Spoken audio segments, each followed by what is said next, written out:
All right, ladies and gentlemen, we are live, and welcome to today's 2025 Brickyard 400 coverage live on KRC. As we begin our pre-race show, we will go over today's pre-race with NASCAR trivia, Brickyard 400 edition, of course.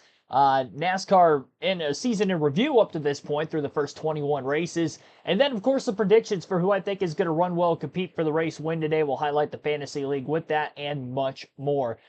Thank you, everybody, for tuning in. We are about a little over half hour away from the drop of the green flag for today's 400-mile, 160-lap race around the Indianapolis Motor Speedway. And to kickstart things off on these live commentary streams all season, we start with the trivia side of things. We've got a 20-minute quiz here to try to knock out, as we are going to be naming anybody who has ever finished inside the top 10 in the Brickyard 400. This dates back from the inaugural race in 1994 up to 2017, so it does not have the 2018 through 2020 races, nor last season's race in 2024, but every year from 2017 and before that. Again, we're going to try to name the top 10 finishers. Now, yesterday during the practice, we were able to get all of the 10 finishers from that race, which there were a couple of surprises on there, to say the least. But first, I think I'm just going to name the former winners of the Brickyard 400 will be the strategy plan. And then from there, I'll just basically start filling in the blanks. So let me get the chat up on my phone because you guys can play along. Be sure not to look up the answers online, though, before you put your comments in the chat to try to help and see if we can get a perfect score collectively here this week. We did get above average score on yesterday's quiz. I think of the 43 starters, we had 34 names on the list. And I'd say I did pretty good myself, as I got well over 30 of them. You guys helped me with a couple more. And there were definitely some surprises that I didn't think were either in that race or names I've never heard of. Really, there was only one of them. But let's get into this. Robert Goodwrench, Matthew Dorter Bruno, Thomas Forbes, you guys are the first in the chat down below. Appreciate you tuning in. Stream keeps freezing. Give me a second.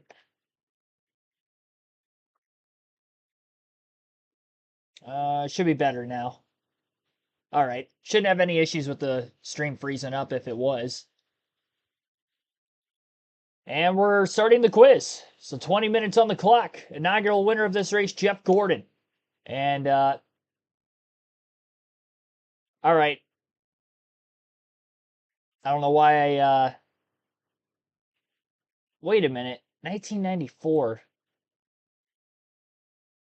Why does it happen? All right, whatever. Get into this. Dale Jarrett, former winner. Well, I'm confused. I'm very confused. 1992 was the first race here, not 94. I apologize for that. 1994 was not the first race. So why doesn't it include 1990? Unless I'm getting my facts wrong. This quiz is throwing me in for a loop already, and we just started. Jimmy Johnson. Bill Elliott. He did not win, but he finished runner-up a couple of years. Thought he did win this race. Kevin Harvick, former winner of the race. Tony Stewart. Casey Kane.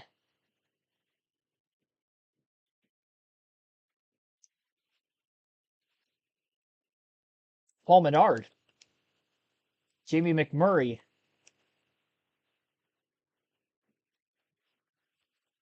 Ernie Irvin.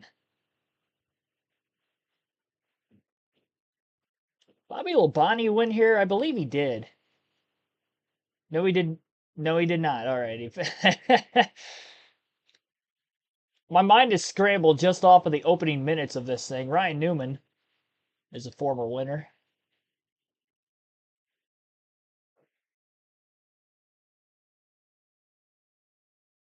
Kyle Busch. Hamlin has not won. I don't think Mark Martin has won a Brickyard 400, did he? No. I'll put his name on here anyway. Yeah, Chase Elliott would have popped up with the Bill Elliott answer. Patrick Chatterley, thanks for tuning in also. All right. Let's throw in. I don't know where else to go with this.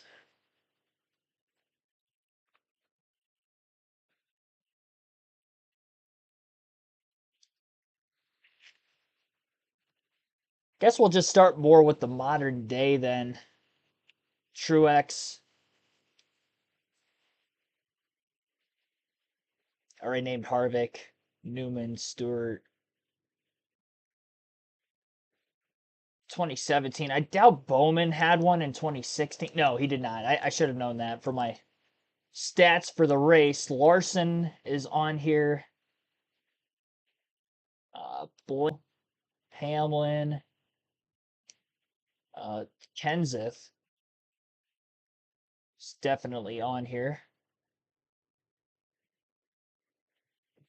Yeah, I just threw Bodine in there just because you guys, Frank Powers in the chat mentioned it. Duttlebug5, thanks for tuning in also. Got a quiz, top 10 finishers of the Brickyard 400. We already have 139 of 240.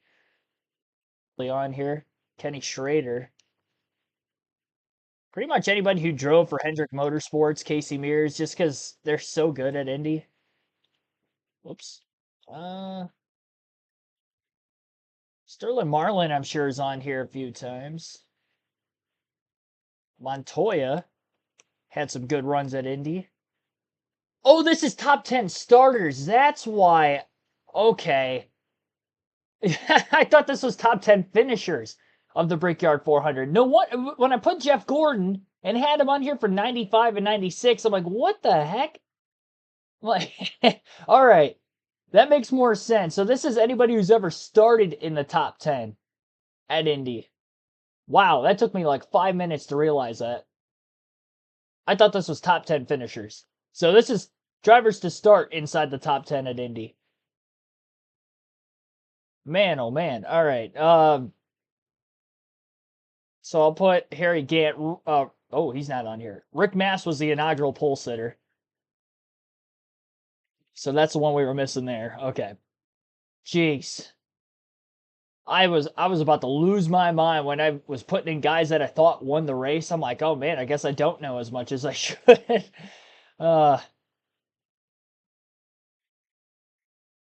Regan Smith on here. He had a good 2011. So did David Rudiman. David Rudiman in 2009. Waltrip on here at all? I'm sure he is. Jeremy Mayfield. Rusty Wallace.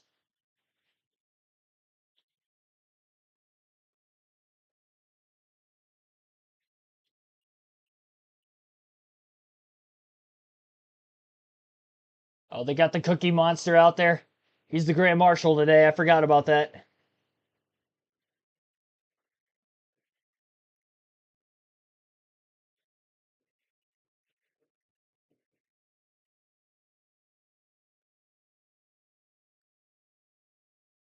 Oh, I gotta shift the... Yeah, give me a second. There we go. That should help things out a little bit. You guys can see more of the board. Almirola is probably on here. Almirola. John Andretti. Foyt was in the inaugural race. I'll put him, but he's not on here.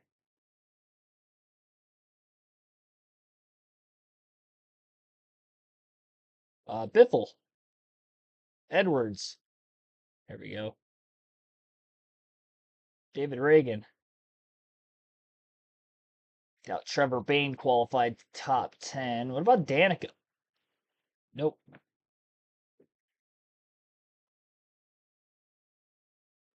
Got 196 at 240. The Burtons. Boyer. Got 205 of 240. Scott Wimmer. Let me know. Sorensen. Reed Sorensen was on the pole in 2007. I had no idea. Good for him. Still missing 2000 and 2001. Steve Park. Jeff Green. David Green's on here a few times.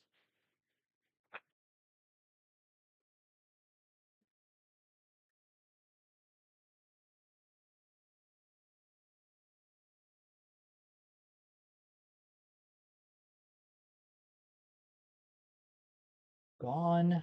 No. Rick Mass did get the pole for 94. Yes. Yes, he did. Probably his career defining achievement in NASCAR, honestly. Never got to win a cup race. 2001 pole sitter. Man. Mike Skinner? No. He's on the list, though.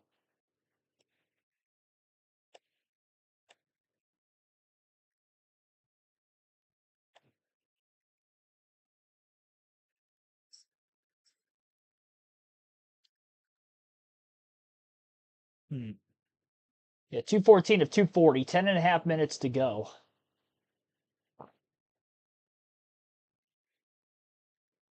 Yeah, the only pole sitters we have left are 2000, 2001, and 2005. Kenny Irwin on here? Okay, he's on the list. Kyle Petty is on the list.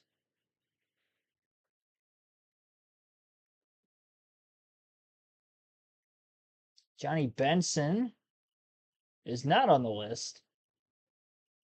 Elliott Sadler was 2005. Thank you for that. What about Ricky Rudd? Okay, Ricky Rudd was 2000. Still need the 2001 pole sitter.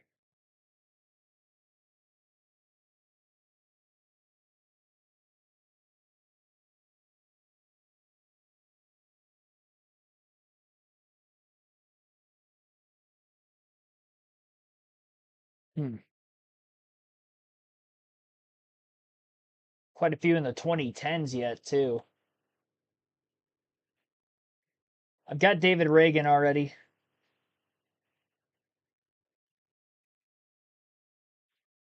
JJ Yaley for Gibbs. Oh, wow. 2006, Yaley was in the top 10. 2011. We throw David Gill in there. No, he's not on here.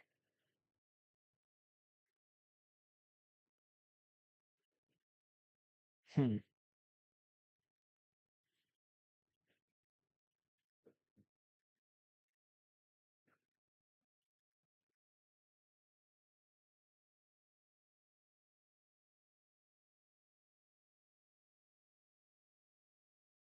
I've got McMurray, Jarrett. No, Kyle Petty didn't have a pole any of these years. He was on the list, though. He qualified fourth in 2000, I think it was, that I saw.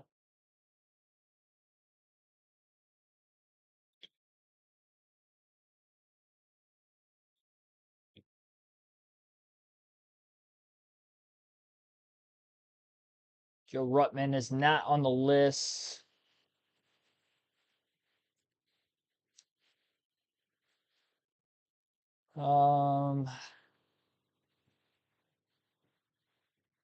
Put Greg Sachs. All right, Greg Sachs is on here. I've got Dale Jr.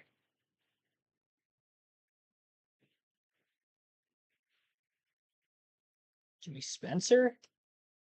Oh, Jimmy Spencer was on the pole in 2001. Gosh, I would have never guessed that.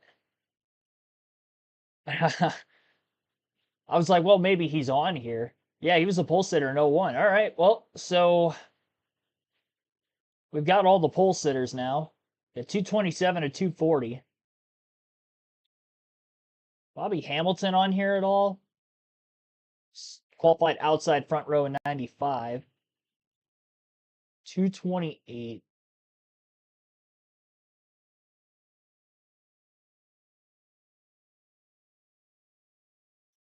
Scott Riggs. I do have Menard on here already. Jeff Purvis is not on here. It's a good try, though.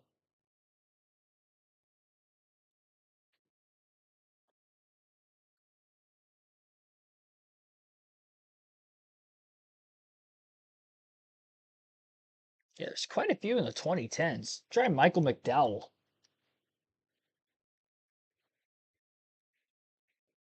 I doubt Parker Kligerman's on here, but I'll put him anyway. I've already got Logano. I did not put Keselowski yet. Oh, Brad knocked off quite a few. Allmendinger. AJ. All right, we've got 8 more to go. Qualified 9th in 2017. 10th in 2023 or 2013. Excuse me. Those are the only 2 for the 2020s. We've got all the 2000s, it looks like. And we're just missing a few from the 90s. So we've got 90s NASCAR. We have 2 names from the 2010s we haven't put on here yet. I do have Schrader. I didn't put Morgan Shepherd yet, but he's not on the list. So much for that.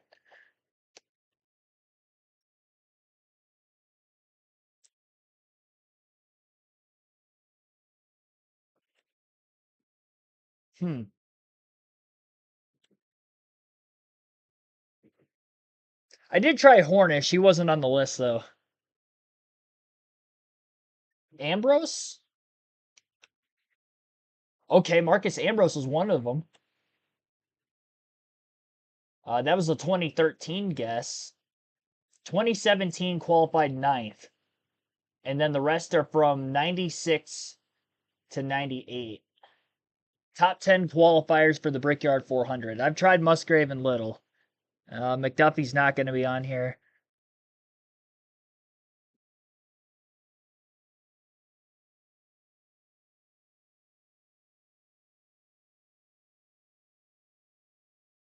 Got Kyle Petty already. Randy LaJoy was in the first race here. Wondered maybe he qualified top 10. Hornaday is not on here.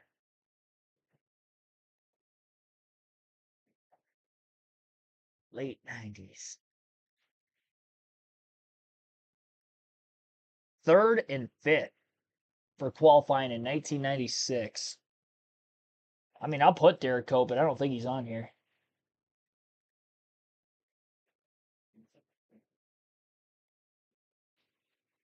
I already have Nemechek.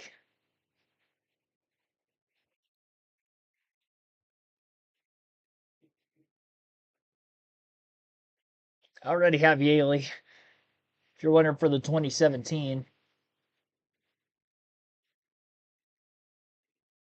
Yeah, 3.5 minutes, 7 names to go.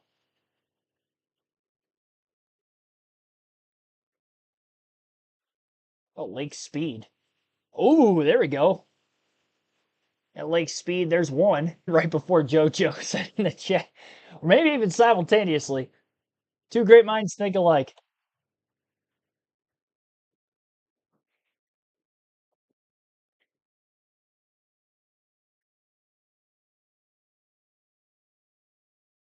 Tenth and 97.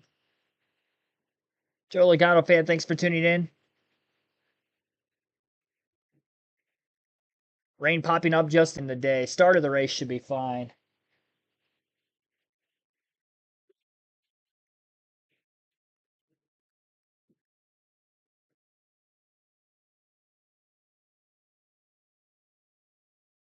Two and a half minutes. I haven't put anybody here for about the last 60 seconds or so.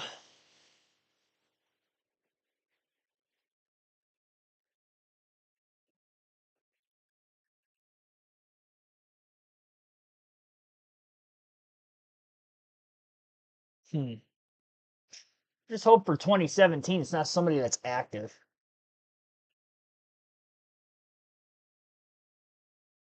Chris Buescher, maybe. Nope. It was not Buescher. Stenhouse? Nope.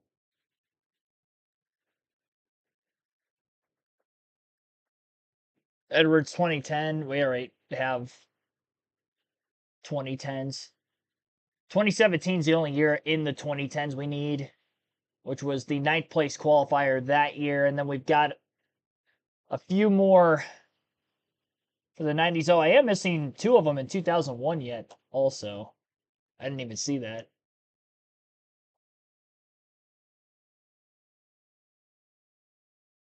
Did not realize I was still missing a couple of them from 2001.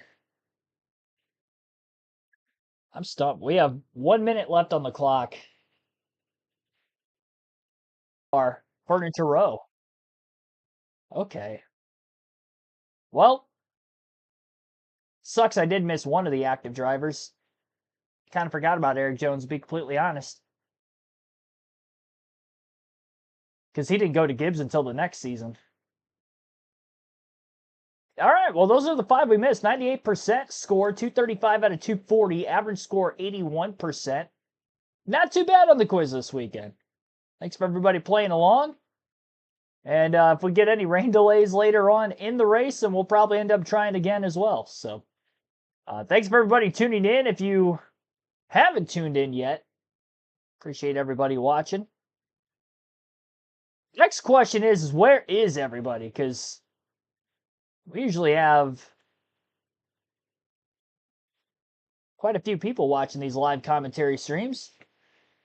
I'm starting to wonder if the notification bell did not go off for a lot of viewers. But needless to say, we are live.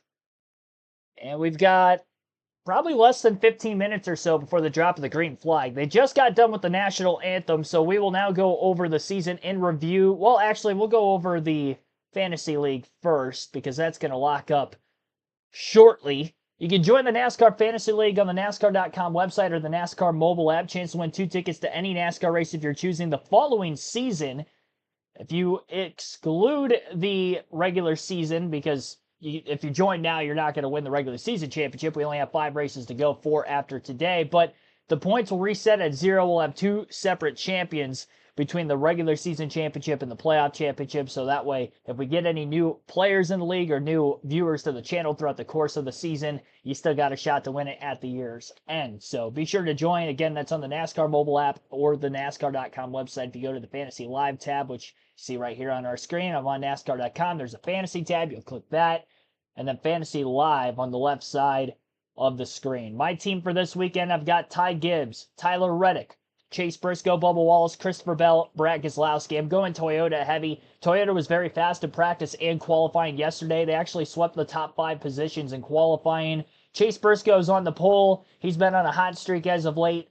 He's had 3 top 2 finishes in the last 4 races, and both of the last 2 oval races he's finished first and second, with a first at Pocono and a second last week at Dover. Pocono, probably the most similarly styled racetrack to that of Indianapolis Motor Speedway for the NASCAR Cup Series schedule, so I'm going with Chase Briscoe on the team. And I'm actually taking Chase Briscoe for the win today.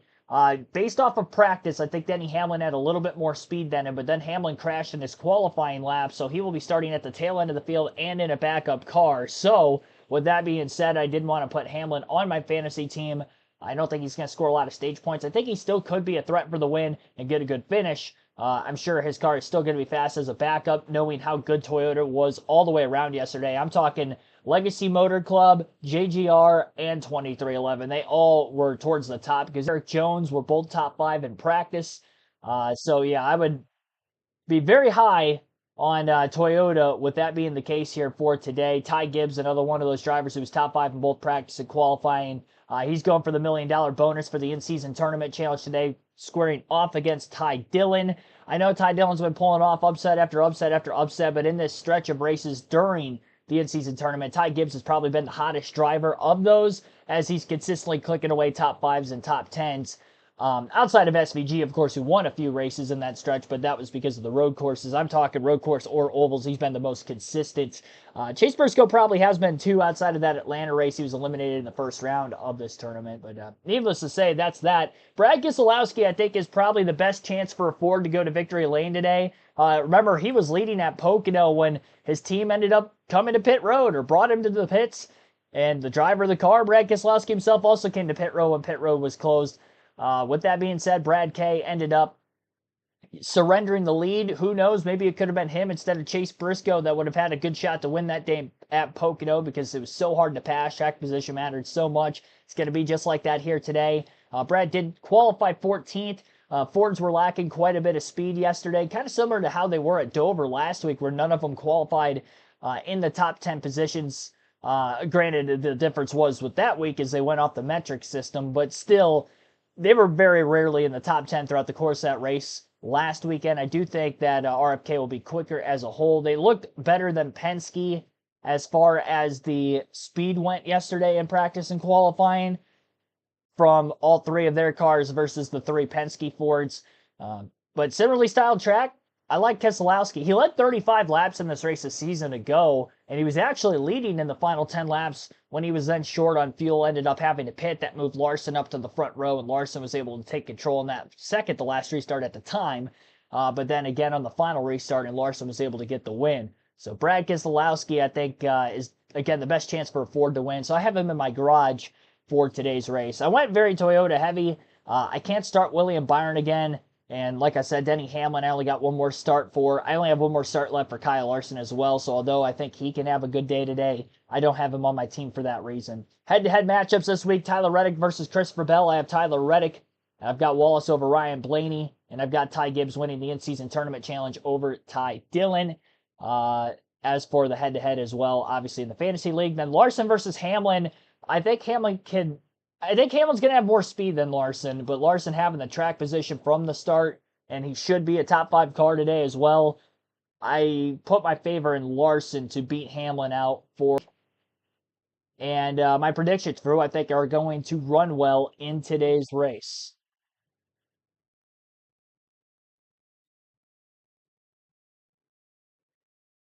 We'll highlight the season point standings before we get into the starting lineup for the race today now. Chase Elliott is our current points leader in the battle for the regular season championship with 5 races to go before the playoffs begin. Elliott has a 16-point lead over his teammate William Byron, and his other teammate Kyle Larson minus 38 points is third in the standings. Denny Hamlin, after a win at Dover last week, is minus 39 even after missing a race this season in Mexico City. Minus 62 for Tyler Reddick, just over one full race worth of points out. You can score as many as 61 points in a single race. And minus 67 for Christopher Bell in 6th. Those 6 drivers mathematically have a pretty decent shot all the way around between any one of them winning, depending on how the consistency goes for those 6 over these final 5 races. Ryan Blaney in the 12 being 7th in points, minus 126. I think everybody from him on back pretty much out of the regular season title fight. As far as the playoffs go, we have 12 different winners so far this season that are locked into the playoffs. 4 for Hamlin, who has the most in the series. 3 for Kyle Larson, Christopher Bell, and Shane Van Gisbergen. And 1 win for the other 8 drivers of Chase Elliott, William Byron, Ryan Blaney, Chase Briscoe, Joey Logano, Ross Chastain, Austin Cindric, and Josh Berry. 4 drivers can point their way in as of right now. Still, Tyler Reddick is the highest in the point standings of those without a win at 156 points above the cut line. Alex Bowman is plus 63. Chris Buescher plus 44. And Bubba Wallace plus 16 is the last driver inside the playoff cut line. Ryan Preece, first driver out at minus 16. Kyle Busch minus 39. Ty Gibbs minus 52. And Michael McDowell minus 77. Those are all the bubble drivers. We'll keep an eye on them throughout the course of today's race, especially in these first couple stages. With stage points awarded to the top 10, we've got some bubble drivers who qualified well, like a Ty Gibbs up in the top 5. Tyler Reddick starting up inside the top 5 positions as well. AJ Allmendinger, who was just outside the top 20 in points, top 10 starting spot. He's finished in the top 10 at Indy a couple times in his NASCAR Cup career to add on to. All right, so our stage splits today are 50 laps in both Stage 1 and Stage 2. 160 laps is the total length of this 400-mile race at the Indianapolis Motor Speedway. And we will go through the starting lineup for the 2025 Brickyard 400 here on the channel. Chase Briscoe won the pole for the 5th time this season and on the front row for the 8th time this year. Trying to go for win number 2. He won at Pocono in a similar racetrack just a few weeks ago. Bubba Wallace outside of the front row has 3 straight top 10 finishes at Indianapolis coming into today's race, most of any active driver consecutively. In row number 2 will be Eric Jones and Tyler Reddick. Jones top 5 in practice yesterday and qualified in row 2. Tyler Reddick, pole sitter last year, finished runner-up, starts 4th today. In row 3 will be Ty Gibbs and William Byron. Gibbs top 5 in practice and qualifying yesterday as well. In row number 4, Chris Buescher with Carson Hocevar. AJ Allmendinger, Austin Cindric round out the top 10 in row 5. SVG starting on the inside of row 6 alongside 2-time Brickyard 400 winner Kyle Busch. The defending winner of the race, Kyle Larson, alongside the 2018 Brickyard 400 winner Brad Keselowski. Joey Logano and Christopher Bell make up row number 8. Row 9 for Josh Berry, Noah Gragson, who both had, Gragson had a top 10 run last season's race. And then behind them in row 10, Todd Gillen, who also had a top 10 last year, and Austin Dillon. In row number 11 will be Alex Bowman, who is still searching for his first top 20 at Indianapolis. Michael McDowell on the outside of that row, 1 career top 10 for him, 8th 2 seasons ago. Ryan Preece and Ryan Blaney will line up in row number 12. Riley Herbst alongside Ty Dillon will be in row number 13. And as for Ty Dillon, again, part of that mid-season tournament, or in-season tournament, alongside Ty Gibbs for the championship today. $1 million will go to one of the 2 ties. Zane Smith with Justin Haley will be in row number 14. Row 15 for Cole Custer and Chase Elliott. Elliott has finished in the top 11 in his last 3 Indy Oval starts. And Custer, only 1 career start at Indy before this race today. That was back in 2020 in his rookie season. He actually finished 5th in that race. Daniel Suarez, Ricky Stenhouse Jr. will make up row number 16. Stenhouse, a top 10 in both stages last year, finished 11th. Row number 17 for Ross Chastain and Cody Ware, who struggled in qualifying yesterday. Jesse Love, John Hunter Nemechek in row 18. And then row 19 will be Josh Bilicki, Catherine Legg. Third career Brickyard 400, for Josh Bilicki and Catherine Legg, making her debut at Indianapolis in a NASCAR Cup car. Familiar, of course, with the Indy 500. And Denny Hamlin, who crashed in qualifying yesterday, will be bringing up the rear of the field. Backup car for him. We'll see if Hamlin can go from last to first to win his first career Brickyard 400. His best finish here is 3rd 3 different times. We shall see if he can break through to victory lane. Queuing up Chase Briscoe, our pole sitter today on the TNT broadcast. And cap it off. Got a quick car in qualifying. How was race trip? Yeah, I thought practice, we just lacked a little bit. Obviously, qualifying, my team did a really good job of confident, really on your long, fast rush up to it, guys. It's so good. It's just getting the thing, just exactly how I like it. So, sure, today will be the same. Obviously, got a great starting spot. Got to try to maintain our track position. That's everything at this place. So, hopefully, we can do that. Thanks for talking to us today, bud. Good luck. Thank you, guys. Appreciate it. Pretty cool for Chase Briscoe. He goes over to Joe Gibbs Racing, has won the pole for every Crown Jewel race this year. We roll in our starting grid presented by Straight Talk Wireless. Briscoe on the front row with Bubba Wallace, best qualifying ever here. Got Eric Jones and Tyler Reddick back there. Ty Gibbs, William Byron. Row 3. Buescher, Carson Hocevar in row 4. Carson with a great qualifying effort. AJ Allmendinger. Austin Cindric in row 5. The SVG's in row 6. Best ever qualifying effort at a non-fleet oval next to Kyle Busch. He's won here at the Brickyard before. Larson, double duty. He's back at the stock car next to Brad Keselowski. So close a year ago, running out of gas in that final restart. Logano and Bell. His Toyotas look great practice. Bell's one that I have an eye on. Josh Berry, Noah Gragson back in row 9. Go back to row 10. Todd Gillen, top 10 here a season ago. Austin Dillon's got a couple of Crown Jewel wins on his racing resume. Michael McDowell is one here on the road course. Alex Bowman, row 11, a part of that trouble battle, but not a lot of success when you look at his history at Indianapolis. Ryan Preece and Ryan Blaney back there in row 12, and then you had Herbst and Ty Dillon going for that $1 million from row 13. Zane Smith and Justin Haley back in row 14. And Cole Custer and Chase Elliott coming all the way back from 30th position in row 15. Yeah, back in row 16, Daniel Suarez. No news for next year. We know we won't be back in the 99 looking for a good run next to Ricky Stenhouse Jr. Well, Ross Chastain Cody Ware make up road 17. Jesse Love making his fourth start of 2025. We'll start next to JHN, who's so fast to practice. John Hunter, he's had a little issue in qualifying. Josh Palicki, Catherine Lake, double duty, and also now running a stock car. She's had some IndyCar experience here.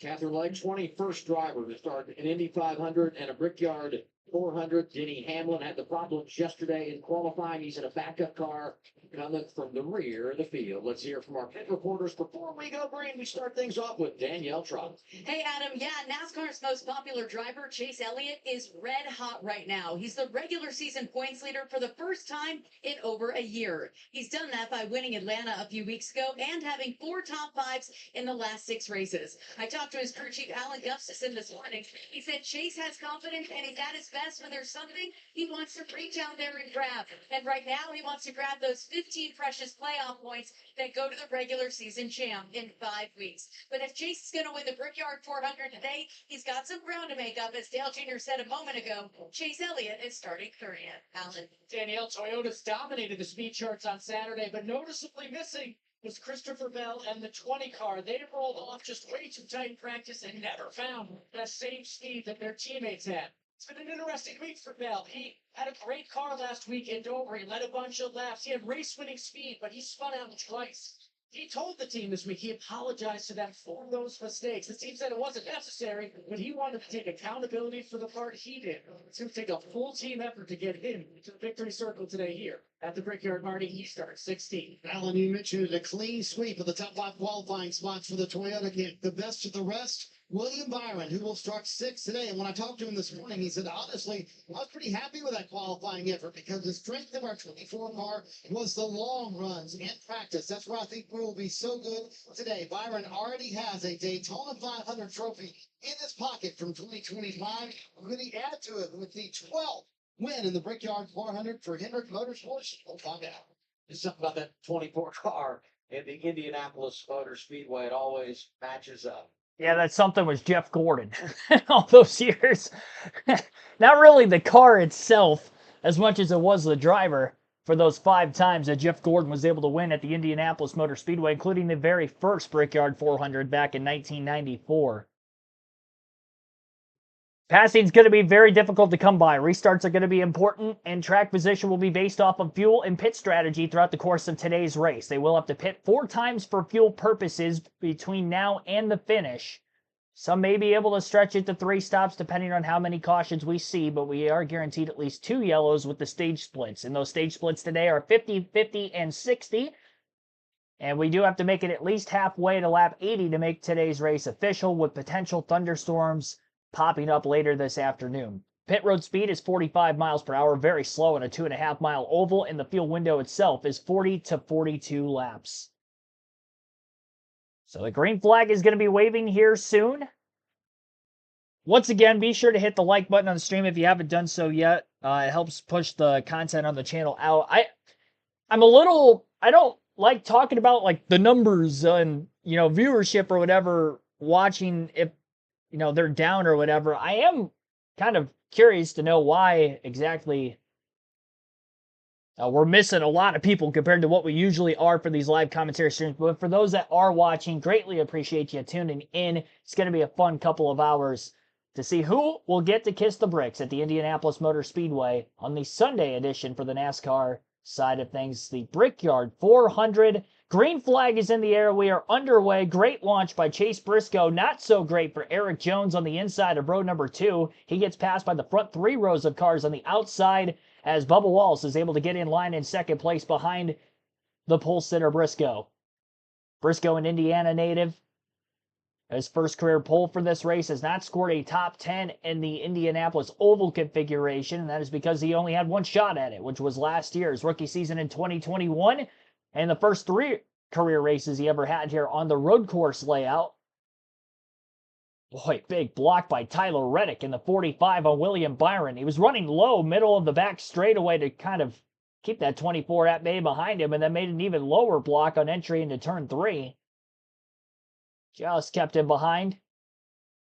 Joe Logano narrowly squeezing and making a pass just inside the top 10. As he was battling with the 6 of Brad Keselowski. Excuse me. Choking on my own spit. All right. Briscoe leads the opening lap of the race from the pole. Bubba Wallace in second, Tyler Reddick third, William Byron fourth, and Eric Jones in fifth. That cough made my eyes tear up. That one hurt. I don't know where that came from. Fighting through the elements here today on KRC.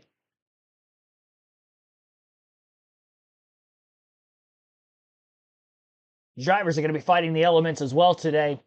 All weekend it's been very hot, sticky at Indianapolis Motor Speedway. Ambient temperatures around 90 degrees. Humidity up above 100 degrees as the feel-like temperature. Percentage on the humidity side of things was 73 yesterday, which was very warm for the Xfinity race, and I would imagine it'd be around there for today's Cup event as well. Eric Jones on the initial start.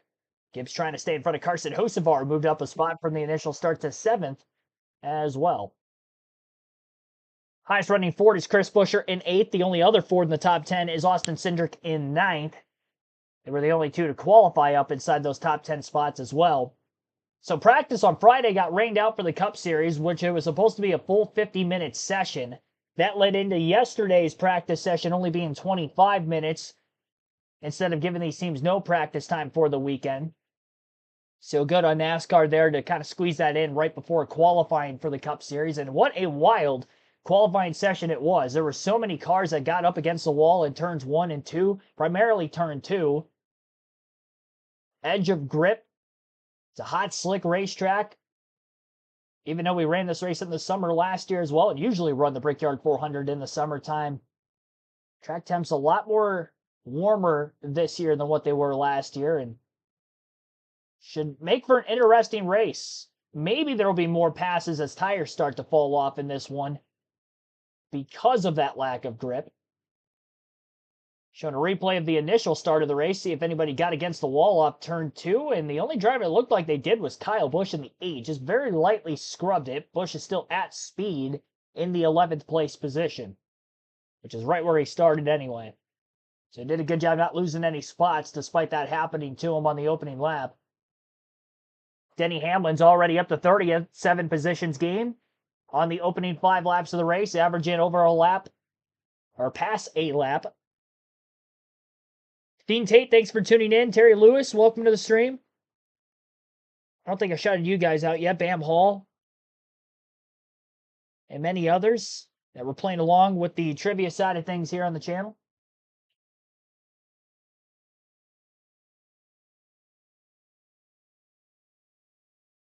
The lead is about 0.3 of a second for our pole sitter Chase Briscoe over Bubba Wallace.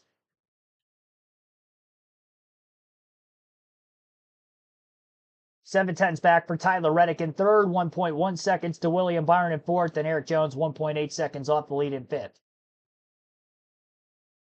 Because of the fuel window, they will have to pit at some point in time in this opening stage. And if we do see a decent amount of tire fall off, I'd imagine a lot of these teams are going to be splitting this first stage in half. For those that choose to run it all the way out, they can get within the final 10 laps before they have to pit. And then from there, do you maybe save time, go splash and go, keep track position? 4 tires, 2 tires. I think there's going to be a lot of strategy going on in this race today. As far as tire fall off in the first 6 laps of the race, Chase Briscoe, our leader, has ran a 50.59 as his fastest lap. That was on lap 2. The most recent lap he ran was a 51.209. Qualifying a low 49 second lap time for Briscoe got him the pole. I don't think we're going to be seeing lap times like that in the race here today.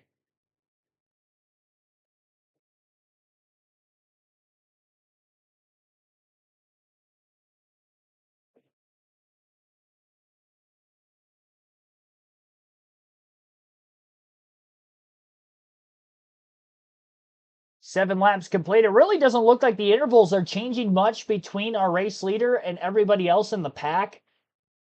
They're all running pretty similar lap times to one another for the most part. Byron, who is in 4th place, making a pass on both Ty Gibbs and Eric Jones, was actually the fastest car that last lap. As passes he made on the Front couple of cars were that initial start. Able to get in line quickly. Tyler Reddick pulling out of line to make a pass on his teammate Bubba Wallace for second. Reddick clear into turn one. Wallace not going to contest the position heavily with a teammate. So maybe that 23 car struggling for grip in the early going in the run.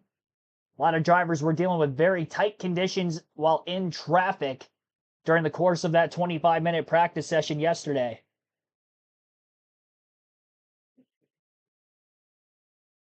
Haven't seen IMS for the 500 or 400. It's a must. Nothing in the U.S. comes close. Can't explain the experience. Yeah, especially the Indy 500 for sure. I've been to both. I was at the Brickyard 400 in 2018. I believe that at the time it was only my fourth NASCAR race or fifth NASCAR race I've ever been to. I think it was fifth. But yeah, 2018 Brickyard 400. I was back at Indy in 2021 for the road course. And that was actually where I saw my first ever IndyCar race that weekend as well, because they had the Indy GP the day before with the Xfinity race. So I went there for the whole weekend. 2018, I got to see the Xfinity and the Cup race. Trucks were not racing at IRP that year like they do nowadays. Otherwise, I probably would have saw that too. But yeah, fun time. Anytime you go to the racetrack.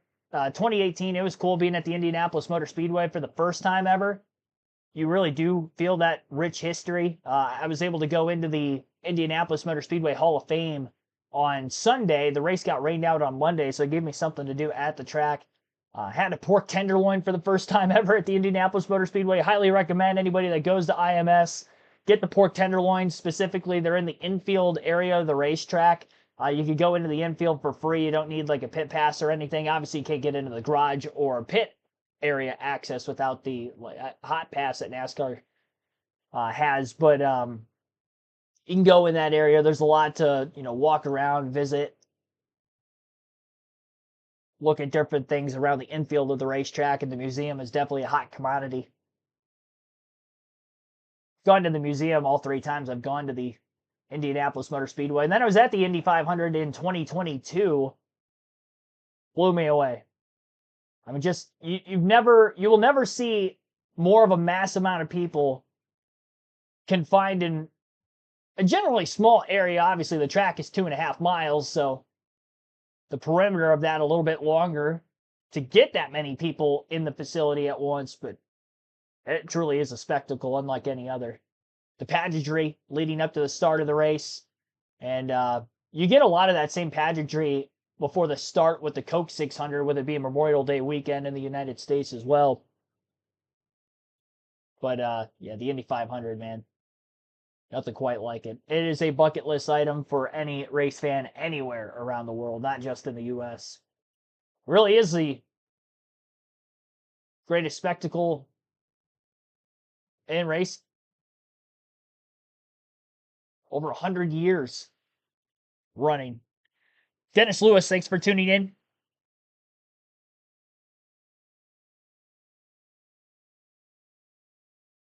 Race winner poll is there, but no choices.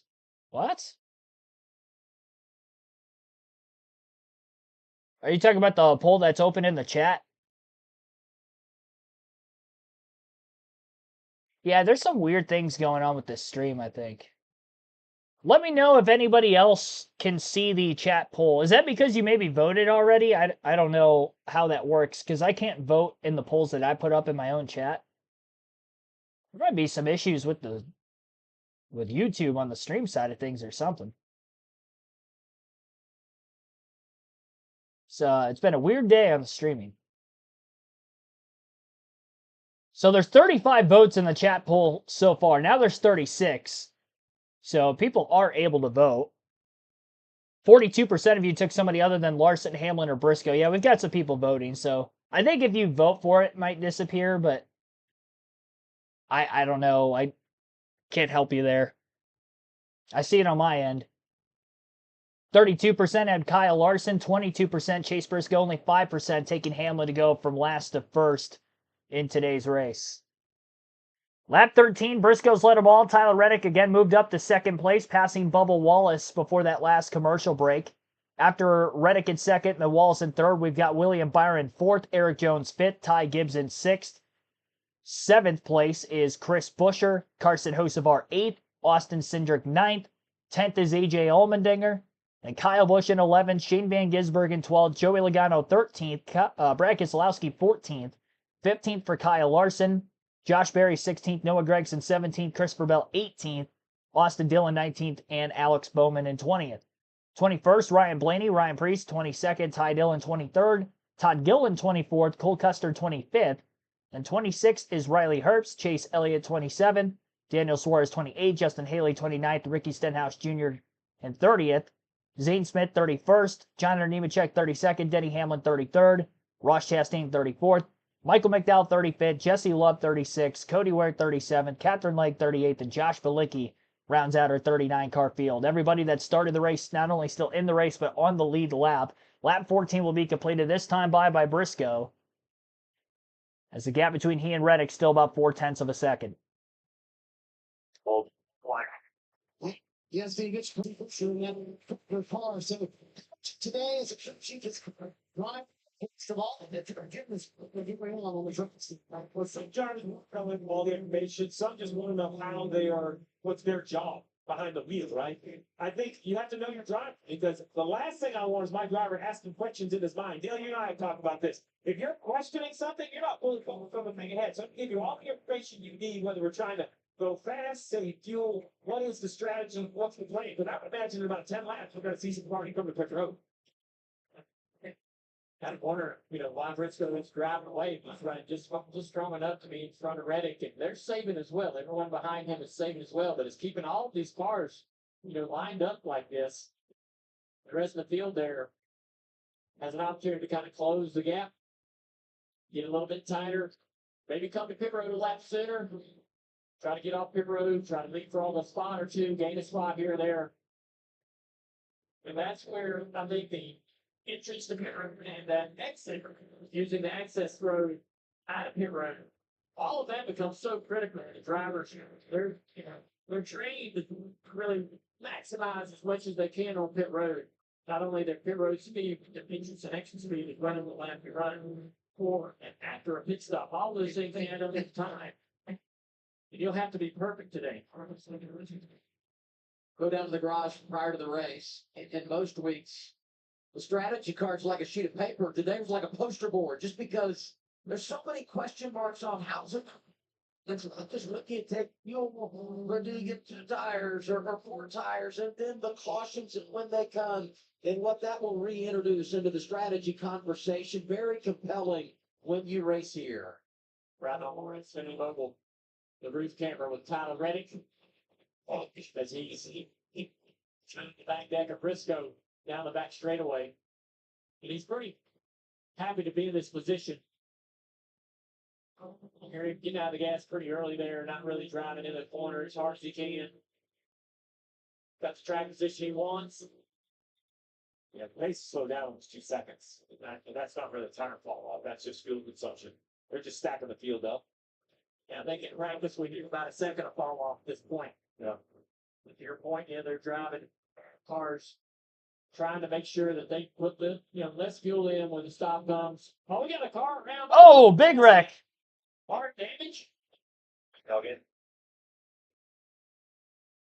Wonder what happened here. That's had to be a disagreement of some sort. Right down, right front splitter, fender damage. Front tail, right rear corner of the tail, jack lid. Getting into turn 3. Running 34th, started 33rd, did not have a great Saturday. Talking to Ross Chastain, it was 15th in this race a year ago. First caution of the day, lap 18. He's just blocking a little bit. Everybody's, they're fading a little bit left to block the entry. And McDowell said, I'm not going to get blocked today. Man. But he ends up making a little bit of contact. So I'm not sure if McDowell, usually when you decide you're upset, the guy's blocking you, you don't end up in the wreck yourself. But somehow or another, he got down in the corner and the guy couldn't get slowed down, and there's contact. One's in the fence. Let's take a look, or let's listen to some audio from McDowell.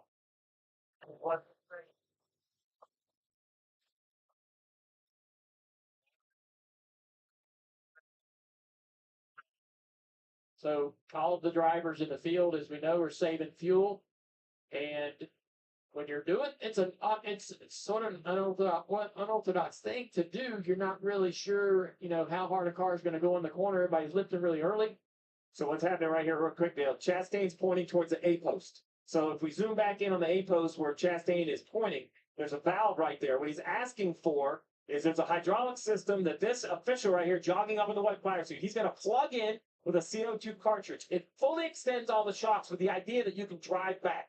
Very simply, two options. If they have to tow you back, they're towing you to the garage. You can still work on your car. You have to go to the garage. It's going to take a lot more time.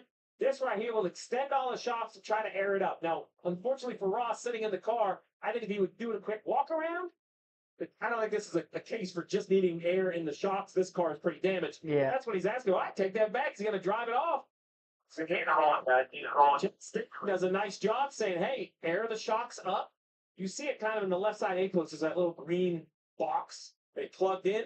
Now, this car's damaged. I don't think it's going to save them a lot of time, but, small things make a difference when the playoffs are around the corner. There's Chastain understanding the rules and what his car needs. Now, I don't think he understands the level of damage he has, but I appreciate the grind. A nice assist from the AMR safety team. I rewind to May, last crown jewel race. Chastain from the back to the front. He wins the Coke 600. Early crash here in the Brickyard. All right, well, under caution for the first time today. Ross Chastain with a crash in turn 3. Pretty hard hit to both the front of the race car as well as the entire back of the car. It looked like he backed it into the wall, and then the right front kind of tail slapped back around. I would imagine we're going to see quite a few cars pit here. Track position is obviously going to be the name of the game today. They can make it to the end of stage 1 by pitting now. We may see teams be able to stretch it to the end of the first stage, depending on how many caution laps we get with this yellow. Definitely going to be interesting to monitor how this is going to go about. What you're trying to do is set yourself up to be in the lead before the final pit stops come, and then from that point, you want to be the first to pit last. More than likely, if that would be under a green flag situation in the final 40 laps of the race. Assuming we, of course, make it the full 160 lap distance. Which is majority of the time what everybody tries to strategize the race off of.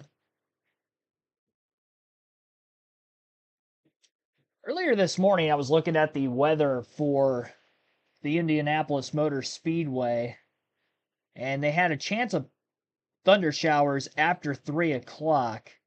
And it looks like that has been pushed back a little bit, and now it's looking more like after 3:45, 4 o'clock.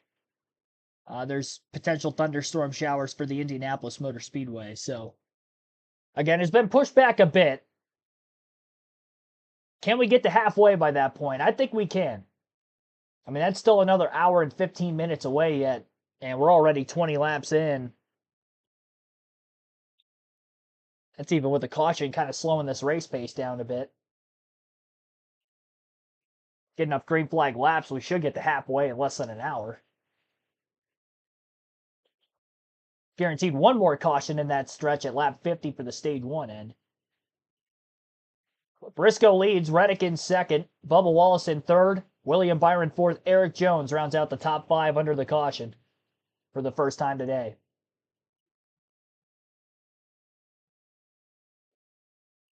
We'll take our first break. You're listening live on KRC to the NASCAR Cup Series Brickyard 400 at the Indianapolis Motor Speedway.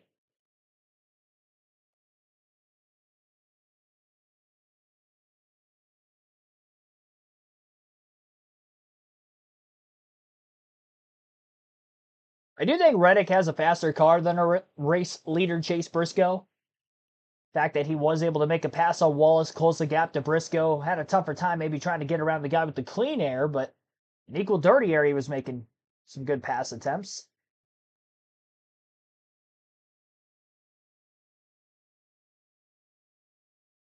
Napa Auto Parts. This is a tough situation right here because Basically, the home field is on the lead lap, and I expect everybody to come to pit road. Dale, you've already pointed out how narrow this pit stall is, and this is normally when you get that stack up. This is when you can get turned around. Pit road is open. Cycle, trying to work some track position. Logano's going to join up. So a strategy call for 3 Penske cars. The rest of the field comes to pit road. There you see it by the numbers. How wide these pit stalls are. Not a lot of room to work. Here's Marty Snyder. Yeah, and James Small reminded to Chase Briscoe of that fact of how narrow these stalls are coming to pit road. He comes to pit road having led every lap so far. But Tyler Reddick in the Toyota slides a little bit long in his stall. He said his car was drifting to moderate a little bit free, and that's a common theme for the Toyota camp. For his teammate, Bubba Wallace, it's going to be right-hand tires for the road. Only, and Bubba Wallace will leapfrog his teammate Tyler Reddick to gain 1 spot. So a lot of 2-tire pit stops going on there. Chase Briscoe wins the race out of the pit. So we're a few drivers that ended up taking 4 tires that lost some track position. Quite a few 2-tire stops, though. At least the top 10 cars took 2 tires. Topping up on fuel, which is going to be the big story of the day, is going to be the fuel mileage. And the 3 cars that stayed out of the pits were Austin Cindric, Joey Logano, and Josh Berry. So 2 Penske Fords and then the Wood Brothers Penske-affiliated Ford. Briscoe will be in 4th place of those that ended up pitting. So less fuel for the 222 and the 21. And again, with rain potentially hitting the racetrack at 3:45 Eastern today or later, if we're only racing to around the midway point, everybody's going to have to stop one more time before then, even with pitting now. So that could be a part of that strategy game by Cindric, Logano, Berry. Hey, let's take the lead, take those top 3 positions. We got a little bit of a buffer now. Everybody's going to have to pit one more time before lap 80 anyway. And maybe they can get some stage points out of this as well. All 3 of those drivers are locked into the playoffs with at least 1 win this season. In fact, they all have 1 win each. So a playoff point could be on the line if they are able to save enough fuel under the caution and make it to the end of the stage. It'd be a bit of a stretch. I think they're probably going to have to get 1 more yellow to make it on fuel for the remainder of the stage, especially because guys behind them are probably not going to be saving much, knowing that they are plenty good. We'll restart with less than 30 laps to go in this first stage.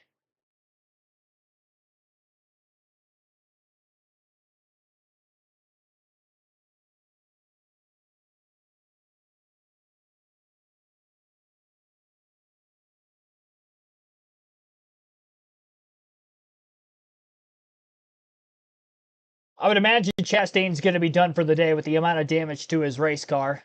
It's 4 laps down. I don't know that they're going to be able to fix whatever is broken. Had contact from behind by Michael McDowell. They were battling around 30th place at the time of the incident. Troy the Great, thanks for tuning in. Emogene Blevins, thanks for tuning in. I don't know if I gave you the shout out yet either. Indianapolis Motor Speedway. Very few tracks around this world that some would say are a better place to watch any sort of racing.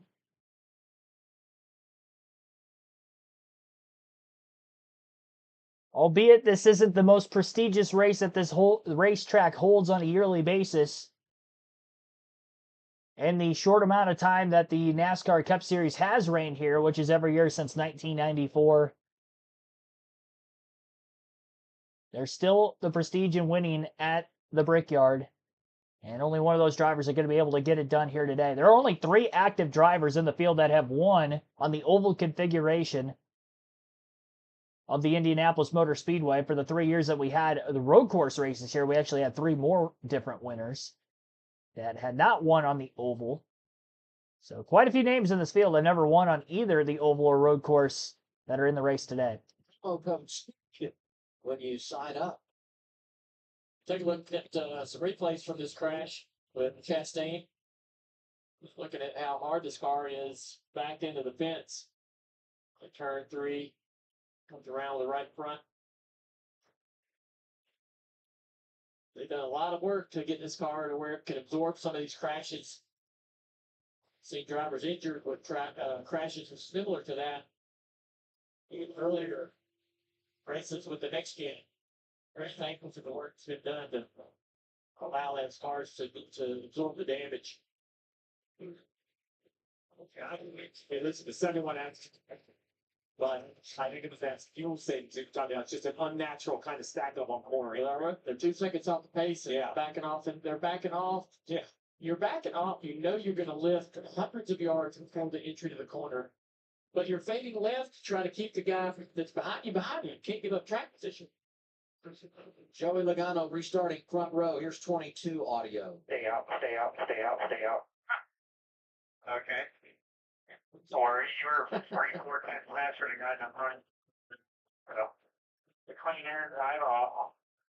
Paul Wolf is the Mad Hatter a little bit. Yeah, we'll get this restart underway. First goal, keep that track position, then we can figure out exactly what the strategy is. I have an idea, but first goal is keep the good track position.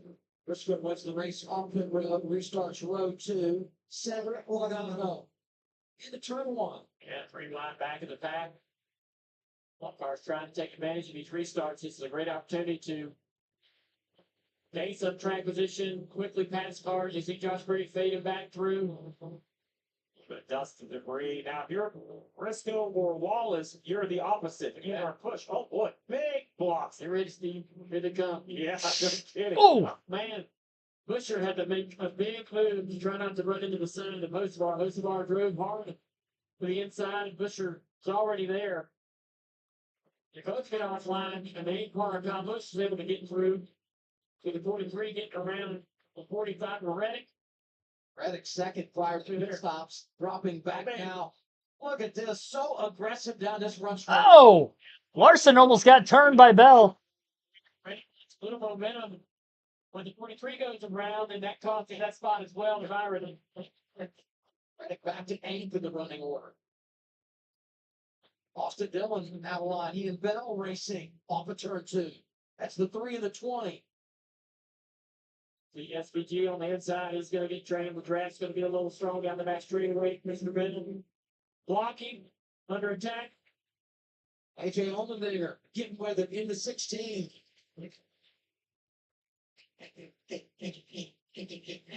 AJ had speed yesterday, quite inside the top 10, driving for Team Collins. They fire off on these restarts and they run his head. Until your next one settles down and they start trying to save fuel. How much can I lift without losing a spot or giving up the position? Big damage by Suarez right there. I'm sorry, that's the whole conversation, you know, right? Because Citric and Logano is now just going to try to stack the field up. And it wouldn't shock me if they're going to try to go all the way to lap 50 with those yellows. That's way outside what I thought. They're either going to try to put under green, which if they move the lead, they can pull on. But if you lose the lead, you can't really put out the lead. You know, you can't put it out losing a lap. So be interesting to see as we get closer to the end of the stage what the two teams plans on. This block right here is going to go bad for SVG. Todd Gibbs is showing some patience, but I think he's running out of it from where I see, right? He's there, and SVG, the block is still like, I think he'll let right the ball off, but very late. Back to the front of the field, Cedric, and a report from Al. Yeah, no talk from Dawson Center about making it the entire state because I think about his exact strategy and trying to get his people again as he can so they can. And so track position at this stage break. So they told him after this restart, get as big of a gap as you can. So maybe hit without losing that lap. It's going to come down to that timing and that strategy, Marty.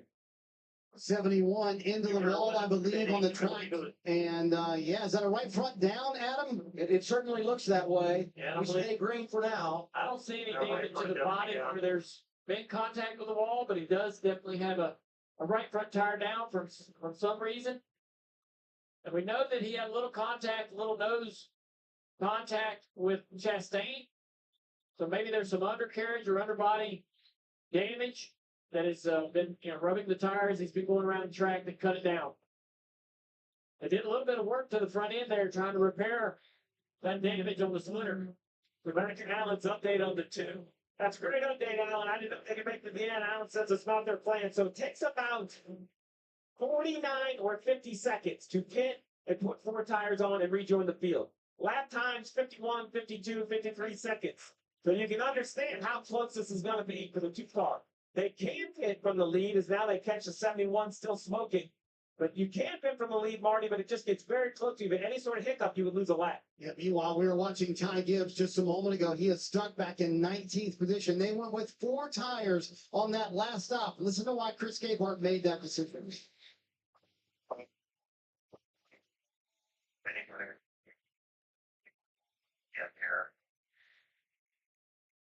Let's see how tough and vicious here is Chris Gabehart's position to give up all. They were in the top before the stop now in 19. Yeah, I just don't agree that the fall off is real. I agree that the data he's looking at, what he's saying is the lap times are slowing down more than we expected. I just feel that's being generated by this whole fuel conversation. Now, look, Chris Gabehart knows his stuff. So he has better tools than I have up here at the TV booth. He might be seeing something the way the cars are moving around, sliding to his point. It's a long run. It's like 20 feet now. So it could be the lap. His headlights in front of this 54 can launch forward with those extra left side tires.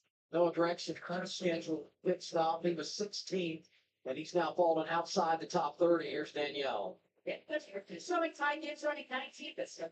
But Daniel Suarez keeps it seemed exactly right. He said, we are going to be saving people from the throw up the green flag, just like we would at a Speedway Daytona and Talladega. He finished 8th here a year ago. He said, in part, because I was saving fuel the entire time. Yeah, look, it's not popular, it's not sexy. You go out and save gas, but it's data analytics. We see this in football, basketball, baseball, golf. Data is changing how the games are played, how they're attacked. These crew chiefs. And look, when you walk in the garage, he's going to tell you.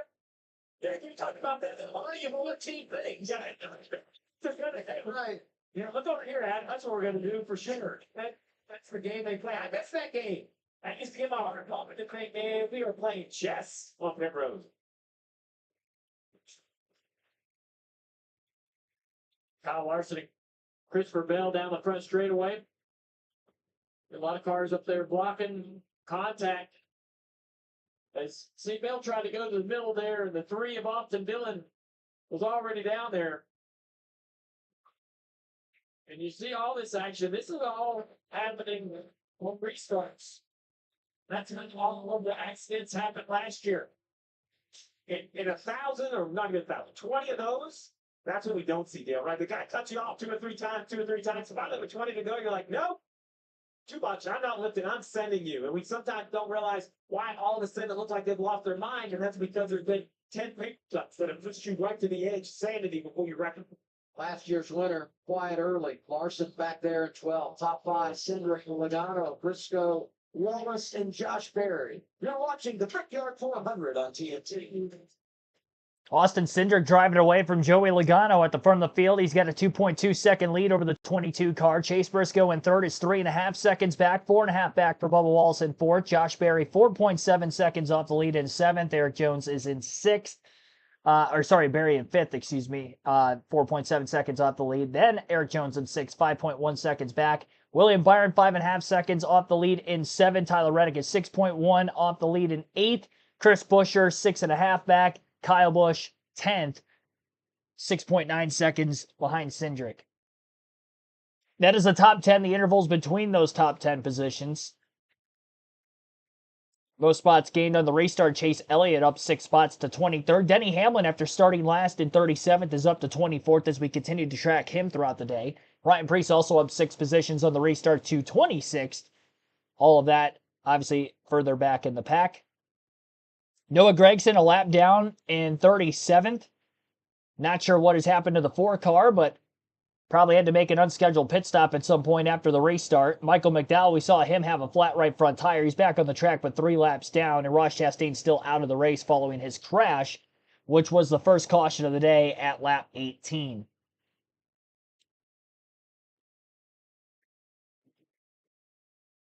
You can tell Logano is trying to save some fuel in second. That last lap he ran was a 51.433, while Austin Cindric is probably not saving much fuel. He was a half a second quicker than Logano that last lap. Probably knows that they're going to have to pit before the end of the stage anyway, I would assume. Which is why he's going for it. Maybe Joey Logano and that 22 team thinks that they can make it to the end of stage 1 without having to pit. We'll see. Again, we had 1 caution for incident, and that yellow flag for the Chastain crash lasted about 4 laps. If you're wondering exactly how many caution laps we had, and before the race began, the fuel window was supposed to be 40 to 42 laps. John Fleming, thanks for tuning in.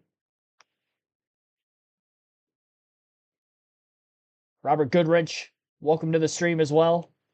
And many others. Chat poll will end at the end of stage 2 for who you are picking to win today's race.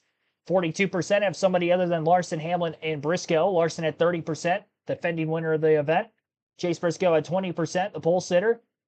He has led the most laps so far. Cindric out in front now, and 8% for Denny Hamlin. Steve, appreciate you tuning in as well. And we'll take a quick break while they are on commercial on TNT still. Listening live to the 2025 Brickyard 400.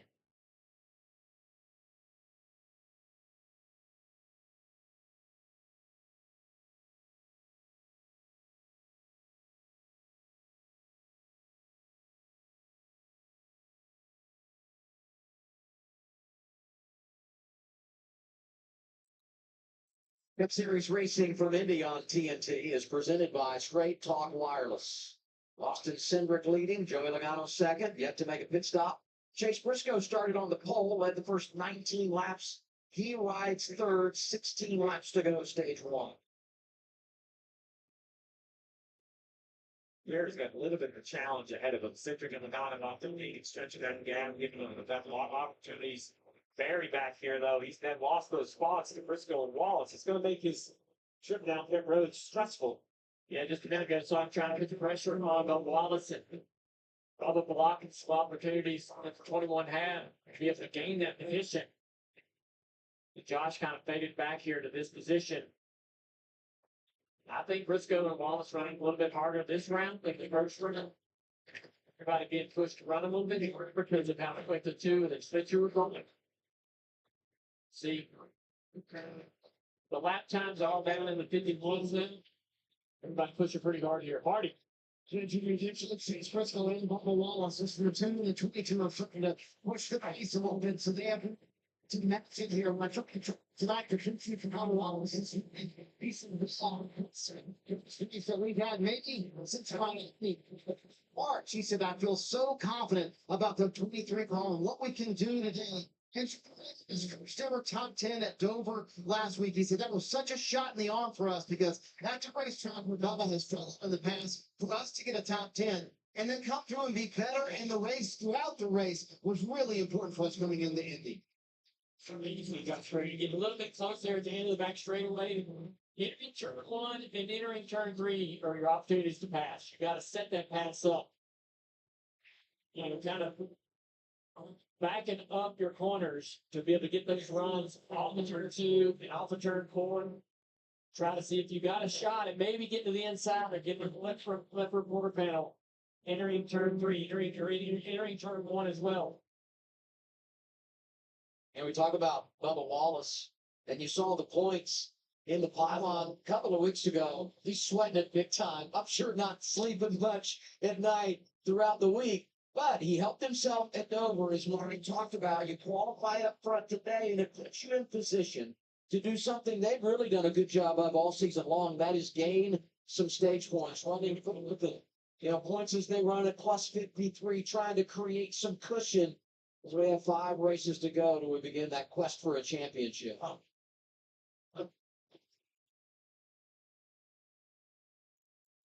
Cindric stretching it out to over 3.5 seconds. Alan, what you got to do? Well, this cat and mouse strategy game, they're letting Austin Cindric go. Not how far the lead is over second place Joey Logano. They're letting him know how far the lead is over Chase Briscoe. Now up to 5.2 seconds. They're also letting him know how far it is above 10, which is about 9 seconds right now. So they're not tipping their hand yet on when they may pit, how long they'll try to stretch this out. With this strategy called cat and mouse game, when to pit, how much time they may have. They're letting him know what the lead is right now. The further he is in front of Briscoe, the more fuel they can put in on the pit stop. It's basically the matter. They know where they're going to rejoin, and they, in a perfect world, they would get as much fuel as possible. Rejoin the racetrack right in front of Chase Briscoe. Last car on the lead lane. That would be exactly what the 2 and the 22 are looking to do. See, the 21 of Josh Berry finally got around the 23 of Berry, or 23 of Bubba Wallace. Let's take a look and see how that happened. Down the back straightaway, he set this pass up. through turn 1 and off the 2. Bubba Wallace, they have a strategy. They have a fuel mileage they're intending to run. Bubba Wallace is going to adhere to that. He's not worried about this 21 car. All right, that's that 21 car go. Yeah, 21 is pinning on the green. Now, Jones behind him, that's on the same strategy. So Bubba's going to, not want to let him by. I'm not saying he can hold them off, but if 43 gets by, then I think if you're a Bubba Wallace fan, you have to be a little concerned. Maybe your car's not as good as you want to be.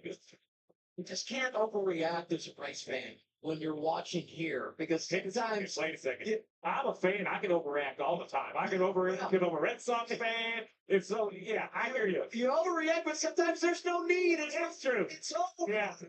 Just let them fight another day. What about it, Marty? And reaction in the 23 camp. In fact, on the 21 mile block is development. It's top Charles tonight on radio. There's some negative. To turn just a little bit better in the center of the corner.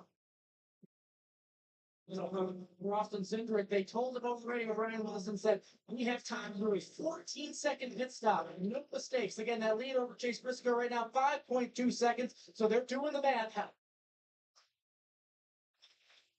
Alan brings up something there that we have to discuss, and that is you can do all the math you want and how much time you have to make that pit stop. But you also have to understand it comes with no miscues because one bobble, when you're running it this tight, could change the game in these situations. Alan? And that's what they were telling him, 14 seconds with the fuel, as much as he can stretch it out. The bigger they stretch it out, as Steve said, the more fuel they can put in. It just can have no mistakes when they come down pit road. He was told at least a 14-second pit stop. 14 seconds is a lot. You can change 4 tires in 10 and a half seconds. So 14 seconds, you can put all 20 gallons in. Governor Ross Chastain evaluated at the care center, and he has been released.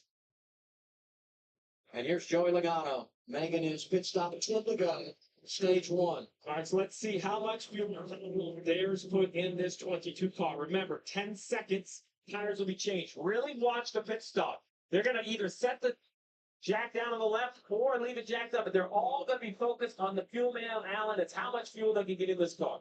And it's all about going mistake-free. Joey Logano was saying, as this run kept going on, it was getting way too loose. But again, that was maybe further back in the pack. This has been different with the clean air and getting that longer, that better clean air out there. Right side tires on, fuel can in. You can see him bringing the second one in. Left side tires on, waiting on the fuel. They're all looking on and off. Looks clean for the 22. You see the rear tire changer didn't even run around the car. He walked because it had nothing to do with him.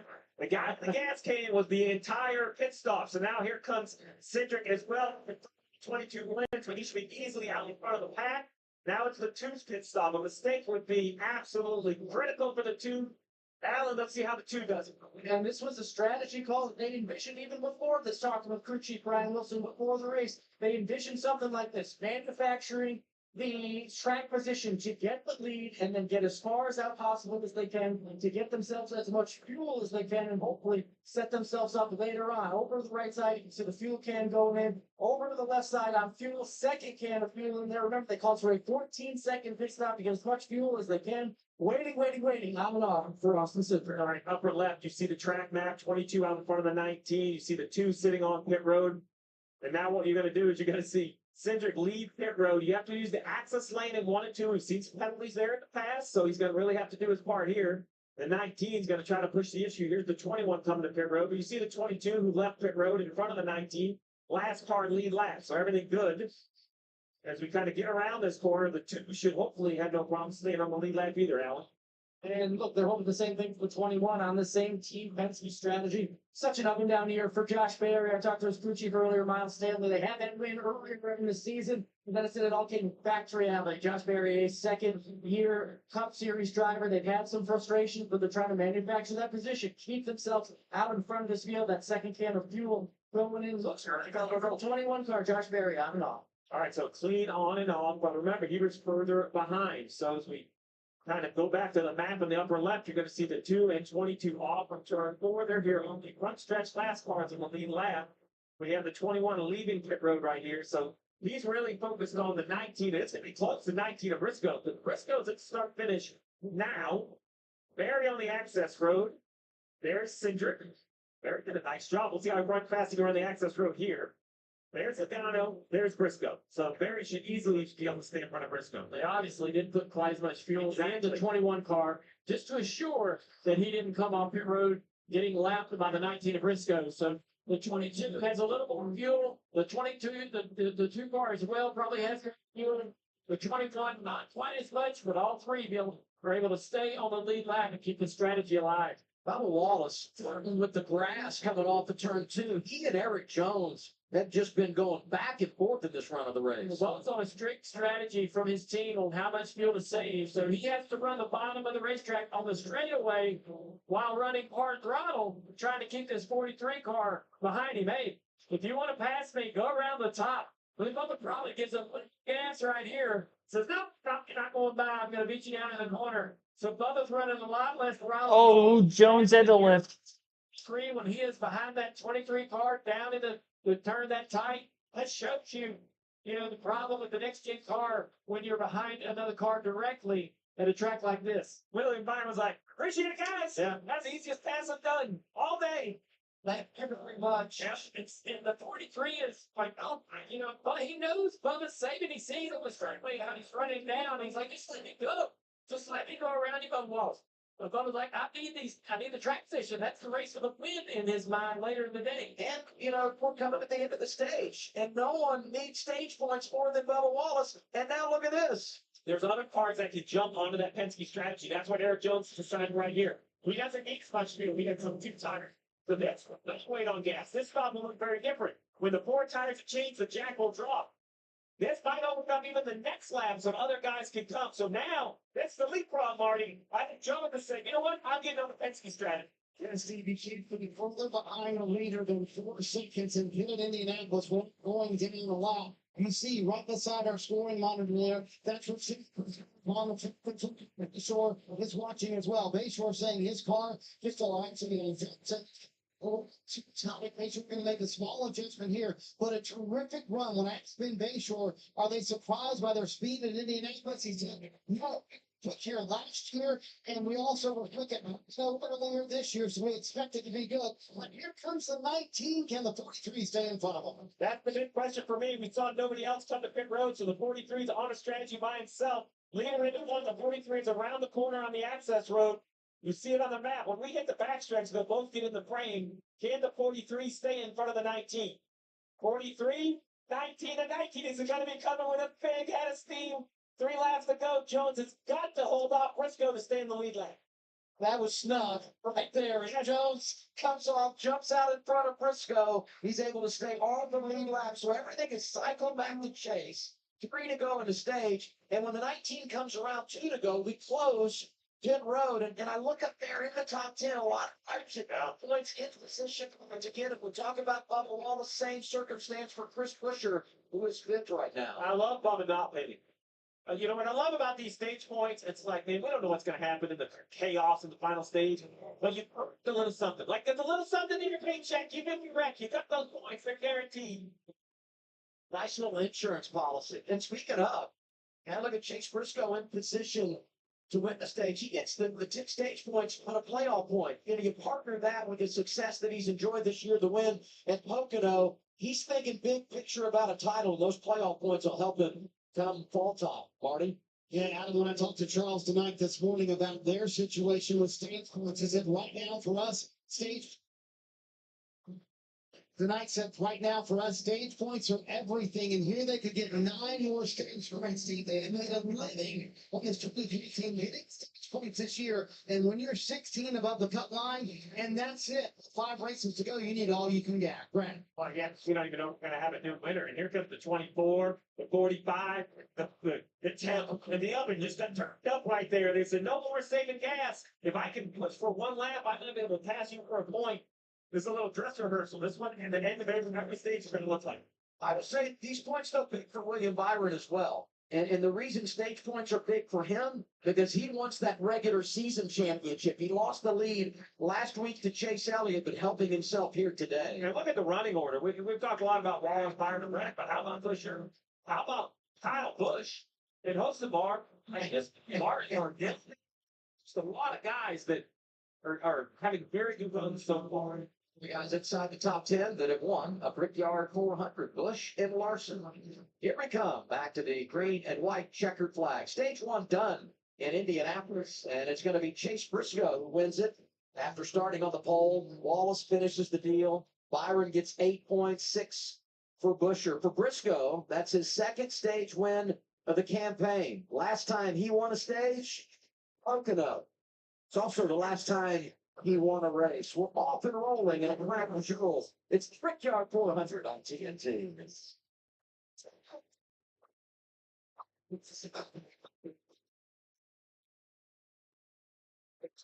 All right, Chase Briscoe, stage 1 winner of the Brickyard 400 as we complete the first 50 laps. Bubba Wallace in second, William Byron third, Tyler Reddick fourth, Chris Busher fifth, then Kyle Busch in sixth, Carson Hocevar seventh, Kyle Larson eighth, Austin Dillon ninth, and AJ Allmendinger rounds out the top 10.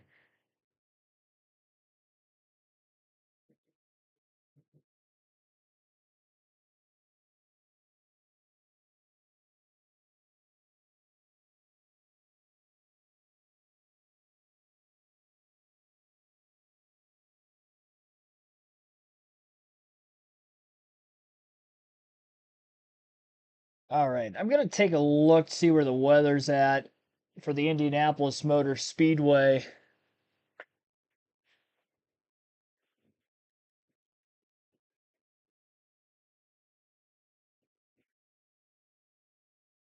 Thunderstorms possible around 4 p.m. locally is the latest update. 90 degrees, feels like 100. Speedway, Indiana.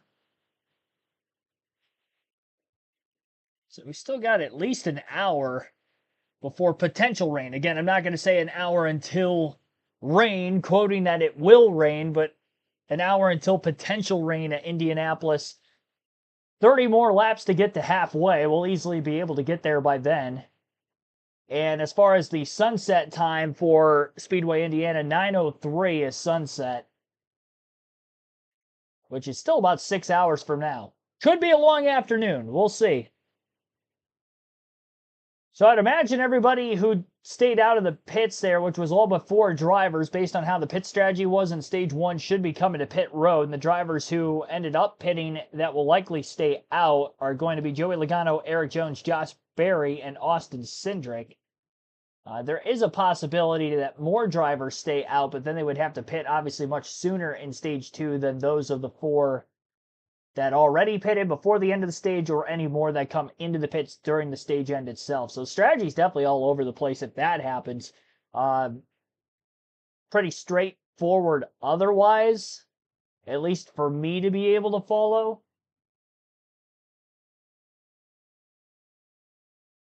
The idea, again, is to just try to position yourself for when the final pit stop comes into play. You want to be the first to pit last. But you also want the track position of being the leader by that point. Would give you the best position to try to win with how hard it is to pass here at the Indianapolis Motor Speedway. At BK, have it your way. You rule. Absolutely, that museum. Dude, it's beautiful. I mean, it's should we expect any different when Penske gets involved? All right, big stack here. The guys that pitted on the green won't pit. Everybody else will pit. It's going to be a little bit chaotic. I assume 4 tires, varying fuel loads, same thing as earlier. You just cannot get run over on pit road to see if you guys choosing to stay out. A lot of split decisions on pit road already. Here they are, Marty. Interesting comment from William Byron, who said, I had a little smoke inside my car, but I'm not too worried about it because it went away fairly quickly. And he also told Rudy Fugle, I'm a little bit too tight, but I'm afraid to make a big adjustment on it because I don't know how much of that was just right side tires on that last stop. So a smaller adjustment for the 2014. Meanwhile, Bubba Wallace said, I just need more turn, and that is hurting our exit speed on the average. And Charles tonight said, hey, listen, we're going to keep working on it and getting it closer.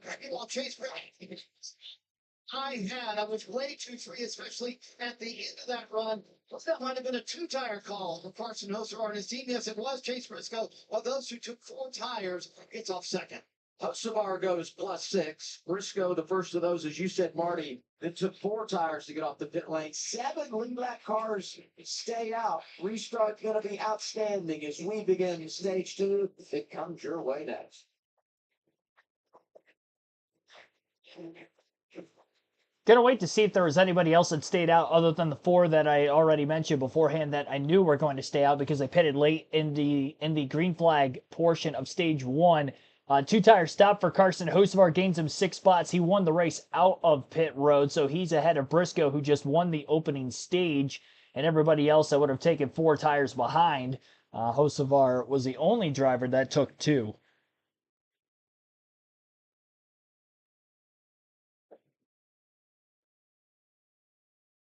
So only the second stage win of the year for Chase Briscoe, with winning that last stage. And as mentioned there by Adam Alexander on the broadcast, the only other stage he won was at Pocono, which was stage 2 of that race, and he ended up winning at Pocono as well. Led the most laps, got the race win. So far today, he's led the most laps. Can he position himself to get the race win on top of it? The leaderboard will update when the race leader gets to the start-finish line, this time by. We'll take a quick break while we're under caution for the second time today, our stage 1 break from lap 50 to where we're at right now, lap 53. Listening live on KRC to the Brickyard 400.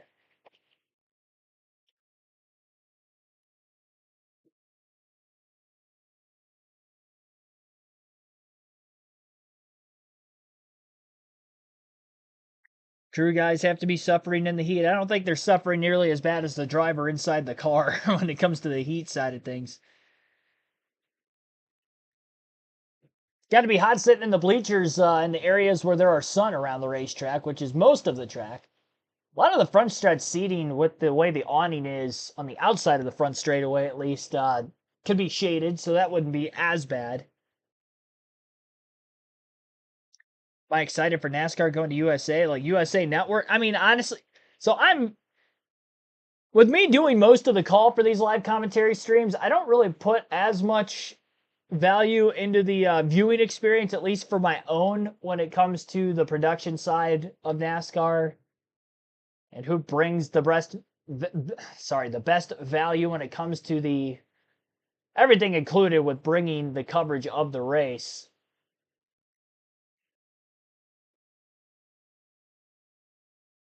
So, I mean, I guess. I know a lot of people that I've seen on the internet haven't been too pleased with TNT's coverage over these 4 or 5 races or so.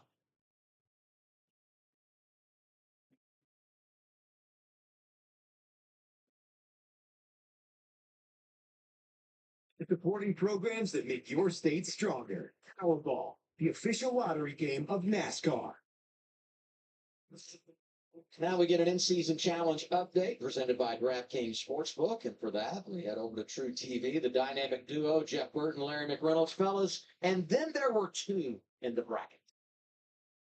Well, hey guys, thanks for joining us. So far, Ty Gibbs has dominated this battle. Yeah, and Ty Dillon, he's sitting outside the top 30. Practicing qualified did not go well, but it's been in that final stage, these first 4 races, this in-season challenge, he and Andrew Dickinson, they have executed it. We've got a lot more strategy, a lot more laps, and a lot more restarts. Ty Dillon has spent more time behind his challenge than he's been in front of him. Don't count him out. No one has prepared more for this race than the 2 over on True TV. You know what I mean? You talk about students of the game. Jeff Burton and Larry McReynolds, thank you, fellas. And you guys been doing a great job last few weeks covering everything in the bracket. Here's Alan Cabana moments ago with Ross Chastain. Ross Chastain checked and released from the infield care center. An early end to your day. I know it's tough back there in the pack. What happened? I went into turn 3 and I think I got ran into. So tough weekend for our Busch Light Line Chevy, but felt the same as, balance wise and grip wise as the next couple of cars in front of us, just plugging along. And we'll just take this and move on to Iowa. All right, he won 1 crown jewel earlier this year. No Brickyard for him today. I think his assessment is pretty accurate. It's run over from behind. Watching the choose there, you see up front, Reese and Alex Bowman. Reese taking the outside line. Then Cindric Haley. Inside line, sorry, Reese. And then Cindric and Haley. And Logano and Barry. All on this unique strategy now. Jones on that strategy as well. Be interesting to see with Hocevar and the two right side tires. How the balance of that car is. We know the right side tires will tighten the car up, and everybody's been complaining about being loose, so that could be a good move in terms of being able to give it comfort. Real quick, cleaning it up. The 20 of Bell and the 88 of SVG cleaning at gas right here. Bell had a 17-second pit stop, so they're just trying to find an advantage by putting some more fuel load on, hitting with 1 to go. Alan? And Ryan Priest and crew, they're just playing the cards. They were down. They started 23rd. What track position they did have? Bad pit stop sent them all the way back. So then they came in. They're going to stop earlier to top off on the fuel and just trying a new strategy call what they can. They stayed out here to keep that track position, keep as much as they can, hopefully, in that clean air, Danielle. Alan, you heard Dale Jr. say a moment ago, a lot of drivers fighting loose. Well, Alex Bowman, you see him there on the outside of row 1, says, I'm fighting tight, no front turn in the exits mostly. But he's also having communication with Team 48 and crew chief Blake Harris about weather possibly coming. You remember earlier today, NASCAR started this race 10 minutes early. Let's listen in on Team 48 communication.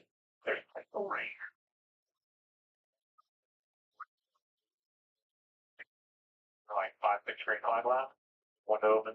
Then we'll go. I'd like to go further, just to give us a little more. Hey, the rain doesn't come. They kind of next on you later. If that makes sense. Adam, makes sense to our resident crew chief Steve Letard up there in the booth. What are they thinking? I like the strategy concept. I don't like the weatherman initiation. When I look at the weather, there is a ton of weather, and it could pop up anywhere, but you're the Indiana man. Was it already a big time rain? Or, It's on me. I just didn't have this, I call it as I see it. And right now, everything's Okay. fine. So I say let's just play on. All right, Priest, Bowman, Haley stayed out of the pits, as well as Cindric, Barry, Logano, and Jones. But the 4 through 7 drivers of Cindric, Barry, Logano, and Jones pitted before the end of stage 1. Karsten Hocevar took 2 tires. He's in 8th on the restart, 9th on back. Have 4 fresh Goodyears. Green flag back in the air. Big stack up. Josh Berry did not fire off well, and the entire inside lane is getting an accordion from about row 3 or 4 on back. Couple cars with significant damage, including Austin Dillon and Ricky Stenhouse Jr. Priest takes the lead away from Bowman through turn 1. And side by side for 3rd as they get out of turn 2. And Justin Haley is going to take over the 3rd spot in front of the 77 and the 2. Kyle Busch has some damage in the 8 car as well. It looked like right front was smoking on Busch's Chevrolet. So he tries to nurse it back around. Joey Logano sails it off through turn 3, almost makes contact with Byron. Had to lift to keep it off the 24 in doing so. In turn 4, Bubba Wallace will pass him for 7th. And Logano trying to pick his momentum back up again, which he should be able to cycle in line now because a couple cars behind him are side by side holding each other up. 3 wide on the front stretch. Toyotas of Gibbs. It's like Eric Jones and Tyler Reddick. Reddick has to forfeit the outside lane, let the 2 cars underneath him go, and that allows for Denny Hamlin to make another pass. Hamlin up to 15th already after starting 37th. 22 spots gained in the first 57 laps. Gibbs completes the pass on Jones. Hamlin trying to go after Eric Jones down the back straightaway. Big block by Larson on top of Ty Gibbs. Gibbs to the inside of Briscoe is on the move. 54 underneath the 19 into turn 3. Hamlin gets by the 43 of Jones through turn 4. Briscoe on the outside, ducks in line to the bottom, lets Gibbs go. And that was in an effect to try not to lose too many spots by getting shuffled out of line for too long, as he slides down in front of his teammate Denny Hamlin in 13th. First laps of the day that Ryan Preece has led this afternoon. And I believe he is the 3rd different driver to lead a lap. I believe Stenhouse was able to make his way all the way back into pit road. Austin Dillon made an unscheduled stop after the restart, as well as Cody Ware. All had some sort of damage straight away out of the restart zone. Oof. Most of the sacking up looked like it was on the inside lane, but then where Stenhouse had got hooked into the wall, he was actually on the outside. Whatever tire rub Kyle Busch ended up having, he fell back to 20th after being in 15th on the restart. But he is still on the racetrack. William Byron with a late dive into turn 1 underneath Carson Hocevar for 5th. Will make the pass. And now Byron is the highest running in the order of those that pitted during the stage 1 break. And again, Hocevar only took the right sides only, so he's got older left side tires than everybody else around him on the fuel strategy side of things.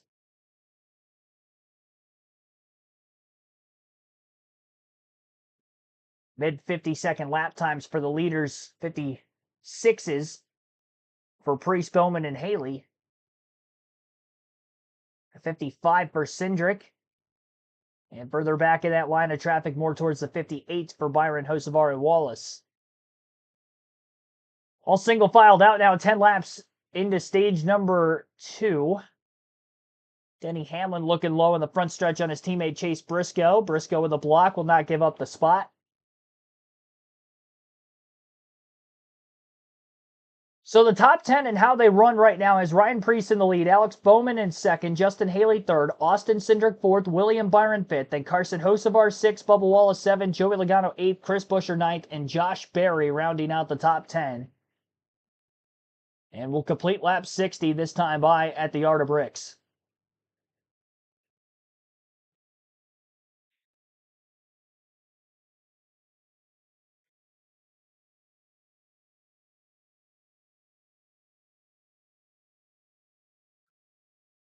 Zoomed in high resolution pictures of their car, the attitude, the potential damage to come up with just a great plan. So those are the pictures Marty's talking about. Frustrating for Reddick.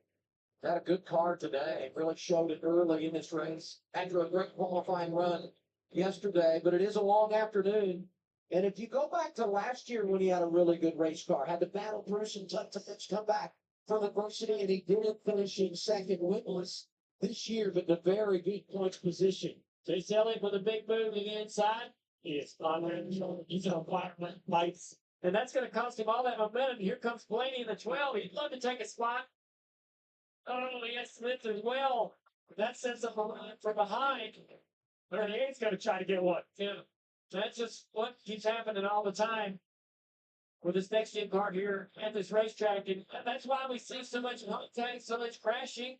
Last year, lots of wrecks on the restarts because the only time opportunity you have to make a pass, and you can't afford to live. Like if you live, you're in a little spot, you can't afford to do that. Maybe there has been a message to some of these guys about the potential for weather, because the aggression meter has gone up. And if you look at people, laps to go just shy of that in this race. That was certainly those empty fuel tanks. And we're guessing about 7 to 9% of fuel remaining, probably a couple, 3 laps. It's hard because they're doing a lot of savings on the green, plus the yellow flags, but we do know the leaders need to win. There's a lot of weather south of us, a long band going from west to east and moving toward the east. So I think we're in good shape weather-wise. But we did have pop-up showers, things developed out of nowhere yesterday as the day got later toward the Xfinity race, toward the end of the Xfinity race. And so, let's see. But I think we're going to get quite a few laps here, if not all the laps in this race today. Talk about the fact Ryan Preece is going to have to give up the top spot. I didn't realize this. He came here as a kid, raced with midgets in the parking lot. Yeah. He's well aware of the history of Indianapolis.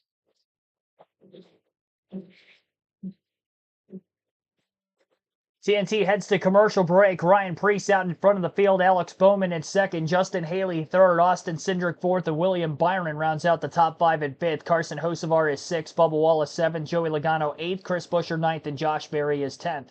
11th place for Kyle Larson. Ty Gibbs 12th. Chase Briscoe 13th. Denny Hamlin 14th. And 15th is Eric Jones. Tyler Reddick in 16th. Todd Gilliland 17th. Chase Elliott 18th. Ryan Blaney 19th. And 20th is Zane Smith. 21st for Brad Keselowski, Cole Custer 22nd, Christopher Bell 23rd, John Hunter Nemechek 24th, and Kyle Busch 25th. AJ Allmendinger 26th, Jesse Love 27th, Shane Van Gisbergen 28th, Captain Legg 29th, and Daniel Suarez 30th. Riley Herbst 31st, Ty Dillon 32nd, 33rd for Josh Bilicki, Michael McDowell 3 laps down at 34th, 5 laps down for Cody Ware at 35th, And then Austin Dillon, Ricky Stenhouse Jr., 36th, 37th are 7 laps down. Noah Gregson pulled off the racetrack. Again, no word of exactly what happened to him, but he's still off the track, 13 laps down in 38th. Ross Chastain out of the race in 39th after a crash in stage 1, lap 18. Our race leader, Ryan Preece, has just come to pit road as he will be taking 4 tires, full tank of Sunoco race fuel. He should be able to make it to the end of stage 2 by pitting now, which would be lap 100, as we have about 35 laps to go in the second stage. Could be a strategy if he has a quick enough pit stop that it could maybe put him in position to win the next stage, which is huge because he came in the first driver below the cutoff line on Bubba Wallace. Wallace scored 9 stage points with a second place finish in stage 1. Preece had 0. Based off the points he came in at a deficit, he would be minus 26 to begin the second stage. So if he can get 10 points back, that'd be big. Bowman and Haley still out on the racetrack for right now. Once they pit, that will give the lead to Austin Cindric. 5 lead changes so far, most of which during pit stops, both under caution and green. Just over an hour and 13 minutes into the race today. 8 caution laps with the 2 yellows, lap 50 and lap 18. And the only caution for incident was the lap 18 yellow, and then the stage break was the lap 50. Chastain again out of the race following that incident, but several other cars received damage on the last restart, didn't warrant a caution. And it looks like not Josh Berry, the 48 of Alex Bowman and Justin Haley will be coming to pit road this time by 2 laps after Ryan Preece pitted. So Cindric back into the lead. William Byron will take over second. Carson Hocevar third. Bubba Wallace fourth. Joey Logano is now in fifth. We'll take a quick break here. Lap 67, you're listening live on KRC to the 2025 Brickyard 400 at the Indianapolis Motor Speedway. Back at the Brickyard scheduled green flag pit stop. 60th Priest is pitted forward and Bowman on pit road now. Big hiccup for the 60th Priest. 16-second pit stop when he rejoined. He's a lap down now. That is an absolute killer. We'll see how Bowman does. Their pit stop looked pretty clean. I think they're going to be fine. The 7 O'Higley is also on pit road right behind the 48. So 2 cars leaving pit road, blending relative to the 2 of Cindric, who was the race leader. Although I'll tell you, as Cindric cuts down the front stretch, there's the 48. There's the 7. Here's Cindric. Oh, yeah, they're going to be fine. They'll easily beat the 2 to the back stretch. I say easily, but within a couple seconds, they should be ahead of the 2. No violation right there. There you go. Now, the 7's going to have problems. The 7 right there going out of screen could lose a lap to the 2. Let's see how that looks like on the back. 48. Okay. 7. Not okay. Not okay. Lap down for Justin Haley and Priest. The green flag stops currently. They've put them in a bad spot. Alan, what happened to the 60th pit stop? Well, they were waiting on the fuel as well, but they also had a bad pit stop. The jack fell, so they had to wait for that as well. You can see right here, the right side, okay, fuel can, and then they come around to the left side, and Brayton put that second fuel can in, and there was an issue like that. So they kicked the jack up there, and took more than one pump to do that, get the tires on the left side. Still wait, had to wait on that. And I'm telling you, with your Jeep, you are coming unglued. You know you're waiting on gas, guys. We can change these tires at practice speed. 80%. There is no need to go fast. And yet, that's like fumbling the handoff on a deal. Hey, we're going to run the clock out. Run the clock out to the head of it. You fumble the handoff. Like what are we doing? There has to be, that's a human error. It happens. But you get so frustrated because it's an unforced error. It's one thing when you make a mistake trying to go fast, but going slow. I remember did a mistake on the 60. You can tell that Steve's ready for football season. Man, that gets straight week. He's using football analogies. I was dreaming it was a Colts when I said it. Hey, let's go. Who's leading this race? Because you look at our pylon, and it's Austin Cindric. But he's on a different strategy than that of Byron, who was a part of that group that ran it long and got 4 tires into the stage. How do you see this breaking out as we run down the road here, Shane? I think Cindric's doing a great job, and I think he has a chance at maintaining this lead. And I like where Byron is better. I have Byron as the real race leader.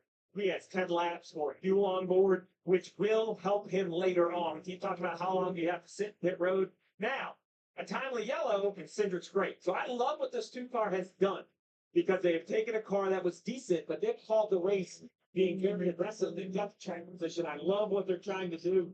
I think, Ryan Wilson is saying, you know, you're going to be playing the championship contenders. We need more playoff points. Plus, you could win at Roger Penske's track. I love the gamble, but I love the fuel load of the 24.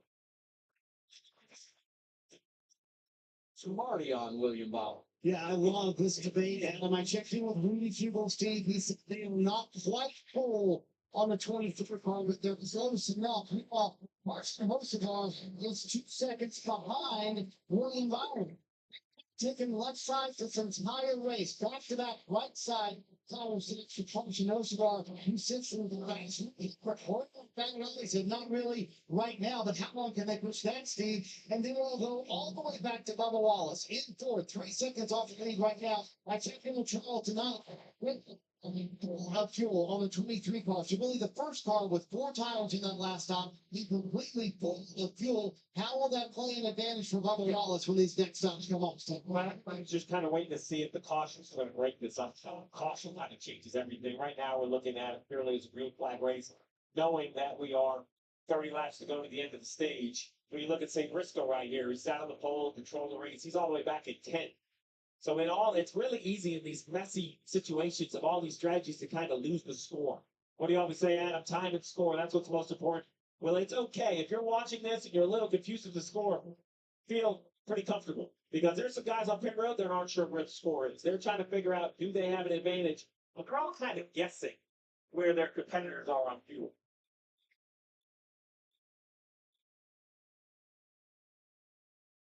Kyle Busch, a name that popped up on the leaderboard early, and right now drifted a little bit here. Yeah, you look at the damage on the nose of that car. We talked about all the cars that were involved in that restart accident. There was just a ton of cars through the field that probably have some, some damage to the nose or the tailpiece. So this is huge damage for this 8 car. It's way off the pace.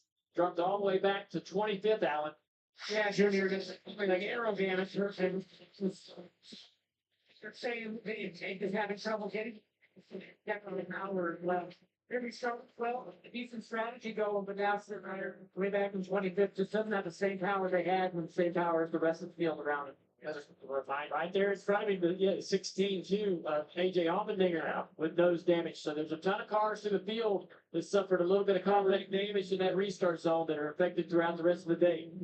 Austin Cindric has led 29 laps. That's the most laps led here by a Penske car since Rusty Wallace in 2000.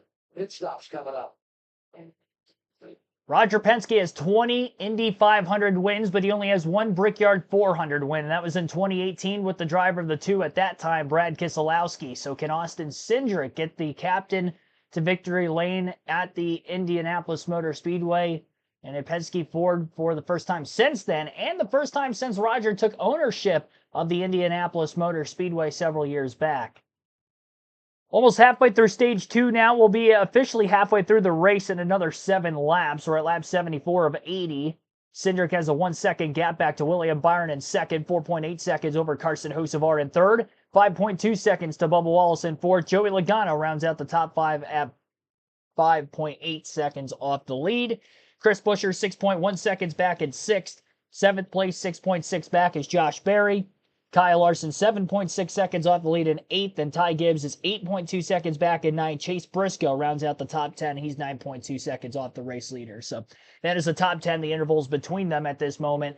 Again, halfway through stage 2, lap 75 of 160 total in this race. Hour 20 minutes in, still the 2 cautions, still the 2-5 lead changes, or I say 2-5, still the 5 lead changes, 8 cautions so far. 8 laps of yellow. Man, I'm butchering that. Time for a break. You're listening live on KRC to the Brickyard 400 at the Indianapolis Motor Speedway.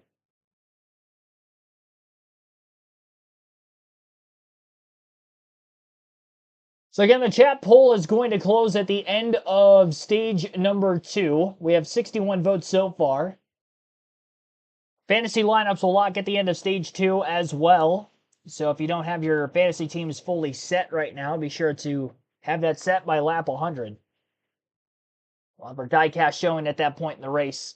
Also, and our theme for this weekend is former Brickyard 400 winners. Had a Ryan Newman diecast earlier in the week.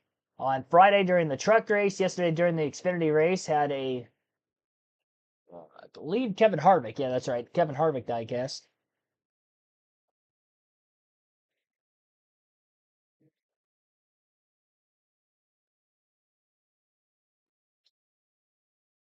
Leaderboard back up on the screen. 30 cars on the lead lap with Priest and Haley going a lap down after making their pit stops under green flag conditions early in this stage. Alex Bowman was the only one of those three that actually stayed on the lead lap. Our RFK Racing Spotlight presented by Trimble. Chris Busher, best of the bunch, running 6 right now. And really good spot when you look at the overall strategy and how we would score this thing. Brad Keselowski, top 20, won the race here in 2018. We talked about Ryan Preece a lap down, but he's the first car in the 1 lap down category right now. So should we get a caution, he could get back on the lead lap. Yeah, the lead's a little bit tight right up here in front with Byron in the 2, and Cedric. There's a lot of traffic in front of them, and so while we've talked about the dirty air and how challenging that can be for Byron, there's 2 cars that's the leader, so he starts to close the gap on Ty Dillon right there in front of him. Ty Dillon's going to race hard. He's got $1 million on the line. Doesn't want to lose a lap, right? Yeah. So he's going to make it really hard with his 2 if he can. And that's going to slow that 2 down and back him up to that 24 Byron. Priest is going to go from the other side trying to run the 24 down, right? Because he wants to get him. I know the free passing position is decent, but if the 10 does get past, he needs to get in front of the 10. Well, I see Dillon here in this position. And it takes me back to last week when he was racing with Denny Hamlin so hard and the impact it had. There he goes, one down. A lot of damage on the nose of the 10 of Ty Dillon. He's going to go a lap down. Obviously in that in-season tournament challenge with Ty Gibbs, and he's pretty much hoping for a Ty Gibbs DNF at this point to take him out. Cole Custer having problems. Right side of his car's got a lot of smoke as his right rear tire seems to be coming apart. And we'll see if he can make it back into the pits without the carcass falling off. Just in case a caution comes out, William Byron going to go off strategy here and come to pit road at lap 79. Hit before the yellow. Great call by the 24. Taylor Dustin out. This could be a game changer, Marty. Yeah, brilliant. That happening. William Byron was in 3 and immediately on the radio said, put right here, put right here. So we'll see how this cycles out. The other thing that opens up here at lap 78 as we see Cole Custer going around the racetrack still is that now they can make one more stop. If they wanted to, Steve, with 82 to go, William Byron can make it a one more shot in this race. As you see that pit stop going, Custer makes it to pit road. No caution so far, though, for the 24. They tried to catch it. I don't think they're going to. No, it was the same kind of deal with Michael McDowell when he had the right front tire failure early into the restart back in the middle of stage 1. He was able to make it to pit row without the carcass coming off, causing a debris caution. Cindric about to put Riley Herbst a lap down. So many cars with nose damage that just can't run the speed of the leaders that don't have any damage at all, and they're losing time as a result of which. Kyle Larson now on to pit row for his green flag stop. Here's Larson, Allen. Yeah, Kyle Larson, Jesse's just tight when he gets there in traffic. They've been trying to figure that out. He's spit twice already today, last time for right side tires and fuel. Kyle Larson, the leader. Last year, trying to replicate that. He quite had his in practice, having to start 13th and outside of the top 10, but it looks like a clean stop so far as they move around to the left side, put that can of fuel in there, trying to be in that window. We'll get our Wow, tight battle. Chase Briscoe, Eric Jones on track, stacking up Denny Hamlin and Tyler Reddick just behind him. 4 Toyotas on screen as Larson wrapped up his pit stop. Clean stop for him. Only Byron and Larson have hit pit road so far. Until now, Carson Hocevar will pit from the top 5. He has worked his way to the front, from the back in a backup car. 2 pit stops. Twice they took right side tires. Here's Carson Hocevar. Green flag service, Marty. Yeah, Adam, I wonder if Carson Hocevar has ever been happier to get some left side tires because you mentioned it, back-to-back right side tire stops to the 77 call. So the car's really good, especially way different when he's out front. He's been running in the top 5 here as we watch the traffic on the track again. So here in stage 2, going to be a full tire stop for the 77. So now for the 77, same thing, rinse and repeat. Clean pit stop, trying to get out there. Currently, the Cindric leading the race has got Kyle Larson trapped the lap down. So a caution right now. Larson will get the free pass or even take away from him. But it's a scary situation. If you put Daniels in the 5, your gamble to pit makes sense. But you're a lap down, which is scary. Yeah. And easily Carson Hocevar is going to go lap down, even though he was in the top 5. Looked like that team was a little bit slow changing the right side tires on that stop. He's going to fall behind everybody he would have been running ahead of. that is already pitted. Josh Berry now on the pit road. He's had a good day so far. On that differing strategy that they were on, 2 tires on the right side, the single to full strategy, rolling part. And it looks like a clean stop, the 21 of Josh Berry, Danielle. Chase Elliott's also in. Chase Elliott is reporting. He said the right rear gets a little warm and stuff, but able to pull it back on. Scheduled green flag pit stops. Most of the drivers that have come to make the green flag pit stops in the middle going of stage 2 have gone a lap down at the hands of Austin Cindric. Cindric's just got a fast hot rod, as Clint Boyer would say. 6.4 seconds ahead of Joey Logano. The guys that are on the same strategy as him, he is pulling away. This 2-car's got a lot of speed today, and we've seen him win on flat ovals already in the NASCAR Cup Series. He won at Gateway last season. He already has a win this year, granted that on a super speedway at Talladega. A win at Daytona in the 500 a few years ago. And trying to get a second crown jewel win here today. The Brickyard 400 legitimately has a ton of speed as he tries to go for his second win of the year. No Ford driver has won more than one race so far this season. Can Cindric be the guy to do it? I wouldn't have expected him coming into the day to be one of the favorite. Oh, he's got a problem. Cindric from the lead's got a problem. Right rear tire's down on the 2. Wow. From the lead, and he's right in front of some of the other cars that would have already cycled off of pit road that will get their laps back. Justin Haley, Kyle Larson. We'll see if Cindric makes it into the pits. We do stay green for now. This will give the lead to Joey Logano. Well, he was quick until he wasn't. Austin Cindric from the lead as a right rear tire going flat. Unbelievable. All those cars that were trapped a lap down at the hands of Cindric are going to get back on the lead lap. I shouldn't say all of them, but most of them. Especially of those that already pitted. They only had 20 cars on the lead lap before that.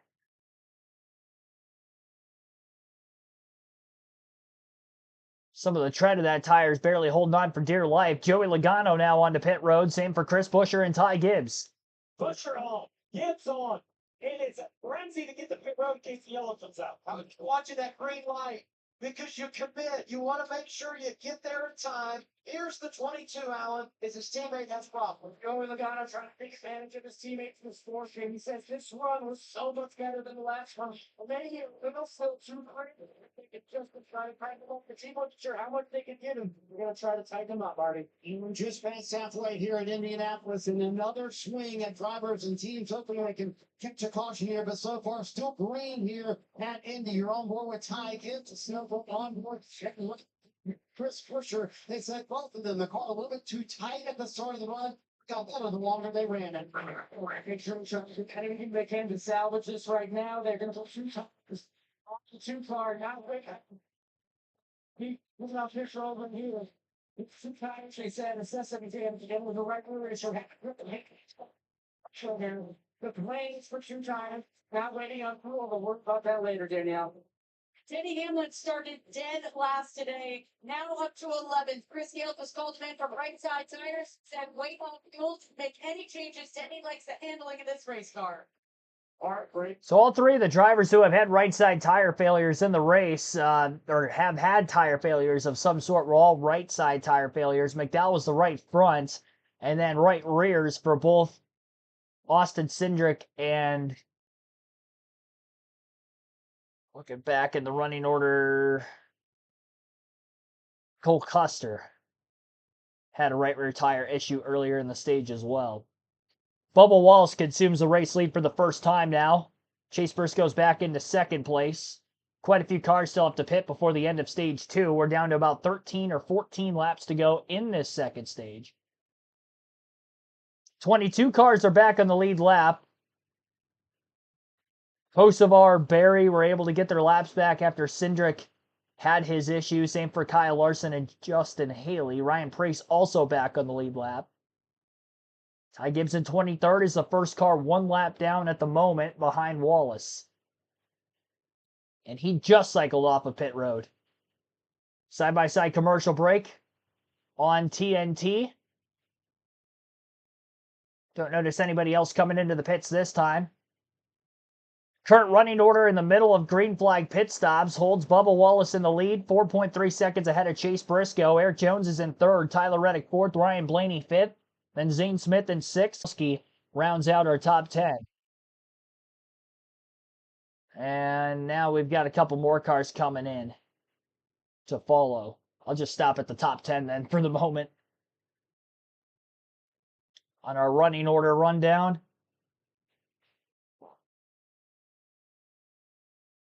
It's like Bubba Wallace will be pitting this time by from the lead. And that will hand the lead over to Chase Briscoe in the 19. So everybody's going to have to pit one more time yet in the race after where they are pitting right now. I don't imagine we're going to see a lot of the front runners pitting at the end of the stage, other than maybe Bowman, Preeson, and Haley, because they didn't pit anywhere before or after the end of stage 1. They waited till the early going of stage 2 to pit when they were within the window to make it to the end of stage 2. So they might end up coming in because they're going to be short to make it on one more stop. They probably have 2 stops left, and then everybody else would have 1 from Byron, who would have been really the 4th car on the pit road until everybody else pitted after the 24 car at the beginning of this cycling. It's taken an awfully long time to get all the way through this cycling to green flag pit stops. It seems like every lap we only have like 1, 2, 3 cars coming down simultaneously. So stretching this out, there's quite a bit going on at once. Eric Jones also on for his 4-tire stop along with Bubba Wallace. Wallace leaves the pits. Jones now on his way out of his box. Briscoe stays out on the track another lap. We'll see if the 23 will be able to stay on the lead lap.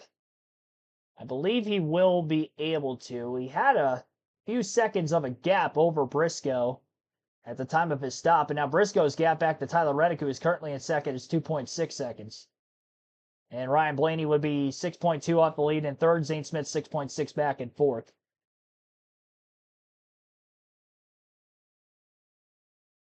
Ten laps to go this time by in the Brickyard 400. Chase Briscoe through turn 3. Now into turn 4. We'll see if Briscoe pits this time by. And it looks like he's coming down. Oh, caution. Nope. Caution's out first. Eric Jones has pounded the wall. He just left pit road. So I wonder if that right front tire might not have been on tightly, causing the caution. It looks like it's about to fall off.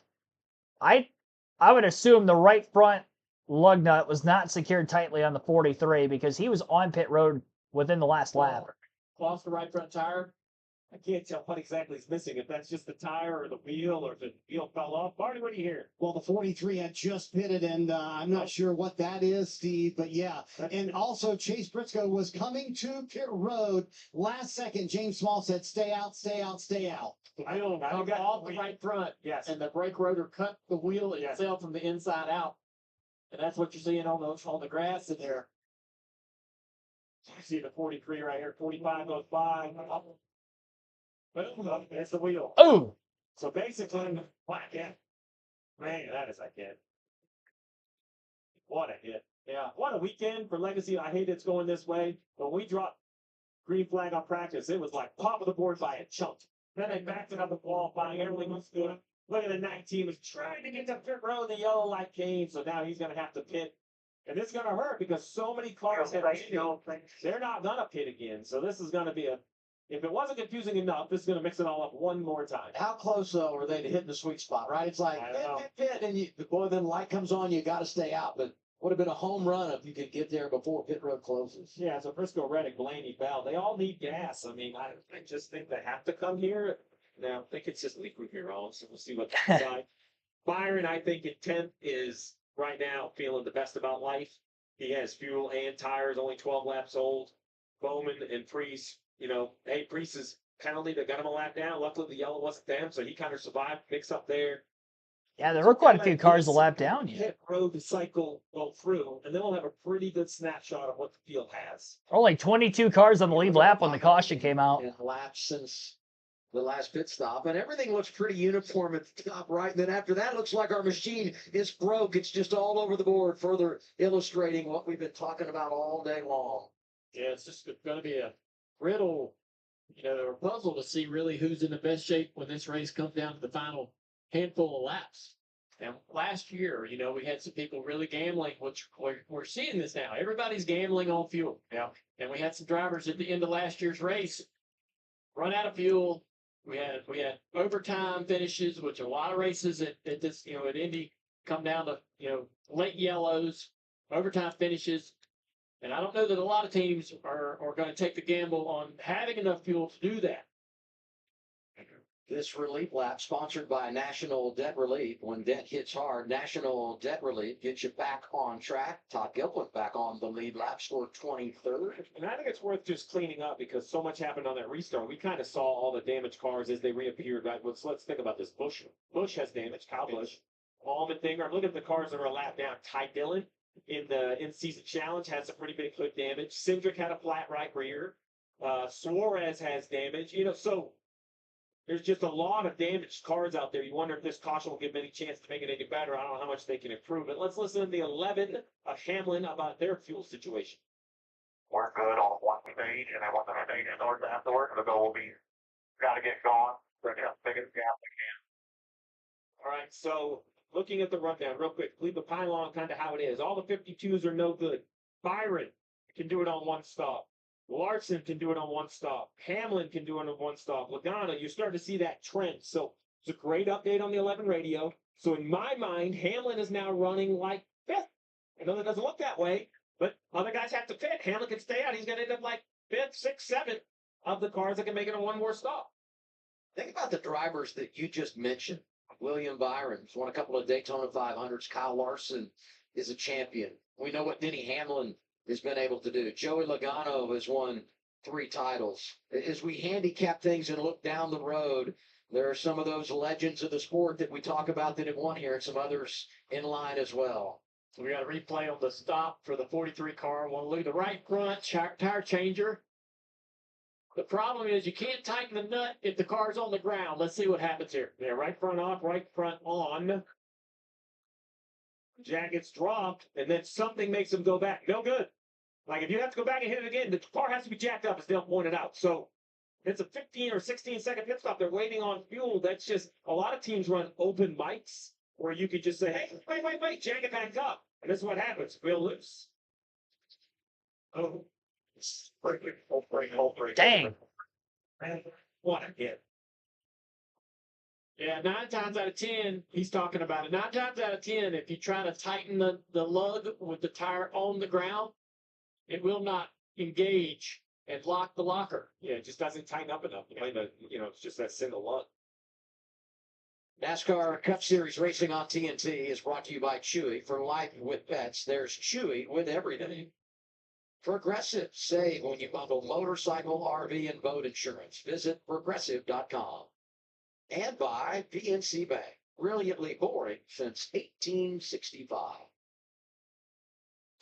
Under caution for the 3rd time today in the Brickyard 400.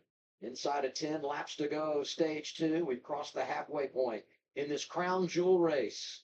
The strategy has been a moving target. It's still anybody's guess what the stretch run will look like here in Indy. What I love is going to talk about all this fuel and all these different things, and that's what's going to set the field for the final sprint to the finish. And then they take the gloves off, and just stand there and just keep punching each other in the nose for the last 20 laps. That's what it looked like last year. I expect this to look no different today. And it's hard to not have tunnel vision on winning the Brickyard because of everything that this race means, but it is the final race. In-season challenge, $1 million on the line. Right now, advantage Ty Gibbs. Yeah, Ty Gibbs is 21st. And then Todd Dillon has a nose damage, and he's a lap down. Things are just getting tougher for this 10 team. Let's see how much they can repair it under this yellow. And how much Gibbs changes his strategy. Like, do you not engage to win $1 million? Like, that's a tough call. That's a tough choice. At this point, I think the Big Four is going to have some issue, some pretty catastrophic issue to their day, right? To give this 10 car a chance to finish. So, all right, so if you're Ty Gibbs, do you want to know this? I think you know from the car drives. No, I'm saying if you're Ty Gibbs, do I tell you, hey, Ty Dillon has big problems, so you can limit your risk? Yeah. Like on the other side of that? Or do you like, I mean, he knows what it is. He can look out the windshield and kind of add it all up in his mind. Yeah. Once again, it's a political problem. Bunch of cars needing fuel. Mulaney just to confuse us all more, it's going to jump onto another strategy. Adam, we'll let you cover that. I'll just explain it. I knew you 12 seconds. I knew you 12 card. I'll put it right out there for you. How about the interesting move there, Adam, with Ryan Blaney staying out? They have not pitted since lap 52 for Ryan Blaney. They stay on the racetrack. Meanwhile, Tyler Reddick following Chase Briscoe down pit road. He, too, a little bit of damage on that restart accident earlier, and he said it's just not the same car since that damage happened. He said the car just not as usable as it was earlier in the race. Chase Briscoe and James Small, man, they called fortunate caution so many times this year. Pocono, Chicago come to mind saying they do not get that break. He said, I need to be freer on the front end of the run. Wait on still here. Evening, James Small said we're going to restart about 12th to 15th now and a lot of traffic. Big run coming your way to end stage 2. Ryan White stayed out there. You're watching the Brickyard 400. Presented by PG.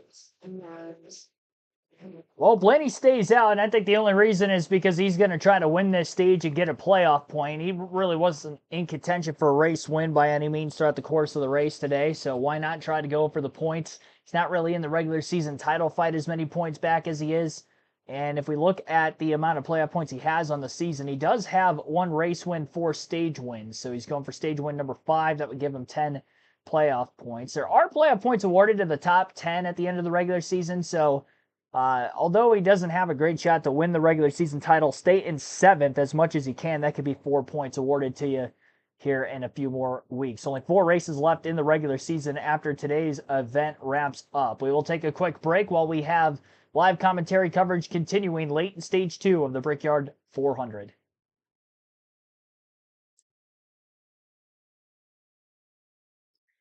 Going to get to my fantasy team here and see who I have to take out of my lineup before the end of the second stage. Knowing we have a restart coming up here, we could end up getting another incident before the end of the stage as well. So Blaney's the only driver that would still have to pit 2 more times. Everybody else who has been to pit road has only got 1 more pit stop left to make it on fuel to the end of the race.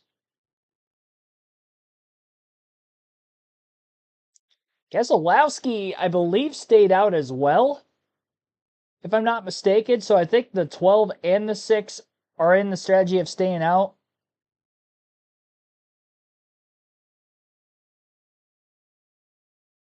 And going for stage points.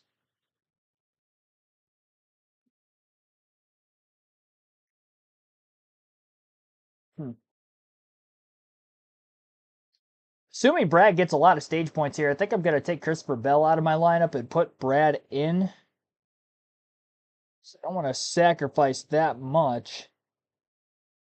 Although Ty Gibbs, he's got too fast of a car. I think he can get a good finish yet.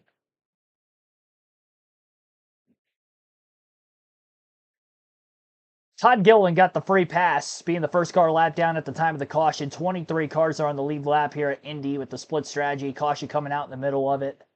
Not everybody was on pit road at that point in time. Quite a few cars with damage after the restart before the one we are about to get right now.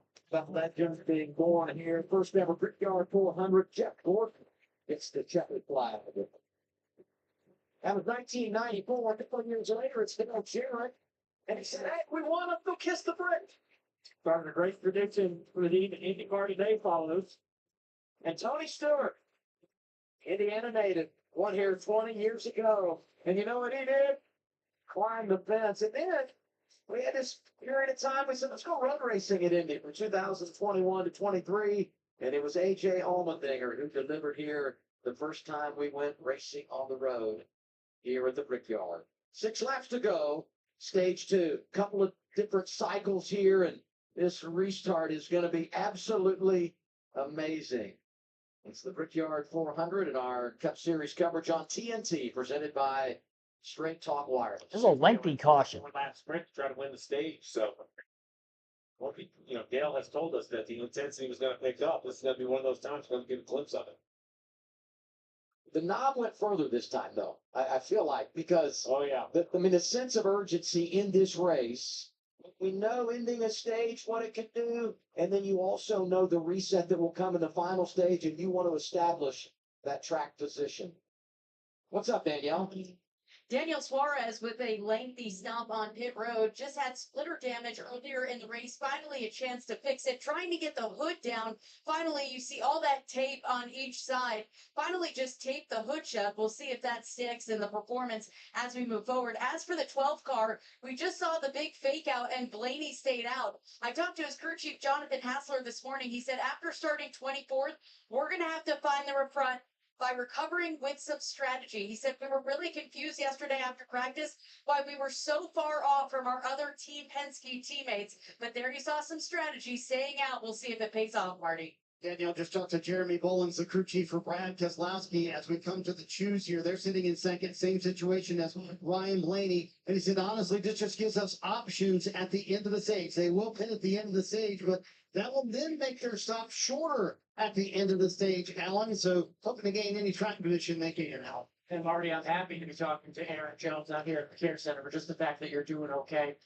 Any warning there? I mean, no warning other than just, slow on the right front. I saw him struggling for a second, but figured we got it on. And then as soon as I turned into 3, I knew we were crashing. I felt it come off. So, yeah, I mean, it looked bad, but it honestly didn't feel as bad in the car as others I've had. So I feel good and, fortunate, happy for that, but just sad for the Dollar Tree team. Just fast car and things weren't working out the best today, but, I just wanted to have a shot at the end.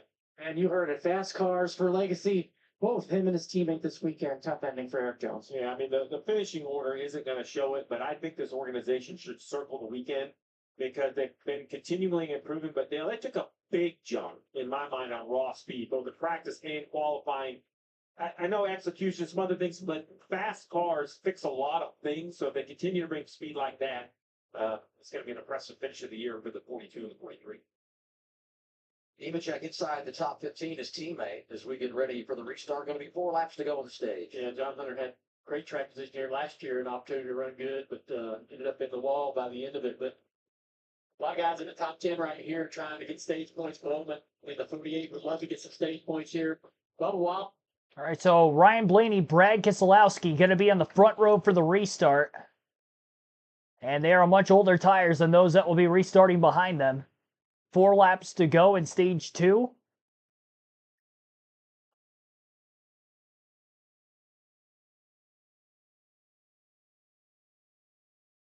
Three Hendrick Chevys, Byron, Bowman, Larson, 3rd through 5th behind the front row. Denny Hamlin, who started dead last, up to 6th place. He'll be inside of row 4, based off of where he chose on the choose rule the lap before.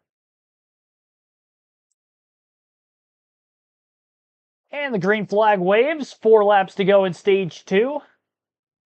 Blaney gets a good push from William Byron. No accordion effect on any of the restart lines that time around.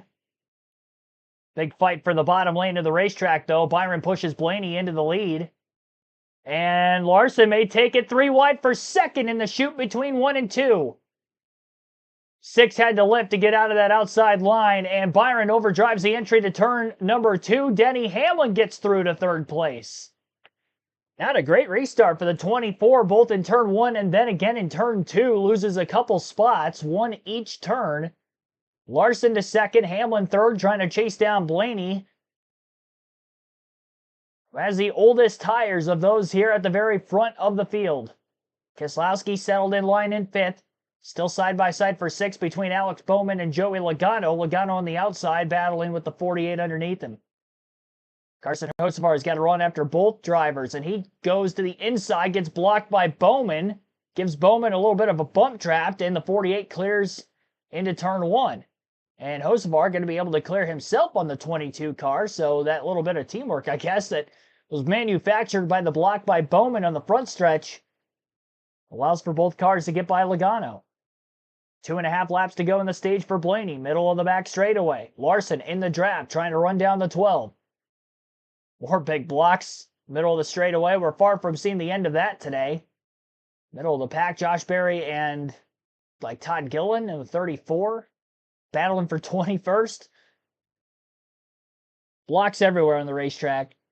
Doesn't matter what position they're running in. Whatever the position they're in, they want to keep it. Blaney blocking back and forth, meanwhile at the front of the field on Kyle Larson as he tries to get this playoff point and salvage something out of the day, which has not been a great one for the team of the number 12. Larson lost a lot of time on entry into turns 1 and 2, getting very tight in the dirty air on corner entry into 1 after that late block on the bottom of the racetrack by Blaney. William Byron to the outside of Denny Hamlin, trying to arc off the entry to turn 3 a bit. Hamlin flatlines the entry, trying to protect the inside for as much as he can. Hamlin accelerates through turn 4, gaps the 24 car. Larson's got to run after the 12 of Blaney. Blaney trying to break the draft again on the front stretch. 1 lap to go in stage 2.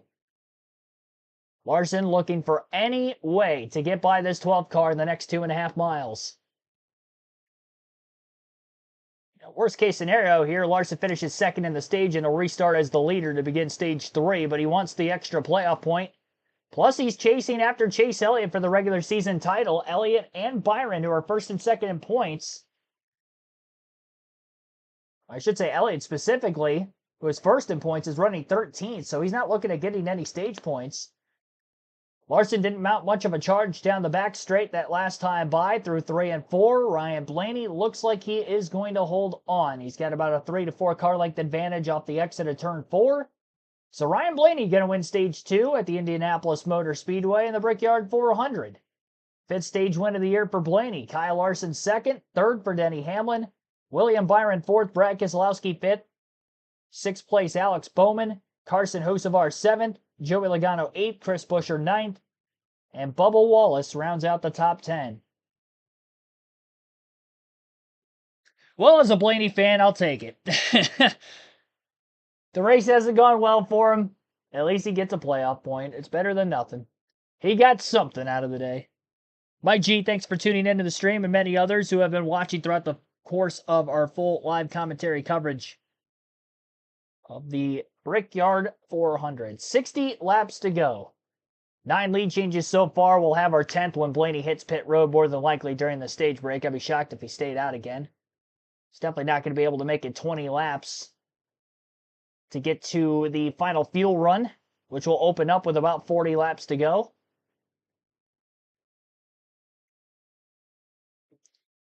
We'll end the chat poll now as we're at the end of stage 2.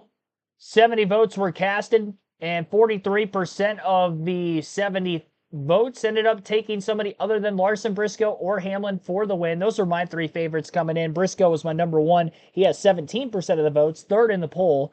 Hamlin gets 11% of the votes for the driver, the number 11. Kyle Larson, 28% of the votes, and he will be the leader on the restart. Denny Hamlin's going to be in 2nd, and Chase Briscoe's fallen back a bit throughout the race. By the time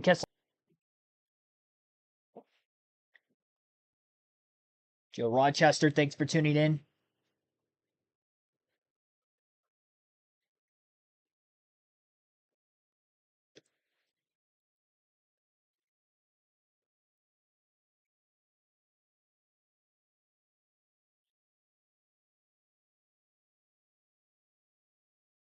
Been keeping an eye on the weather all race long, so as we're during another caution period, I'll check to see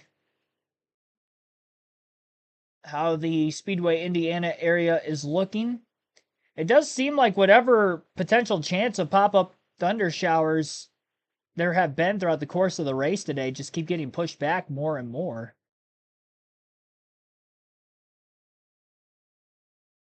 The start of the race, it was looking like 3:45 Eastern could have been the earliest we would see rain. And then 4 p.m. Eastern, and now it's back to about 5:15 Eastern locally, which is a little over an hour from now with 60 laps to go. So I think it's looking pretty good that we can get to the end of this race with no delays. Ruben Tompa, thanks for tuning in. Driver that deserves the most this race. I mean, if you're asking me like who looks the fastest throughout the course of the race today, I really don't know that there's one particular car that has stood out to me as the guy to beat. But I would say based off of the strategy that we've seen so far, I think you have to look at Larson, Hamlin, Byron, the top three, probably being the three favorites for the win because everybody's only going to have to pit one more time. As long as they have clean pit stops, I'd imagine. Clean pit stops and clean restart or restarts, depending on how many we get in stage 3. They were so low on fuel that couldn't run an extra lap. It's going to be tough to beat them. Tail end of the longest line, which is super painful.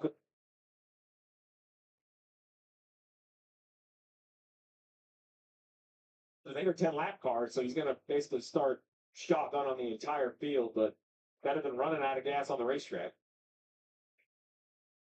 Let's go to Danielle.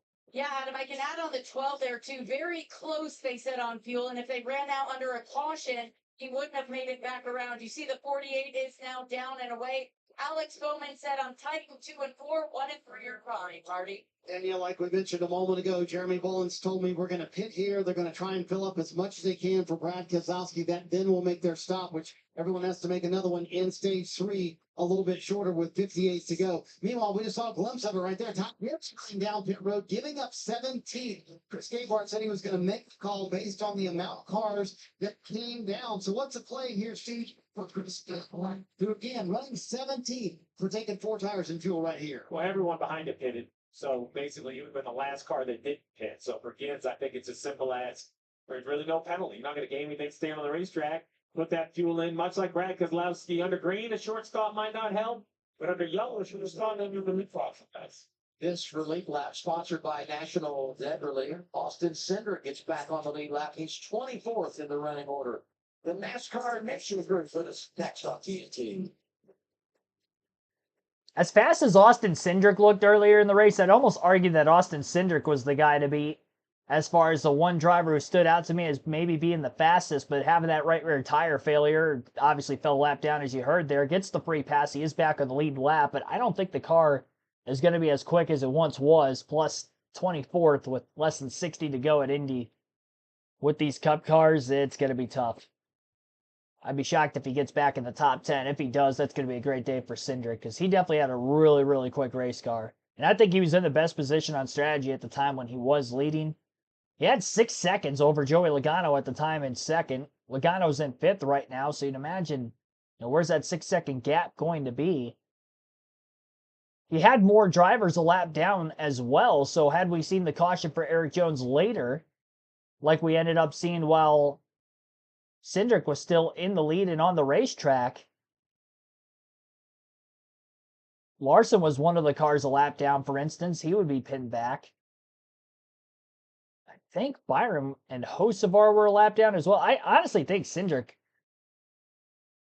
would be up in contention for the lead at the very least. He would definitely have a great car and a great capability with track position to be the leader had he not had the right rear tire failure in the middle of stage 2. But yeah, after that, I think it's going to come down here between the 5 and the 11. Larson trying to go for back-to-back wins at Indy. In the NASCAR Cup Series, Denny Hamlin looking for his first. He's won a lot of crown jewels in NASCAR. He's got Coke 600 win. He's got multiple Southern 500 wins, 3 Daytona 500 victories, but he has never won the Brickyard 400. Only 3 drivers in the Cup Series in today's race have won the Brickyard 400. Larson last year, Kyle Busch in 2015 and 2016, and the Brad Keselowski in 2018. The 3 years that we ran the road course races here at Indy, Michael McDowell, AJ Allmendinger, and Tyler Reddick had a win, but not on the oval.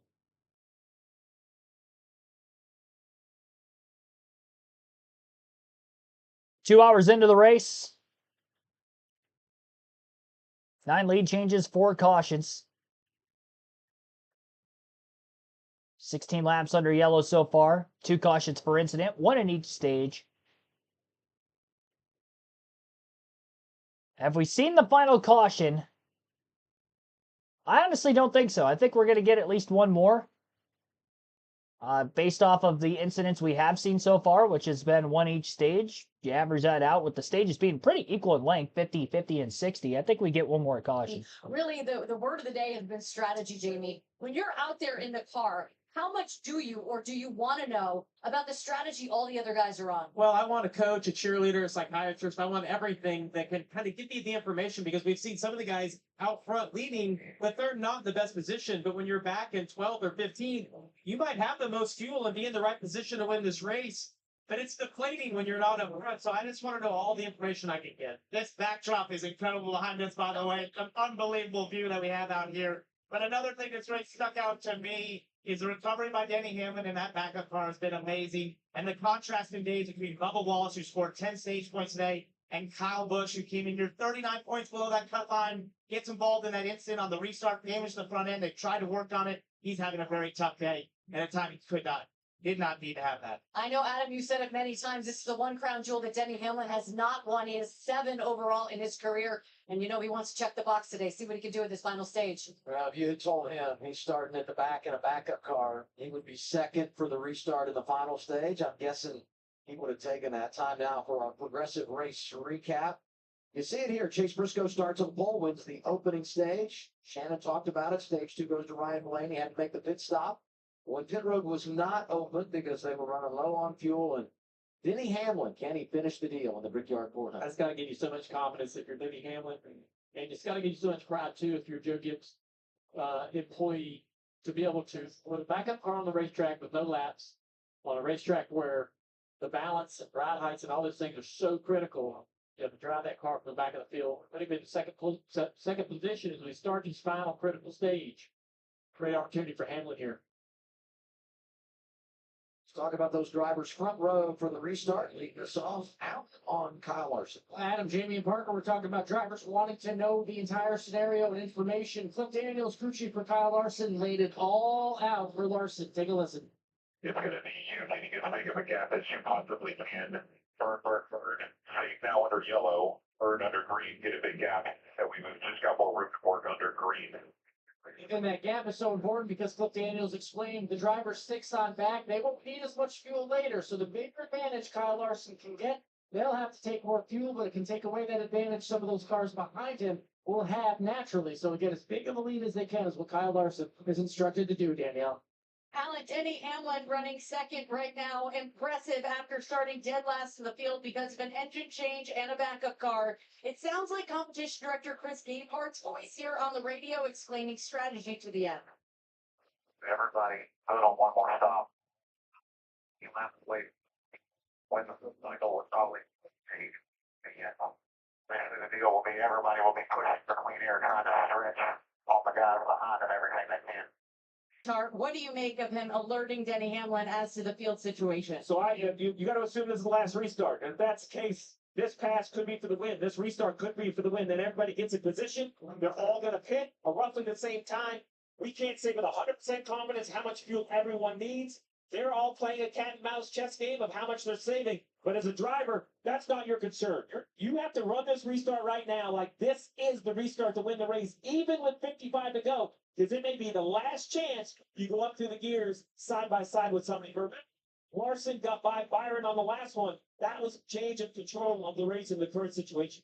Last year, Larson had to come from behind. Today, might be playing defense. He's in control here. Restart final stage, and on the front row with Hamlin. 2 drivers that know how to deliver in big-time situations. 55 laps to go in the Brickyard 400. Larson inside of row 1. Denny Hamlin on the outside. As the green flag waves, we are back under racing conditions at the Indianapolis Motor Speedway. Larson's got his teammate William Byron to push him. Carson Hocevar on the outside. Couldn't really get to the back bumper of the 11. A lot of lane changing going on further back behind the race leaders. Hamlin tight on the door of the 5. The 5 runs a bit wide. Not letting Denny run him tightly down to the bottom of the racetrack, and that aggressive move by Larson's going to pan out for him. He is in the lead off turn 2. And now Larson starts to try to break that draft down the back straightaway at IMS. William Byron in the 24, tailing behind the 11, very close there as well. Corner entry through turn 3. Hamlin holds into second place. And Larson will lead the first green flag lap of stage number 3. Larson out in front, Denny Hamlin second, William Byron third, Carson Hocevar fourth, and Joey Logano rounds out the top 5 as we begin this final stage of the race. Chase Briscoe, Ryan Preece, closest battle side by side in the top 10. Briscoe on the outside, Preece on the bottom. This is a battle for 9th. And they're still going to be door to door as they nearly make contact off the exit of turn 2. Both drivers pushing hard. Christopher Bell in the 20 trying to tail behind both of them as they slow each other down with a little bit of side drafting. Into turn 3, Briscoe going to have to concede the position, and Preece is up to 9th.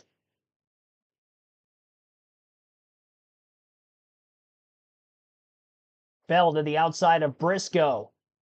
Not going to be able to make the pass on the high side through turn 4. Wasn't expecting that here at Indy. Good crossover move, though, by Bell, the over-under, as he couldn't get it done on the high side, but had a good enough run off the exit of the corner.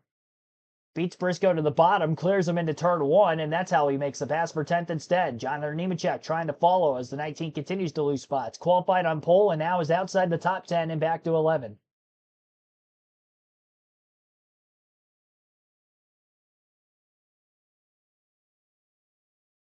Briscoe won the opening stage of the race today. Barely inside the top 10 at the end of stage 2 was 10th, and now he's back to 11th. Ryan Blaney, who won stage 2 on pit strategy, ended up pitting before the fuel window opened because he was so light on fuel, didn't think he was going to be able to make it back around the racetrack another lap, so he actually had to restart behind all the lap cars at the tail end of the field. He's 23rd. 24 cars are currently on the lead lap.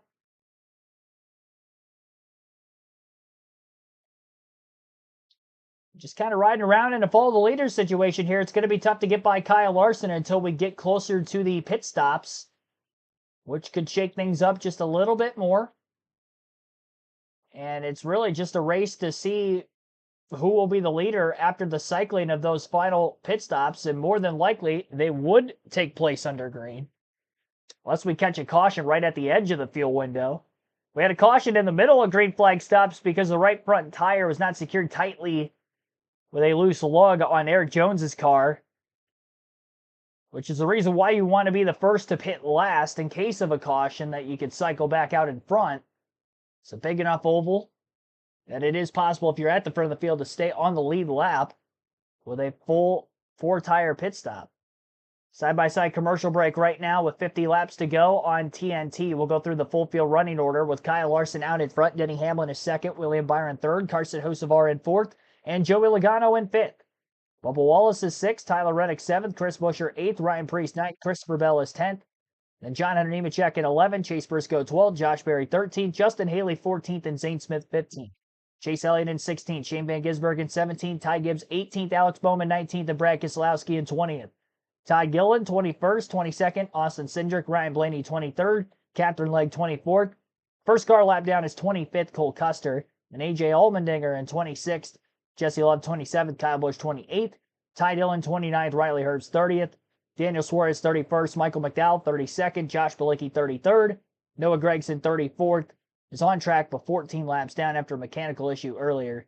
And everybody from 35th on back out of the race. Eric Jones 35th, Cody Ware 36th, Austin Dillon 37th, Ricky Stenhouse Jr. 38th, and Ross Chastain will finish last in 39th.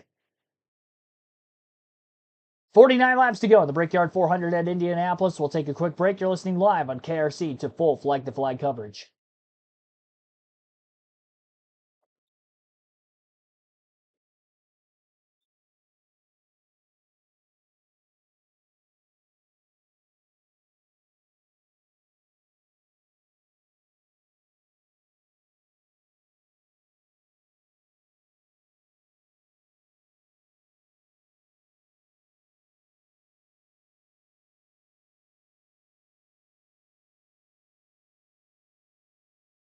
The gap for Kyle Larson over Denny Hamlin is about 0.2 of a second and 0.8 over the third place driver, William Byron.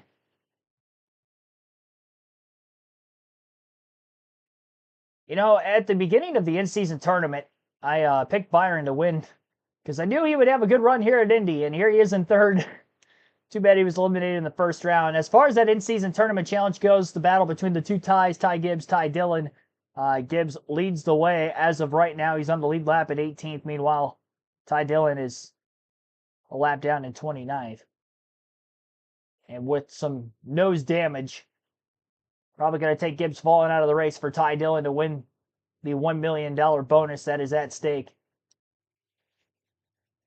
48 laps to go at Indy. We get our Xfinity fastest lap. What did Cliff Daniels tell Kyle Larson? Run and hide. And here you see it. He's got the fastest lap today. It came at lap 109. Right behind him there, Denny Hamlin and Atlanta trying to keep the pressure on. And Byron as well, still all right there together as they go through turns 3 and 4.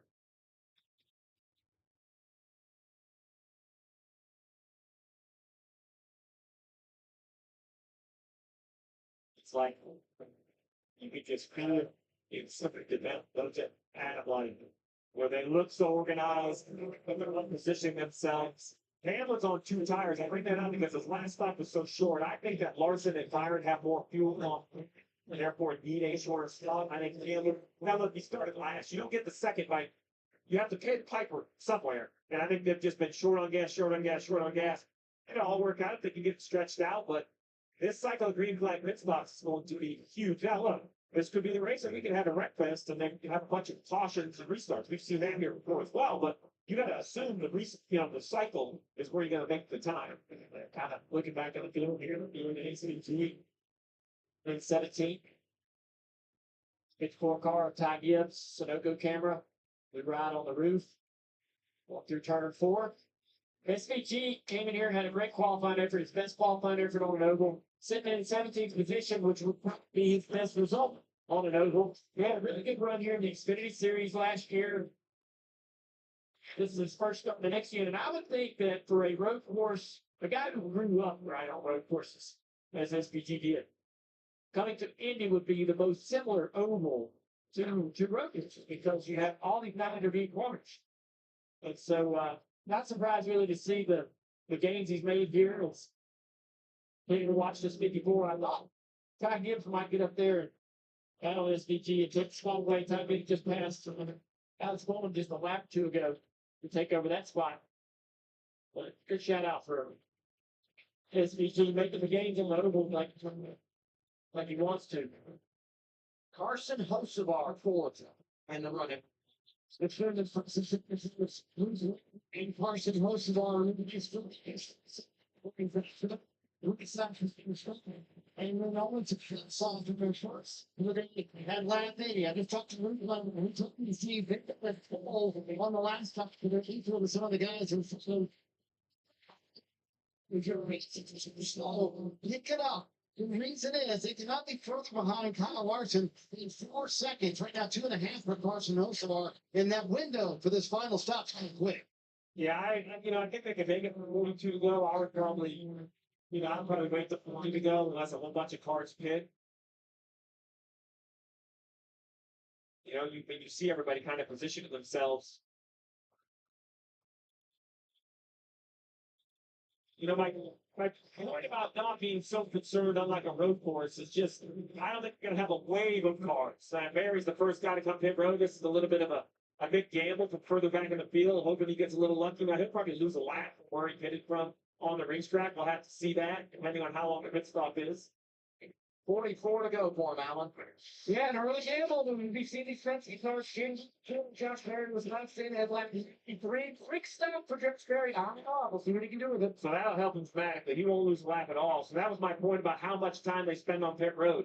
So now this is kind of now going to set the bar. Anybody that comes off from pit road will compare to Josh Perry because we believe he could probably make it to the finish on fuel. So the leaders are on the front stretch. And it's still not close. It's going to be very close. 22 of Logano. So now this is what's going to happen. They're going to just kind of trickle in a little bit every lap for the next 2 or 3 laps, I imagine. Alan, now you have Joey Logano in front of you. Yeah, another Pepsi. If you're called, if the hand with right on, there's 22. Feels pretty neutral, which is upper It's waiting for you. on time.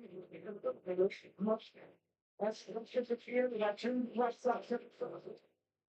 Down and off. Now let's see what the leaders do. I think they're in the window. 42 to go. I think you're going to have to hit pit road. Larson, Hamlin, and Byron. One of these three is going to pit. They just can't stay on the racetrack. These two go to the wall. How about Byron in third? Does Byron peel off? He does. Byron peels to the left. You see him top right of your screen. William Byron onto pit road. Here it is. The big move for the 24. And one of the first stairs on pit road. You'll check his stop. Remember, upper left. Upper left is the track map. And looking at that 5. The dark blue dot is the 5. That is the race leader. That's who you want to compare Byron to off pit road. But the most important thing for Byron here is clean stop, no mistakes, must be full of fuel, Marty. Trying to get the 12 switch on win for him. With William Byron has been in the game as a top 3 car all day long, but not quite. Is it going to come down to 42 to go? As you mentioned, see, side of their window, William Byron said a little too tight. Good to go to the end. Chase Briscoe coming down pit road as well with that pit stop on one, dominating the race. With his car a little bit too tight here in the second half of the race. From 20th position. Just going to struggle on the pole, won a stage. Has led 34 laps today. Briscoe's going to have a hard time beating this 5 car down the back straightaway, but I think he might do it. There you see the 19 up off of turn 2. Here's the 23 coming on the pit road. How about Bubba Wallace, Marty? Yeah, and he said, I just need to be a little bit freer, especially in terms of 1 and 2 for Bubba Wallace. 41 to go, bringing him down pit road. And say, sure, Indianapolis today. Earlier on, he asked for an extra water bottle in the car as well. And just waiting on the fuel for Bubba Wallace. And Austin Cindric got himself back on the lead lap, and he's been holding balls. This is a driver that led a bunch of laps so far, but had that call to long strip that cost him the lead and eventually the race last year's stop. This is so interesting, right? Because the 5 is leading the race, but all these cars coming off pit road, like the 19, the 24, even the 21 of Barry is up the road a little bit. You see right now another car blending off. That's the 17 of Busher. Ty Gibbs making a stop. Got to execute here when you think about in-season challenge, Marty. Looks like it'll be $1 million day for Ty Gibbs, but still, in terms of the race performance, not what they expected today. Horrific speed yesterday, just been suffering with the handling of the car, especially here in the second half of the race for the skate park, bringing his driver down pit road with 3 laps to go, and still another car that's not stop waiting to control. Coming down, Danny Hamlin. They're going to do it.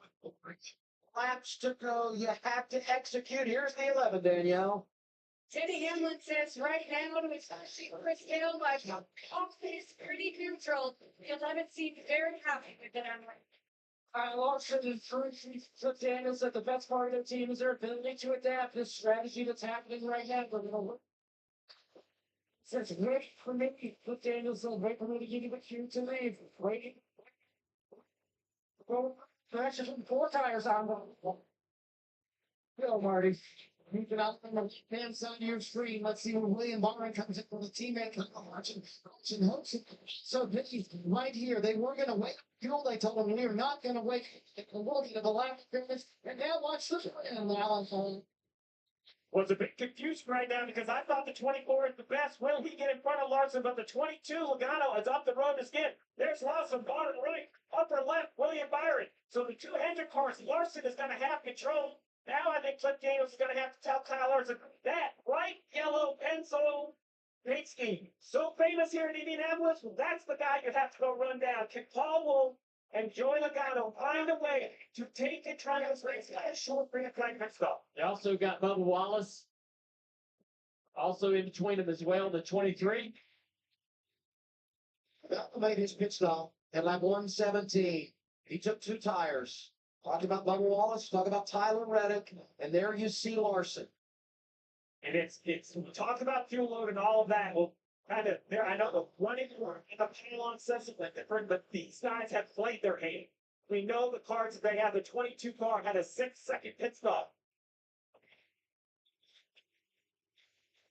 Man, 37 laps is going to be a long time out there trying to figure this out. Logano, You see right there, Paul Wolf, right side, so good at manipulating these races. And I know he's not leading on the pylon, but these cars can make it to the finish line. I hope they can, from where they finished. It's sort of clever that this strategy started from the very beginning of the race to be able to know that they needed to make a stronger pit stall late in the game and literally leapfrog the 5-car Larson, which is probably likely the fastest car on the racetrack. So you also have the 23 left boys in there as well. Roger Penske bought Indianapolis Motor Speedway 2019, but he only has one win here, the Brickyard 400. Joey Logano delivered for the captain today. You know, and I asked that same question earlier when Austin Cindric was leading, because I believe that Cindric had a car that was capable of winning the race based off of raw speed alone. Joey Logano didn't really seem to have the pace that the two had at the time when he was leading, so we'll see if Joey Logano cycles to the lead once everybody makes their final pit stop as to exactly where they will be running. 23 cars are on the lead lap. They're Todd Gillen, Ryan Blaney, Catherine Legg, and Shane Van Gisbergen have to pit yet. I believe SVG is actually on pit road right now.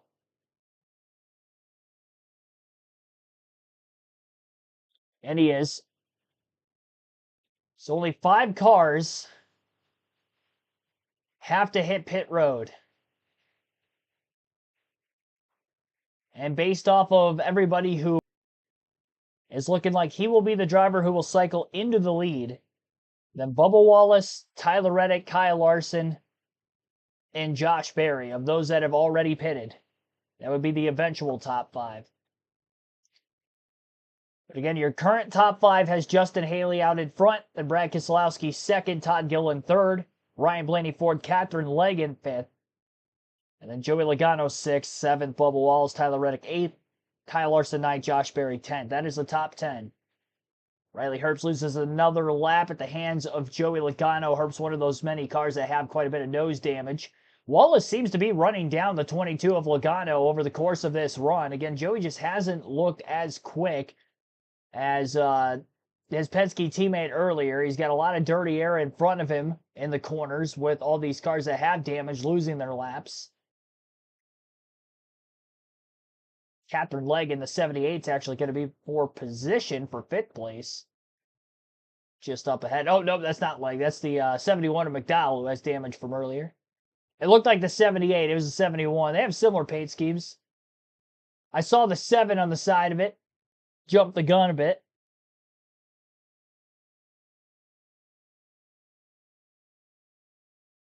Now, Larson took 4 tires under his pit stop, knowing that they were going to have to wait on fuel a little bit longer. And the 3 drivers who already cycled out of the pits in front of him, Reddick, Wallace, and Logano, only took right sides. So that could be an advantage for Larson, especially with the speed it seems like that 5 car has. Remember, he was on 4 fresh tires with the strategy he had last year, was able to kind of help march through the field on a somewhat similar strategy in last year's race, and it worked out for him, getting those couple extra restarts late.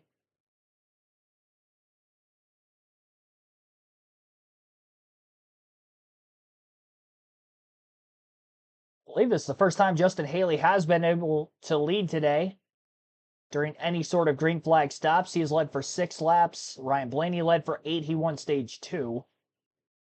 Bubba Wallace had 4 laps, led 19 for Larson. Chase Briscoe 34. He was a stage 1 winner. Hamlin led 1 lap during green flag pit stops. Nemechek led 1 lap. Bowman led 2. 12 for Ryan Preece. Austin Cindric has led the most laps today, 40 laps led. He had the right rear tire failure while leading earlier. And those are all the drivers to lead at least 1 lap. 31 laps to go this time by in the Brickyard 400. The gap between Joey Logano and Bubba Wallace specifically, who will be the eventual leaders, is only about 0.4 of a second.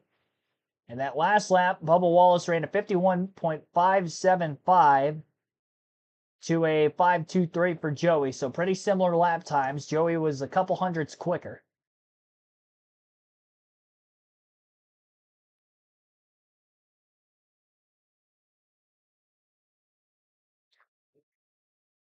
The only other thing I could think of is the likes of Haley, Keselowski, Gillen, Blaney, who all pitted during the stage end. if they go splash and go, is there a chance that they could cycle out in front of Logano, Wallace, Reddick, and all those drivers at the front? I don't think so, but I think with the splash and go stop, they can maybe cycle into the top 10 by the time they end up pitting. More likely for Haley and Keselowski, because Blaney, for instance, is 8 seconds off of Haley's lead. Gilliland is about 4.5 back.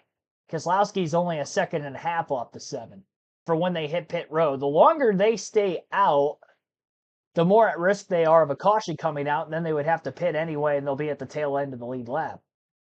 They're definitely not going to make it on fuel from when we restarted with 55 laps to go to the very end, when the fuel window is only about 42 laps.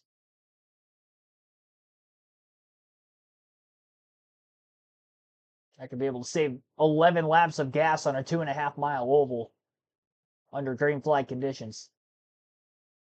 And Haley actually pitted much less than Keselowski, Gilliland, and Blaney, who pitted during the caution.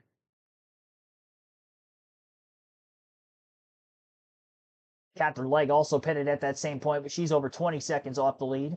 About 15 seconds or so ahead of Logano yet in 5th. 30 to go. Larson's been right behind Reddick. 3-4 car lengths back or so, but he hasn't been able to get any closer than that. Denny Hamlin, who started dead last in the race, was running second behind Larson when the green flag pit stop cycled through. He would be in 7th of those that have already pitted, Hamlin that is. And Briscoe, the pole sitter, would be 8th of those that already pitted, not counting where, again, Haley, Keselowski, Gill, and Blaney might cycle.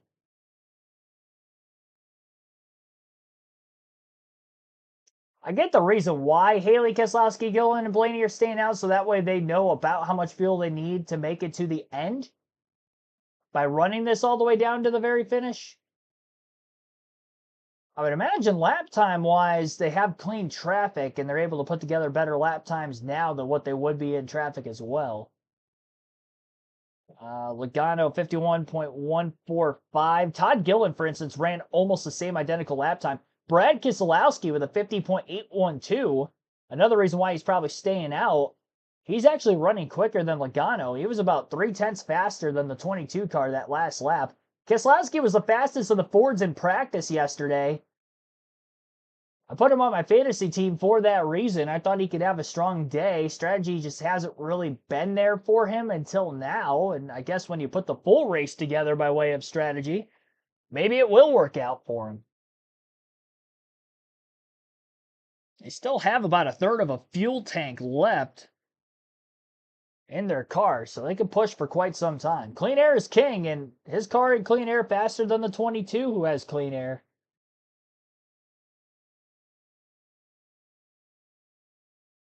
Yeah, I mean, if this works out, what a call. Keselowski needs a win to get into the playoffs, and that would definitely upset the playoff field. Let's give ourselves another new winner. I feel like he's going to cycle ahead of Justin Haley because Haley's got less fuel in his car now, so to make it to the end, probably going to have to take more. And Brad is running him down. Closer Keselowski gets behind Justin Haley, though, his lap times will start to slow a bit. And then the lap times of Joey Logano may get a bit quicker. And that was actually the case that last lap, with Brad being within 0.5 second of the race leader Haley, because Brad ran a 51.34 to Logano's 51.126. So Joey 0.2 quicker. Keselowski's going to stay out as long as he can. He's going to have to make this pass very quick. The longer he gets... Oh, and Joey's got a problem! Right rear tire on the back straightaway has gone down for Joey Logano.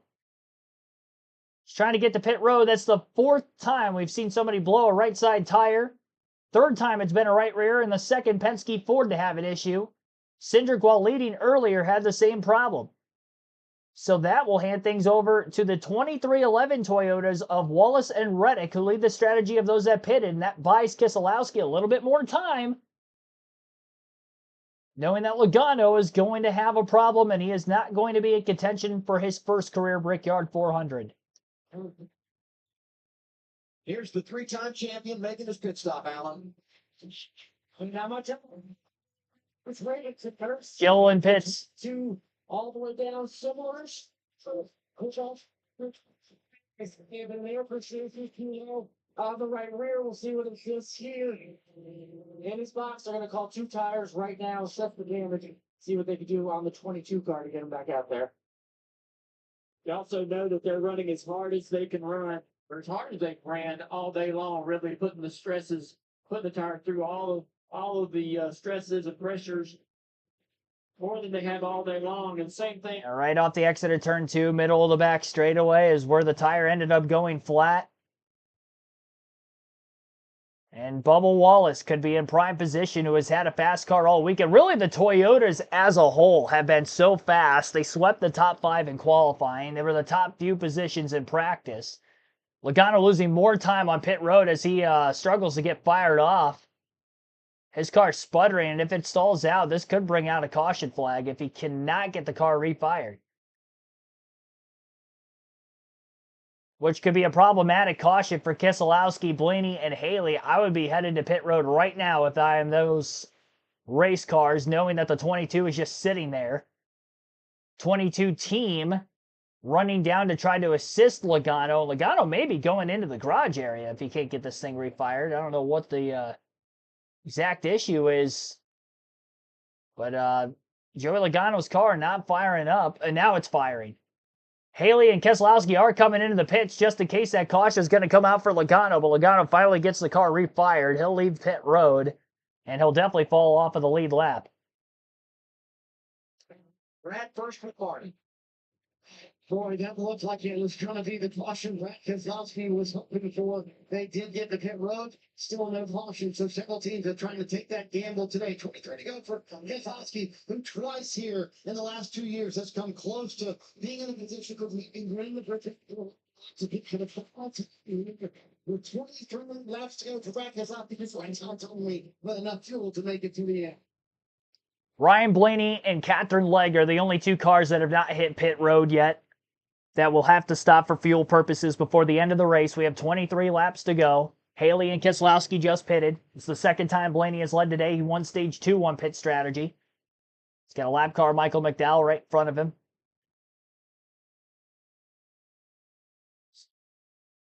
And as far as where Haley and Keselowski ended up cycling, they're going to be pretty far back. I believe I saw Haley in 20th.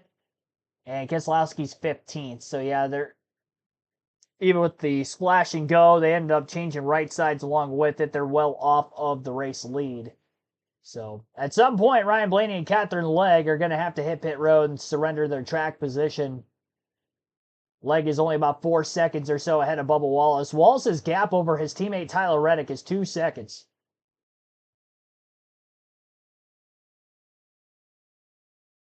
By the way, Logano doesn't wear a toupee. No, he does not. He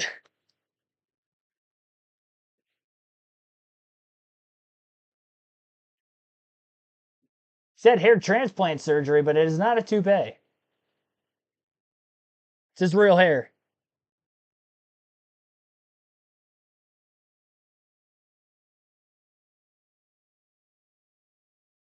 Surprised our leaderboard hasn't updated yet. Actually, our leaderboard just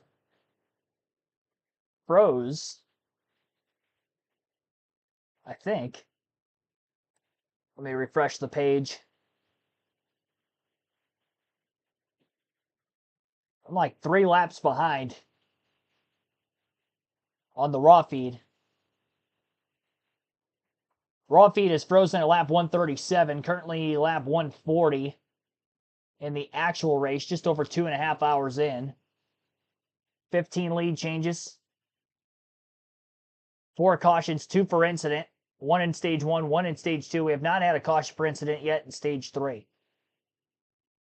I'd like to think that Ryan Blaney is not going to be able to make it on fuel to the end. And the longer he stays out, I feel like he's just going to pin him back in traffic more and more. Although at this point, I don't really think it matters much. He got the playoff point for staying out to get those stage points at the end of stage 2. So he'll salvage something out of the day. Blaney can go 56 laps on fuel. He deserves to win, but they need to investigate how big his fuel cell is. I don't think he's going to make it. Brad Keselowski came very close last year on fuel mileage, but he had a lot of cautions in that final stage that kind of helped aided him. There has been no caution laps outside of the stage 2 brake caution. Again, we last restarted at 55 to go. So maybe that's why he was 8 seconds off the lead initially, because he was saving gas this entire time.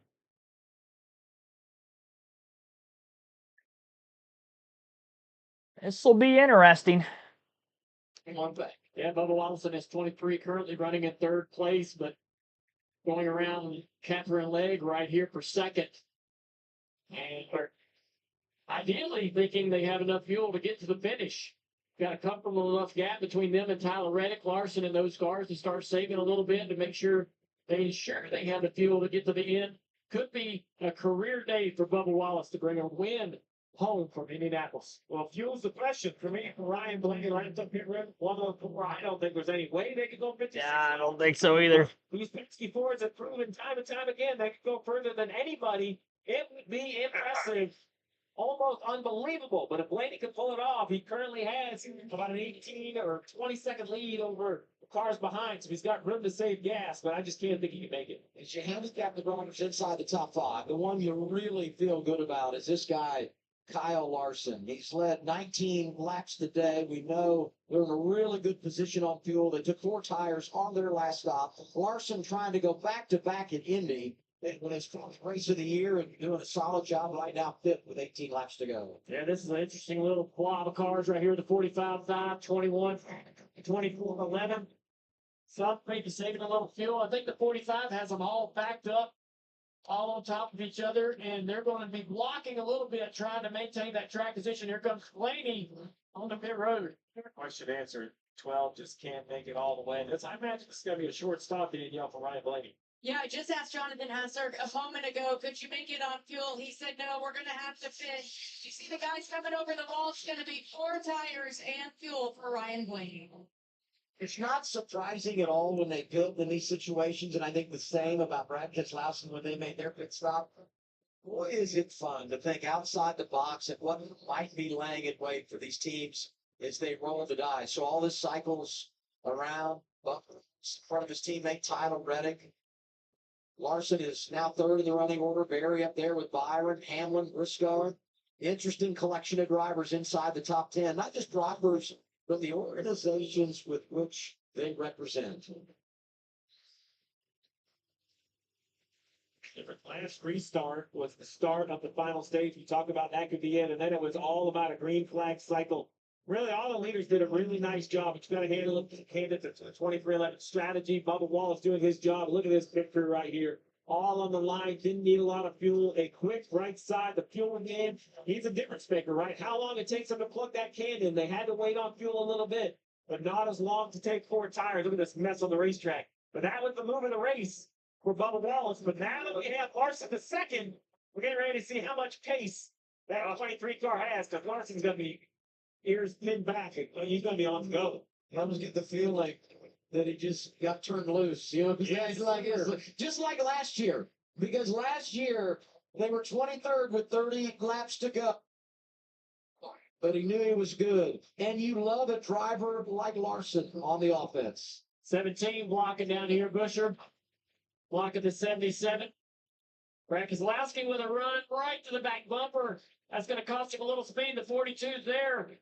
Nemechek can't go the outside, and here comes Tracy dives in there. Nemechek shuts the door.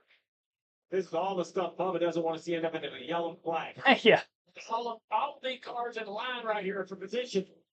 And everybody's trying to save a little fuel, but keep their track position. Save a little fuel, don't let anybody pass. And only 4 cautions today. 2 of those for incidents. So it's been fairly quiet, but as you said, Bubba doesn't need it now. Let's get an update from pit road. Here's Marty. A lot going on for Tyler Reddick. Jr. just mentioned trying to save fuel, but also not his track condition. He had to give up a spot to Kyle Larson. Also, a little bit of a concern that not only about the fuel as you ride on the Xfinity onboard mobile with Tyler Reddick, but also he said, I have a right rear vibration. Junior, I don't know. I've seen so many right rear tires go down today, but Tyler Reddick's going to ride it out off of fuel. And that's pretty brave. I wouldn't want to have a vibration going this fast. I mean, kind of failure. But I'm just kind of impressed, you know, these guys, you know, we're hoping maybe to get some yellows to be able to help gain the fuel mileage, to be able to race a little bit harder, push the throttle a little bit more. But he had to let the 5-car go ahead. Now he's holding up the 24 Byron. Byron needs to push a little bit here to be able to find a way around this 45 car. Off the road. Kyle Larson, you see him at the bottom of your screen. 0.6 of a second faster than Bubba Wallace. Lead down to 5 seconds. 14 to go. 5 seconds is a long way. You will see. Yeah, he will run him down. Then how much fuel and how much pace will the 23 have in those final laps? About the impact on the leaderboard too. Talk so much about Bubba Wallace and the time he spent in his career in the next gen era around the bubble. But a win means the bubble doesn't matter anymore. He'd be locked into the playoffs. Chase Briscoe 7th after starting on the pole party. All this focus on the future Chase Briscoe also rating to James Fowler a moment ago. What?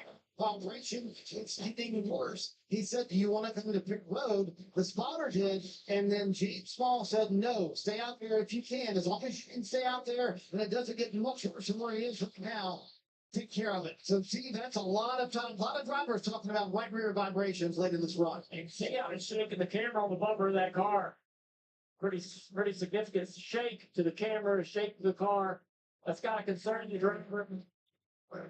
It's something, you know, they see the tire issues from the Penske cars. They know there's been some problems. They knew last year we had similar issues. They know late in the race we're going as fast as we've ever gone. All day long, we're putting a lot of pressure and load into the tire, more than we've done all day long. We have the right air pressure to be able to withstand what that tire's going through. What is it about any race here and the drama that comes as you see the checkered flag at the end of the tunnel? It's just so hard to finish one off at Indianapolis Motor Speedway.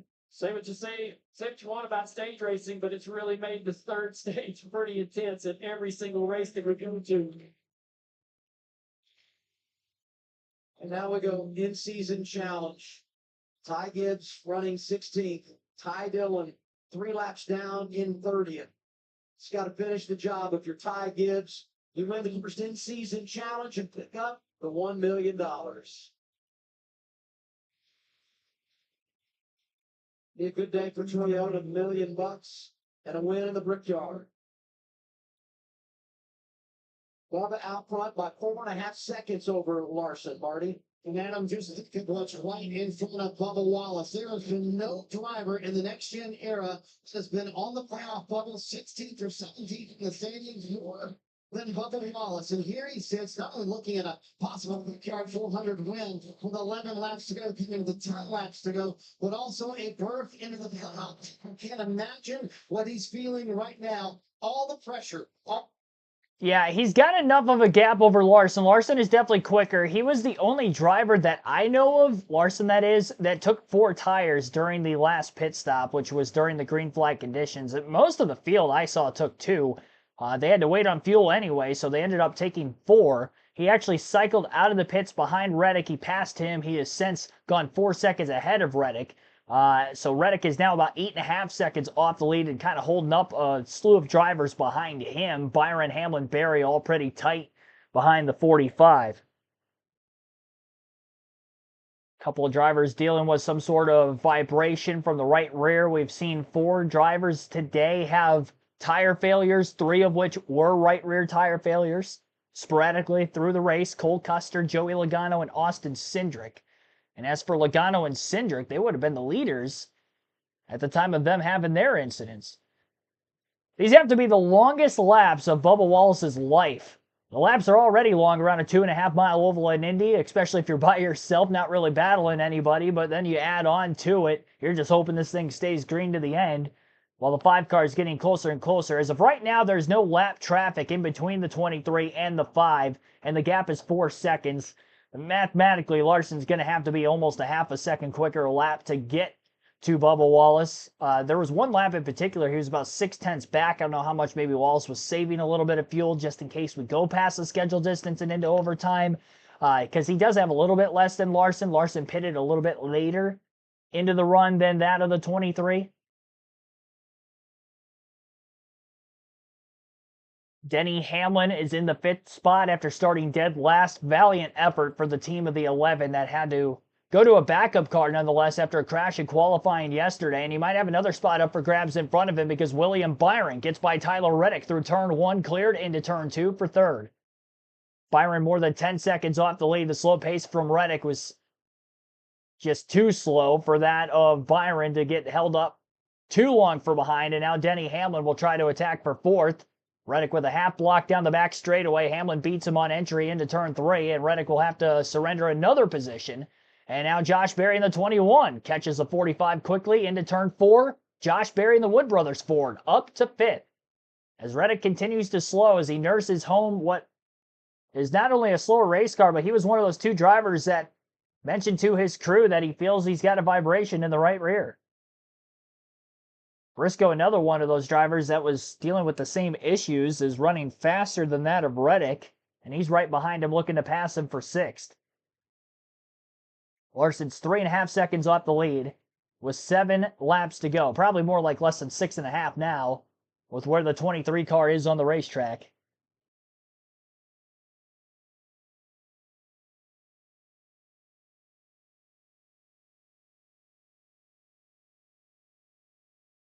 Top 5 in the running order as of right now has Bubba Wallace in the lead, Kyle Larson in 2nd, William Byron 3rd, Denny Hamlin 4th, Josh Berry in 5th. Berry's 11.9 seconds off the lead, Hamlin 11.3 back, 10.3 back for Byron, and 3.1 seconds back for Larson. 6 laps to go for Bubba Wallace. Again, our leaderboard has lagged out, so if you're wondering why the leaderboard's frozen with Blaney in the lead, it was right when he came to pit road at about 18, 19 laps to go when that had frozen up. Try to log on to NASCAR.com on a different web page, but I don't think I'm going to get anything here. And I think caution flag is out with 6 laps to go. Such a large racetrack. You get a little bit of rain on And one it's end, for rain. none on the other. But that changes everything. That does. 6 laps to go. Take a look at Chase Elliott and Napa onboard camera. It really, I mean, it changes a lot because there's a lot of cars kind of in the mix here. Yeah, and there's a lot of cars that may not be able to go further than the design distance, right? There you see the clouds that kind of pop up here on the top of the racetrack. And Bubba Wallace, I think, is one of those cars that is really tight on how far they can go now. They're probably saving as much as they possibly can right now. But again, to push this car beyond the design distance is going to be asking a lot. I think Larson, Byron, a couple of those cars are comfortable with a green, white checkered or an overtime addition. Bubba said I needed 5 minutes. Just 5 more minutes. Year after year after year, this track delivers these late, 2-lap shootouts. We get multiple crashes of things happening on the restarts coming off of turn 2 and so forth that drag us into overtime upon overtime. This relief lap sponsored by National Debt Relief. Catherine Leck back on the lead lap, scored 23rd. Done a nice job here today, staying in the game. It's in the top 5. And for a good while when that cycle was going on under the green flag. She done a heck of a job running good lap times. 21st driver to beat the Indianapolis 500 and the Brickyard 400. I think the whole weekend, a large chunk of the race for her is about really understanding the car and the limits of the car and really getting to where she feels comfortable pushing the car. And as we see toward the end of the race, the lap time starts to look really good. You see the rain on the windshield. We're riding on board with Ty Gibbs here. The raindrops out there on the windshield of that car. So, yeah, Gibbs with Ty a couple laps down, 3 laps down. I think for Gibbs, I would come and take tires. He's 19th. There's only 22 in the lead laps. I know it sounds crazy, but why not? I think, I don't think tires are a huge advantage, but you don't have a flat or you don't want to hand $1 million to Ty Dillon right now. I'd have brand new Goodyears all the way around that 54 for the little sprint to the finish. Yeah, Marty's talked about it a couple of times today. They've not been where they wanted to be on track. Felt like they really had something for the front of the field when you talk about Ty Gibbs. But Don't want to turn away an opportunity to win the in-season challenge and pick up that $1 million. Here's Alan. On the pit box for Bubba Wallace, crew chief Charles Denike. Had the big lead, that's been erased. Has he been saving anything? Kyle Larson's been running you guys down. What's the situation right now with Bubba in your car? Yeah, we were in good shape on pace there, and fine on fuel to the end. So right now, just like everybody else, we're trying to save to have a little bit of room for a green white checker. Bubba's done an incredible job. The Chumba Casino Toyota Camry is really strong out front, and hopefully we get to finish it off here. The scenario's out there. What do you tell your driver? Is there coaching? Is there information he can use? What do you do right now to help him? I don't need to tell him anything right now. He's going for the trophy. That's what we're here for. All right, Bubba Wallace trying to get that Brickyard 400 trophy. Hold off the back behind him. Been a great combination. Charles Denike, first year, calling the shots for the 23, and Bubba Wallace, tremendous leadership on the box. Denike's a guy that really had a lot of success in the Craftsman Truck Series, but they've done an incredible job of managing these races and making the most of days when you look at points when maybe they didn't have the fastest race car. Pit road is yet to be open. I think NASCAR is just making sure the track's going to be a raceable condition. Let's listen to the 5 of Larson. What's ahead of us now is just a little pop-up. It really shows the radar until it was just here. And then the 30 miles out is a bit bigger rain. That's nothing to worry about short term. I agree. Yeah, that's why when the yellow came out, I was shocked it rained. Like you said, we saw the water on the windshield of the 54. So now that this, pit's still closed as we ride around, I'm guessing this will push us all the way to overtime. Yeah, you'd like to see the pit road open if you're Bubba Wallace. I think there's a lot of cars in the field that are really tight on fuel, and any additional lap that is going to push you further into an overtime situation is not good. So you're kind of thinking about the track has enough temperature in it. We experienced this yesterday in the Xfinity race. We get a little bit of a drizzle, and immediately it would dry relatively quickly. And so there's the rain. So Yeah, it's like actually raining now. So we're not, in certain parts of the racetrack, not really seeing that much rain, but this will be interesting. I want to race a pulpit one time and only rain in turn 2. It's going to rain. You're going to hit the track. Okay. All right. It's just the laps are going to run out. Yeah, that's the tough predicament to be in. Oh yeah, it's wet now. I mean, look at the truck. It's even tire tracks. They're losing the racetrack. So if the whole track gets wet, it takes forever to drive. It's just one corner. We'll see what NASCAR does.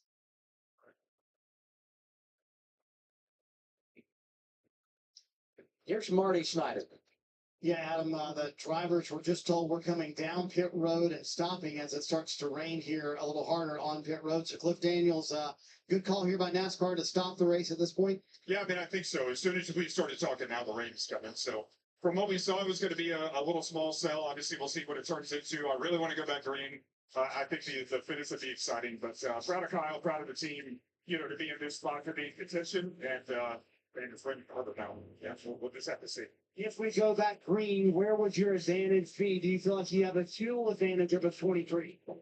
We do, but it's small, and I think everybody in the top, 2 or 3 rows is probably in a very similar position on fuels. So yeah, then it's just a matter of, do you get another attempt at a green light checker where you've poured fuel on the one? We're definitely good for 1 attempt. And yeah, hopefully, we can get a good restart and race it out with Bubba.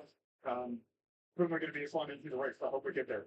Typical Indianapolis, so much strategy. How hard was this race to keep up with you and your engineers up here? Well, there certainly was a lot going on, and credit to some of those other guys that were full at the end of stage 2, and that let them take rights in a Silver Fill and a Dream. Kind of knew that may play out, and to see it happen and having to keep up with this really pushed us. And we're still in position. Definitely a mix of strategies around this race always kind of presents that, and now just hoping we get to finish it out. Right, Cliff Daniels watching to see if it's going to stop raining here, and it kind of has stopped here on pit road. And Adam, you can always count on the jet dryers to come right by you when you're doing a crew chief interview, right? It's Murphy's Law, Marty. Exactly. I'll say this, and we were just talking about it right before the caution came out, maybe 10 laps ago, about the drama that seems to always unfold late in Indy and how hard it is to close the deal. And I said it. 5 more minutes of no rain, and the race is over. And Bubba Wallace might very well win this thing. And now the total complexion changes. The fans in the 3 and 4 still don't know what the yellow's for. I mean, there had been a rain drop one at that end of the racetrack. I mean, this was really crazy that just really one end of the track saw the rain.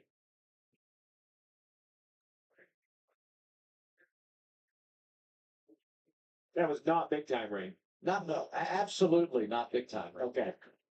But it would be big time for Bubba Wallace to win this race because look at the shakeup on the leaderboard. Yeah, you and I talked about how he always finds himself at the front line. You heard Marty said he's got to live there more than anyone. This win would be just a shot in the arm, and it would make that cut line a big gap. But you just have to think there's a potential new winner down the road still. Yeah, feel kind of foolish thinking that winner was going to move Bubba below the cut line. He is now in position to be that winner. Yeah. So, what an incredible day that'd be for the 23 team, and what kind of pressure that puts on Chris Buescher and Ryan Priest. It really kind of pretty much puts everyone below that Chris Buescher in 16th in a must-win for the remaining 4 races before the regular season is over. And just think about the schedule. Iowa, a short track. We know how crazy things can get there. Richmond, another short track on the schedule. Watkins Glen has produced some wild finishes in the regular season finale at the always unpredictable Daytona International Speedway. Red flag is out for rain at Indianapolis. 4 laps to go in the Brickyard 400. Yeah, they didn't lose the whole racetrack, but in turns 1 and 2, it definitely rained quite a bit where they did lose the track. That is why we're under the red flag condition for weather. What's up with J&B? Thanks for tuning in, as well as anybody else who have tuned in recently in the last couple of laps. We'll go through the full field running order while we're under the red flag here. 2 hours, 57 minutes into the race, Bubba Wallace leads, and he had about a 3-second advantage over Kyle Larson at the time of the caution for rain with 5 laps to go. Larson's in second, William Byron in third, Denny Hamlin fourth, Josh Berry, good run for him today. He rounds out the top 5 in fifth. Tyler Reddick in sixth, Chase Briscoe seventh, Christopher Bell eighth, Chris Buescher ninth, Carson Hocevar in 10th. Then Brad Keselowski 11th, John Hunter Nemechek 12th, Ryan Preece 13th, Alex Bowman 14th, and Zane Smith 15th. Todd Gillen 16th, Justin Haley 17th, 18th for Chase Elliott, Ty Gibbs 19th, and Austin Cindric 20th. Shane Van Gisbergen 21st, Ryan Blaney 22nd is the last car in the lead lap. Catherine Legg will get the free pass, being the first car lap down with this caution coming out in 23rd. And then Cole Custer 24th, Jesse Love 25th, AJ Allmendinger 26th, Kyle Busch 27th, Joey Logano 28th, Riley Herbst 29th, Ty Dillon 30th, Daniel Suarez 31st, Michael McDowell 32nd, Noah Gragson 33rd, Josh Bilicki 34th, Eric Jones 35th, Ricky Stenhouse Jr. 36th, Cody Ware 37th, Austin Dillon 38th, and Ross Chastain rounds out our 39-car field.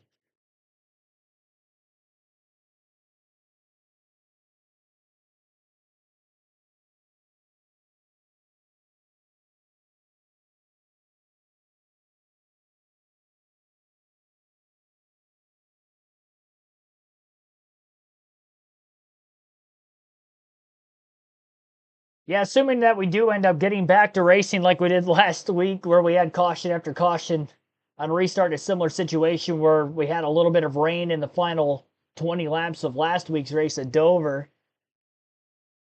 Got back racing again with about, 8 laps to go? Here at Indy, we're only going to have 2 laps left. I could easily see a situation where we get back racing and we are going to get more than 1 restart. I'm not going to guarantee it, but I think it's more likely that we get more than 1 restart than just the 1. Which is going to make it really tough for these guys of Wallace, Larson, Byron, and Hamlin in their fuel situations. I think you got to go back to Berry in 5th before you see somebody that's got a little bit more fuel in the tank. Next weekend, Iowa Speedway will have a doubleheader on the channel for Saturday with practice and qualifying for the NASCAR Cup Series at 1:30 p.m. Eastern. And then the Xfinity Series race will end up taking shape next weekend on Saturday afternoon, 4:30 p.m. Eastern for the Xfinity Series race.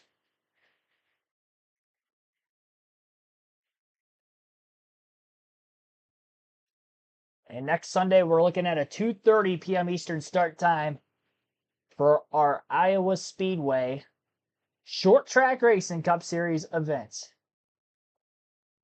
Running out here. Oh. That sounds serious. He's got something going on. Yeah, I might stand by on that. I will. Let me cannonball right into your issue here. Hold on.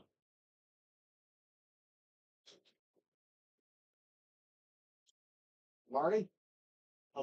This is something we mentioned earlier in the race. I don't think it's a panic moment for William Byron, but one of the fans is blowing smoke into the car. So he and Rudy Feudal will talking about it. I'll give you a heads up, Junior, when you can chat with him, but no real panic in the 24 camp right now. I will say it's going to be miserable sitting in these cars. You know, on the green, we're trying to win the Brickyard 400.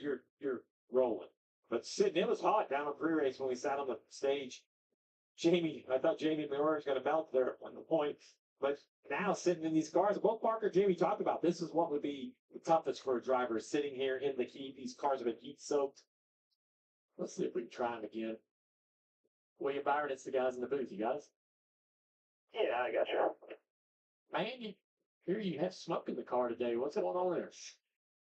Yeah, I'm not sure. It's like the inside my helmet just smoking with some residue, so I just turned that off. So a little warm, but thankfully everything else is all good. Car's driving good. All right, man, you're sitting in third. Looks like we hope anyways we're going to get another restart. What's the plan? You have a teammate up there on the front row, I imagine. How aggressive you going to be? Yeah, I think it just kind of all depends on how we get through one or how the lead guys get through one. If I can get off of one good and have a run, I think I'll obviously take the run and do whatever I can with it. The launch is going to be super important. Yeah, being on older stuff, so just get it cleaned up for that. And, yeah, having a good launch to be able to stay with whoever you have in front of me. I'll probably take, stay probably third. Depends on.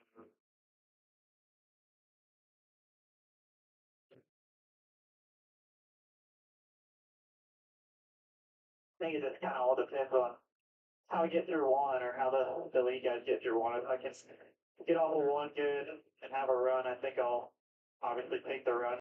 Yeah, being on older stuff, so just get this cleaned up for that. And, yeah, having a good launch to be able to stay with whoever you have in front of me. I'll probably take, stay on probably third. Depends on where the leader picks, but that's what I'm thinking. All right, boy, good luck when we get started back, and I appreciate you talking to us. Yeah, no worries. William Byron won earlier this season in the Daytona 500, so he knows success in the Crown Jewels. Got word it's going to be about 10 to 15 minutes to dry that portion of the track that was dampened by a shower. Look through the top 10 on our leaderboard. We've talked a lot about those guys up there in the top 5. Got to celebrate Josh Berry. Tyler Reddick, second here a year ago. We mentioned, Chase Briscoe at one time had a major vibration, going to ride it out. Pole sitter is 7th. Briscoe won stage 1. Of course, he's an Indiana guy. Christopher Bell looking for his first top 10 on an oval since Nashville and not having a bad day in 8th. Chris Buescher on a run, a top 10s here, doing everything he can to keep himself above that playoff cut line. And Carson Hocevar, year 2 for him. And they've been all over the board, a couple of runner-up finishes this season. But in the Brickyard 400, driving for Spire, to see him doing what he's doing, I mean, it's really been positive and another showcase of his talent and ability. Well, let's do a little race recap of what we've seen today in the Brickyard 400 presented by PG. The 19 Briscoe getting us going in there. Yeah, it was pretty good stage for Briscoe, obviously getting the stage win, and not a lot of eventful accidents or anything going on, except for this one right here. The one car gets turned around. A lot of fuel saving, had everybody checking up early.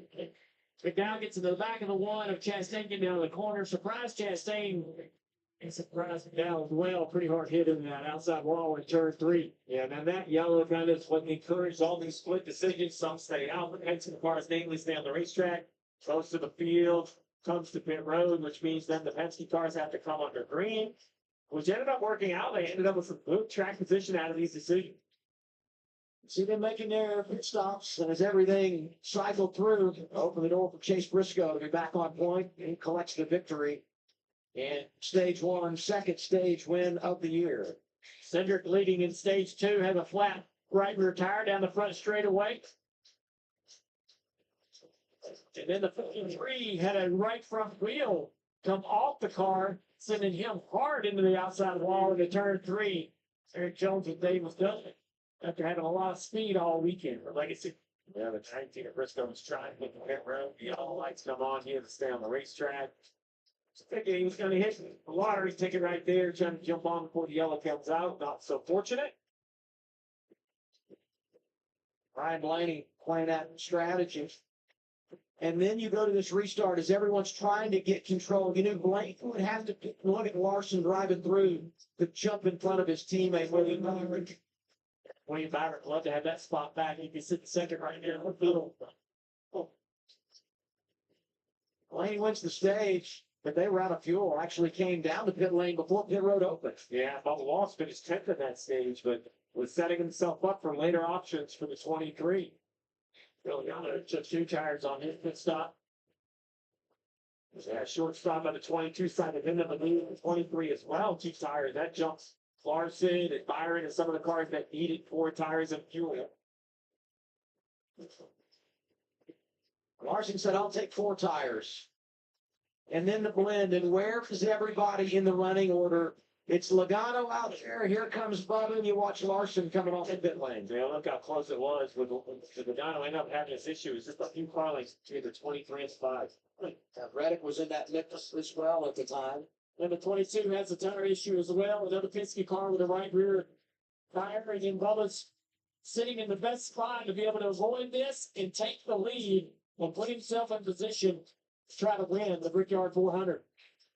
Yeah, that's 2 Penske cars with flat tires. Just man, hurt their chances. And then Bubba Wallace had the lead right when the rain came just a handful of laps to go. Yeah, Bubba's leading. You're hearing all these reports of vibrations. And we're talking about, man, Bubba doesn't need a caution, doesn't need a caution. And it wasn't something on track that brought out the yellow flag. It was Mother Nature. We get rain with 4 laps to go. The caution is turned into a red flag, and we're hopeful to be less than 10 minutes away of drying this track and then getting ready for an overtime finish here at Indy, Danielle. Yeah, that's right. Here with race engineer Ryan and crew chief Chris Gale for Denny Hamlin's 11 team. Chris, what are you thinking when we go back? Sounds like we'll have an overtime 2-lap shootout here. Sorry, I could barely hear the jet dryers. I think we're good for a couple overtimes. So we were just talking a little bit about what was going to happen with the choose and who was going to push who and then where we were going to take. So I think that's the intriguing part right now. So I don't know. We'll see. You always take the outside, right? Here at Indianapolis? Or no, that you always take the inside here at Indianapolis. Yeah, I mean, depending on what you're doing there and what's going to happen. I don't know. We were talking about that for sure. There's a debate going. We'll see. Can you even believe, Chris, that you're in this position after starting dead last in a backup car? No, not really. I think that, obviously this team is very good. Obviously they've excelled all year and they've shown that, changing an engine in Chicago and coming back for a 4th place finish that we could do it today. It's hard to pass. But I don't think we're surprised by it. It's good to do it though. You told me this morning, for Denny Hamlin to get up front, you're just going to have to do it the old-fashioned way, pick them off one at a time. Yeah, I mean, there were a couple opportunities, right? We probably missed on one, and I didn't want to get aggressive in a certain situation, and then we took advantage of a right-side stop earlier when other guys were doing 4 to get track position, and then had to wait on a little bit more fuel at the end. But, hopefully that was better, a better trade-off for us with more green flag stretch, in the field. So we'll see. We still got a shot here with 1 or 2 green light checkers. How do track conditions change, Chris? This wasn't a total washout, obviously, the track, more like a sprinkle or a short shower. Yeah, I mean, I think it'll have a little more grip, right, with cooler temps. That's about it. Waiting to see what happens, guys, on this restart. Denny Hamlin sitting 4th with a chance to win his first ever his first ever Brickyard 400. He's won the Coke 600, the Southern 500, the Daytona 500. And when they went to the backup car, I was talking to Chris this morning, and he said, it really would be a shame if we didn't have a shot at this, because Denny and I talked about 2 things in the offseason. Getting to 60 wins, he's sitting at 58, and Indianapolis. He said, that is the one we circled. It's the one that Denny wants, and here we go now. Denny Hamlin sitting 4th will have a shot. Well, Danielle talked about the fact that Denny is no stranger to success in the Crown Jewel. I mean, that was unbelievable with Ian Truex in the 500. 3 times he won the Great American Race. And Bob looks on it, never by more than 2 feet. But Also a 2022 Coke 600 winner. That was the latter one to the Southern 500. Man, he knows how to run that place so well. 3 times as well, much like the Daytona 500. 11 years apart, though, between 2010 and 2021. That says a lot about really his career in general. To win that race over a decade apart from his first to his most recent. He's always been great at Darlington, and that's his kind of racetrack. He kind of grew up on the short tracks of the Southeast, all those tracks relatively worn out. And there's the list right there of all the drivers that have won the Southern 500, Brickyard 400, Coke 600, and Daytona 500. Pretty solid list. Not 56 early. Wow. Yeah. And I love the comment from the crew chief just before we saw those highlights about the temperature track temp. We saw this yesterday with the Xfinity race. Now, nothing's probably changed for turn 3 and 4 speed, right? But on restarts, you got to tell your driver, temp down in 1 and 2. We just soaked turn 2, absolutely soaked it. So the track temp and the grip is way the track temp's down, the grip is way up. All right, so have that in mind. Even with these trucks going over there to dry it, that temperature is out of that track. It's going to have a ton of grip. It's at the perfect time of the day. The fastest laps of the day are ran right around this time frame. And so you tell your driver, somewhat similar to what we did yesterday in the Xfinity Series, you're going to have more grip than you've had. Yeah. More grip than you think you have going down into turn 1, into turn 2. So drive a car, be aggressive, force the issue, count on that car to really have what you need to be able to make it happen on this restart. Restart's going to be critical. It's going to be chaos off of turn 2. Some cars are going to have to live because of things that happen in 1 and 2. Some cars are going to be coming with big runs. We see it every year here. I just can't see it only taking one shot at this. I just can't. There's just too many people thinking they can get a few more spots. It just never seems to work that way. I agree with Steve. Overtime attempts offset it at 2.5, 2 and 3 with that math. A trip inside the museum as we go to break on TNP. Still under red flag conditions here. I kind of figured when NASCAR said it was going to be 10 to 15 minutes, we were probably looking at about double the time. Remember, they said last week at Dover that they said it was going to take, like 40 minutes to drive the track, ended up being like an hour. Almost an hour, about 56 minutes under red. Similar circumstance here.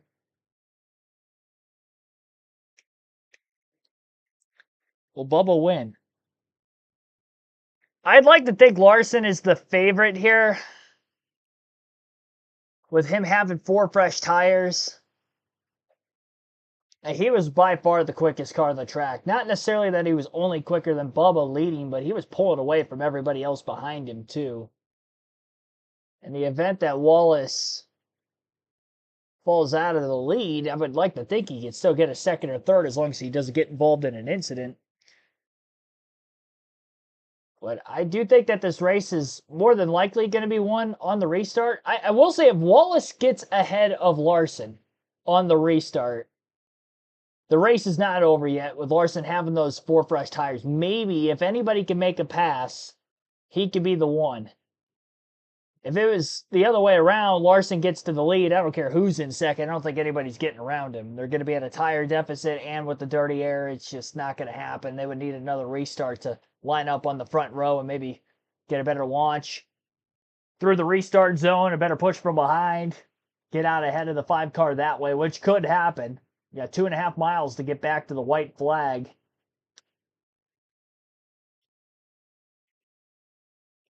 I think it's very likely we get more than one restart here.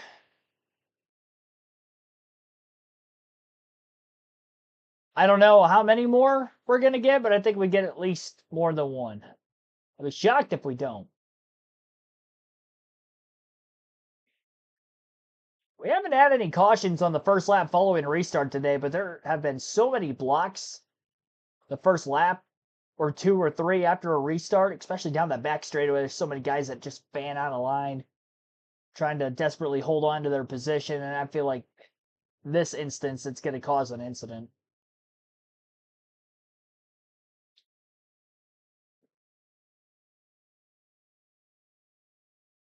Red flag has been lifted, and we are back under caution flag conditions. I noticed they were starting to fire the engines back up again right before They went to the last commercial. Just a moment ago. Relay will make it. Get the over the top by 11 now. Feel like we should be right with playing warning, but I know it's probably out of question. And Steve, that's the debate I've heard from all the crew chiefs. I have walked up and down pit road with the top 10 cars. I haven't found one team that says, yes, we can make multiple attempts at an overtime. So would you risk it, give up track position, and come down pit road right now? Because Tyler Reddick told Billy Scott, there's 0 shot there's going to be one overtime in this race. Well, I think the question is, Reddick is the type of guy that I think can do it, right? Because, you know, he's pretty good on points at plus 170. And Lynn would lock him in. He's running 6. He probably doesn't think he can win it from 6 on old tires, right? We had 2 overtimes last year, and that's the big. I mean, the chance that there'll be a accident off of turn 2 goes way up right now. And, you know, that's what you have to weigh. And if you say, okay, we know, I think there'll be 2 overtimes. You got to come this time. You got to come back. Exactly. Right? Yes. You don't wait and then pit when that opportunity for the second overtime comes. You've already socked yourself behind anyone that comes this time. So if you think it's going to be 2, then you come on down pit road, which I think a lot of people in the back half of the field do that, right? Yeah. And then when you run out of gas, you finish behind all of those cars, right? So I mean, top 5, absolutely staying on track. Maybe some in the top 10 and host a bar or somebody like that. Keselowski, he got burned last year, running out of gas, coming to restart for the final green, white, checkered overtime. Overtime rules, 2-lap shootout. So if the caution comes out prior to the leader coming back to the white flag, we'll reset them and do it all again. But once the leader takes the white flag under green, next flag ends the race. Doesn't matter if it's caution or the checkers, and we can do it as many times as we need to finish this thing out. So if we get a wreck on the first, then you can have guys run out of gas and restart towing them the second, and then it just starts to kind of tumble out of control. Out of control. That's exactly right. And we've seen it here before. Seen it a lot of places, but I feel like it's a recurring theme in this race. Well, it's decision time. I believe pit road's open. It is. So there's no chance if I'm front 2 rows, Ball, Larson, Byron, or Hamlin, unless I know I'm running out of gas, I'm staying down. Well, here you go. Reddick, blue car right there, turning left. Briscoe coming with him. They're hoping some guys will come. Briscoe looked at there and said, "All right, he's coming with me, so I'll take him." Like Chase Elliott, possibly. I hate that ball with somebody like Chase or John Hunter Nemechek, some of these guys near the back. Marty. Yep, so Tyler Reddick's phoned up. There's 0 shot. There will be 1 overtime finish. Wins here. Billy's going to make the call to bring him down pit road. Interesting to see if they take tires here. Remember, he's had that right rear vibration. Yes, they're going to take at least right sides here. He's had that right rear vibration for much of that last run. So if multiple attempts, the cars right now know they can make it. A lot of other teams have no idea.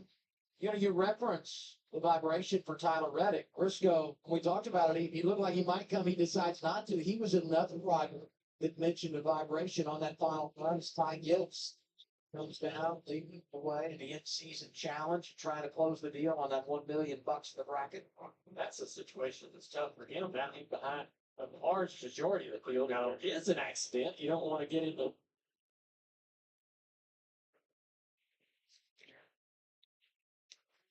accident, have any kind of damage, it wouldn't allow you to continue.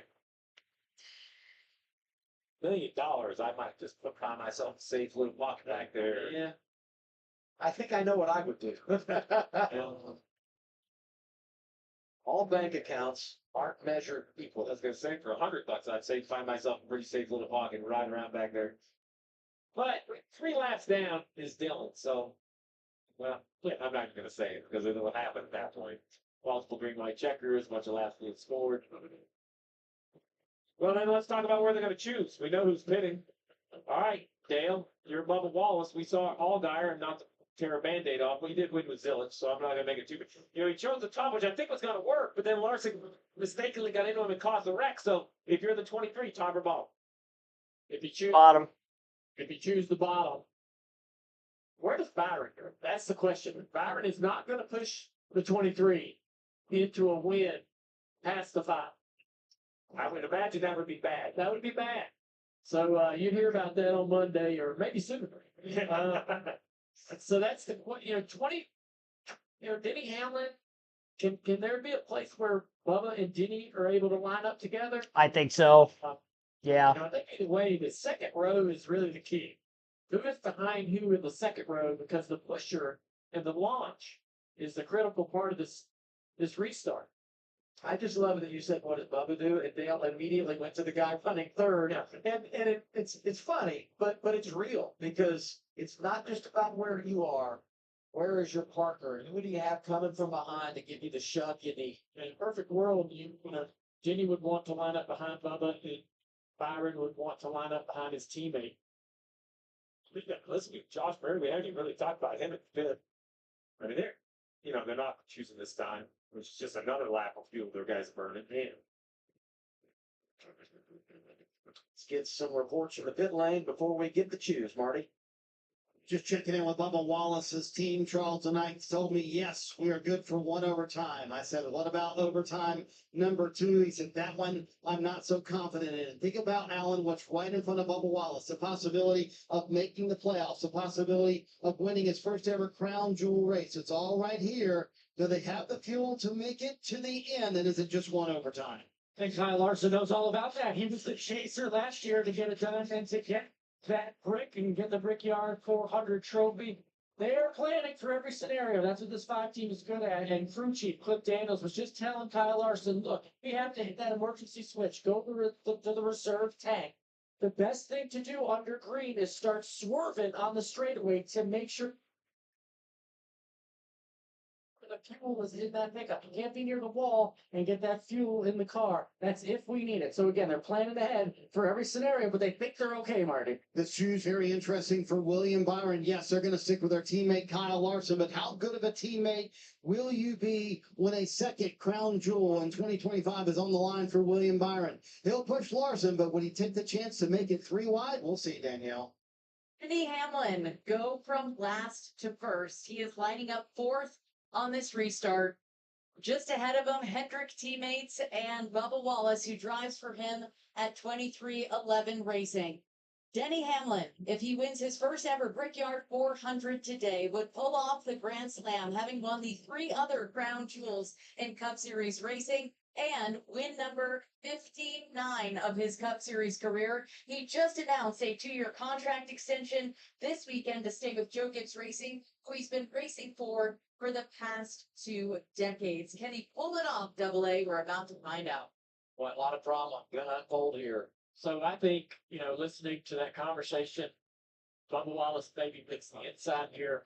The 24 is one with his teammate on the outside. That's a guarantee. And I love being on the inside. Bubba Wallace can then hide a hand gesture. Being on the inside, you get your hand out the window a little bit. You let the 11 car know when you're going to get on the throttle and start to accelerate. You maybe hand gesture to the 11, the following car, just slightly before you get into the gas so that he can then meet your rear bumper and you both can lock up and go. And so the outside line won't be able to see that, won't be privy to that information. Let's see, it's choose time. No surprise, Bob. $25. Wow. And Denny. And that's what's Barry on the outside. Well, they both feel that the bottom is going to be dominant. So, yeah, what kind of a... My brain just cramped a little bit. I was like, well, how much, if at all, will he push the 23 down the front straightaway toward turn 1? So I will say, while it is a bit baffling, and for the race fan, I'm also, a little enthused that it's not about teams. Like, at some point, I want to see the stars settle it. I know they're teammates, but if William Byron thinks he can win, and that's where he thinks he could up from, there's a part of me as a sports fan that I don't really love hearing about all the organizations. I want to see William Byron do what William Byron was. Let's remember a year ago. Brad Keselowski was on the front row, ran out of gas coming to the restart and had to turn left. And that's what messed the whole restart up right here. That orange flat car, Brad K. hits. That makes Blanky, the control car, he doesn't get a great restart. Larson clears him on the inside. Game over after a whole bunch of melee. Yeah, big wreck behind him set up. Another. Well, yeah, that's very interesting that Byron didn't go behind his teammate. Josh Berry on the outside of row 2. I'm also surprised that Denny Hamlin took inside of row 3. from 4th. Barry, who was in 5th, will be outside of row 2 behind the 5. And they will be going green this time by. So Bubba Wallace and Kyle Larson on the front row as they go for the win in the Brickyard 400. Larson trying to make it 2 years in a row. Bubba Wallace looking for a win to not only get into the playoffs, but win for the first time since 2022 in the fall at Kansas. Byron, 1 win on the season. Crown Jewel Daytona 500, trying to win the Brickyard 400 in the same year. Last driver to do that, I believe, was Jimmy Johnson in 2013.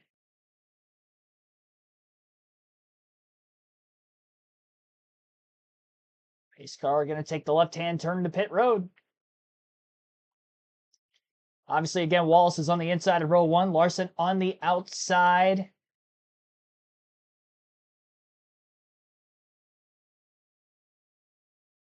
Bubba Wallace launches first, middle of the restart zone. They cross the yard of bricks, and the 23 almost clear the 5, but the 5's getting a great push from the 21. Nose to nose into the first turn between the 5 and the 23. Remember, Larson's got 4 fresh tires from the last restart as well. Bit of bottlenecking in the outside lane out of the first turn. Larson falls in line behind Wallace through turn 2. Wallace clear for the lead. And as they exit turn 2, will the field stay intact? And will we stay green long enough to get back to the white flag? So far, so good. At the front, oh, not good anymore. Never mind. We've got a crash. And Tyler Reddick is involved in it. Joey Logano tried to miss down into the grass. Jesse Love, hard head-on hit into the wall for the 38. He definitely got hooked in the right rear. I don't know who caught him. And Reddick had nowhere to go with the 38 spinning like a top against the wall. Reddick was already in the outside lane and ended up hitting him. He's probably thinking that he was probably going to slide down the racetrack. Never happened. So Wallace held on to the lead, but then the caution comes out, and now where are we looking for fuel? Well, this is exactly what I expected, which was multiple restarts, which is why Reddick pitted when he did, but he's caught up in the incident, so. Oh boy. Here's 5 on Kyle Larson. Somebody's got how quick you click them. You're playing that north, what you are. You know, I like everything about Cliff Daniels except for his monotone nature, because I can't tell how confident he was in that statement. You know, I'm an emotional type guy. He's very even keeled. See how Zane Smith gets turned around here down the back straightaway on that right side of your screen. Oh, Christopher Bell gets into the. You know, it's kind of hard to tell from that angle. Looking at it from maybe head on, we could see if there was a block. Here we go. Zane's blocking a little bit low. The 20 just gets hooked and turned into. I don't know if he missed it. I think he mistimed it. I don't know. Just there was anyone on the 20's bumper. I just think he was trying to cross over and caught the bumper. Yeah. Either way, results the same. Thanks.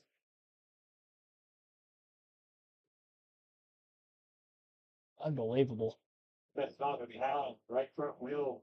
Yeah, totally broken. Yeah, the 20 just goes. Left into hooked it, just ran into it. That was just big misjudgment. It's an odd piece of contact there. It's not for everybody.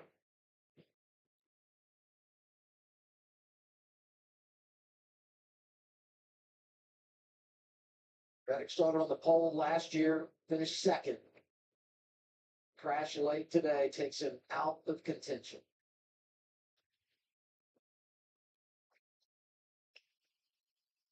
Yeah, it looked like maybe Christopher Bell just misjudged. He was trying to dive late to do, get to the inside of the 38. Terribly misjudged. His radio sounds the same way. Yeah, I said, man, it's just reads like a snake. He's trying to avoid the great shot. So he's sounding good on fuel up to 16th now. Look at. And your lane. Not pretty easy there. Go ahead. I'm in no hurry to get there. You're good, Eddie. Christopher Bell here. Oof. Keep out. Turn out something. Yeah. That is terrible is a great way to put it. Yeah. That was just terrible. What about the leader, Marty? This could very well end Bubba Wallace's shot at the Brickyard 400. This was from Charles tonight just moments ago. Listen. Keep staying hard here. I mean, we're not in a good spot. At a minimum, we got to get to when pit road is open.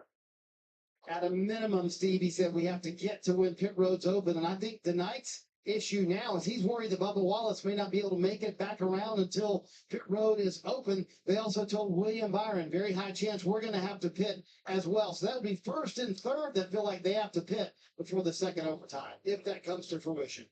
Man, that's just 5 minutes.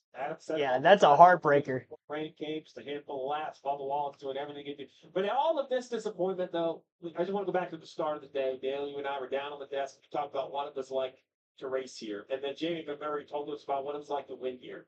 And all of this disappointment and turmoil and challenge and stress is what makes what Jamie McMurray got to experience so wonderful, right? I mean, that's just it. You and I have lost way more races than we won, but we just know how much it means when you are able to kind of put everything together. Larson running second, Alan. And Steve, you talked about the monotone of Cliff Daniels, Kyle Larson's crew chief. You don't hear worry on the radio. You just hear him reminding, hey, we are in a better fuel situation by 2 laps than Bubba. About 3 laps better than Byron. So they feel confident. Again, they went through every scenario. Should he run out? Go to the reserve? All that stuff. But you don't hear the worry on the radio that they're about to run out. I go back to Bubba Wallace, and you don't want to lose the lead here, right? And you don't want to run out of fuel, but this magnifies because if you run out of gas, not only do you not win the race, you think about the points battle they're in, and now you have to make a stop, and maybe you don't get back around, and all those things. This is Pit road's open right now. Green light's on. They're coming through turn 4. So the chances of getting to pit road are good. Just having to pit out of the lead of the Brickyard 400. He's not going to do it. Look like Nobody's doing it. Doesn't look like he's going to do it. He's not. Yeah, no. They said, we're going to run out of gas. We're going to just. Pit road was open that time. No takers. I think we looked to the right. The light's green, right? Yeah. Yeah, right there. Green light. Man, oh man. Sitting on the edge. So now I'm confident we're going to have a third. Because somebody's going to step on the go pedal. It's not going to go. Marty? Oh, boy. A lot of debate on the radios. If they, I'm hearing on William Byron's radio, if they choose next time, it will be really close. If they go one more lap, they cannot make it. So they might have to come down pit road. And I will tell you what, since that radio communication from Charles tonight to Bubba Wallace, there has not been a word spoken on Bubba Wallace's radio to say, hey, come to pit road or anything like that. Not a word as far as I've heard. You start thinking about shoes here. Bubba goes inside again, you assume. And last time William went behind him as Larson went to the outside. But I go to something Larson told us here over the weekend. He said last year when he chose the inside behind Ryan Keselowski, one of the reasons was he felt like he could run out of fuel, and that would allow us to restart on the front row. So if you're Byron here, you could be sitting in the catbird seat to get on the front row if Bubba is to run out of fuel. Something to think about as you manage the choose in these last moments in this race.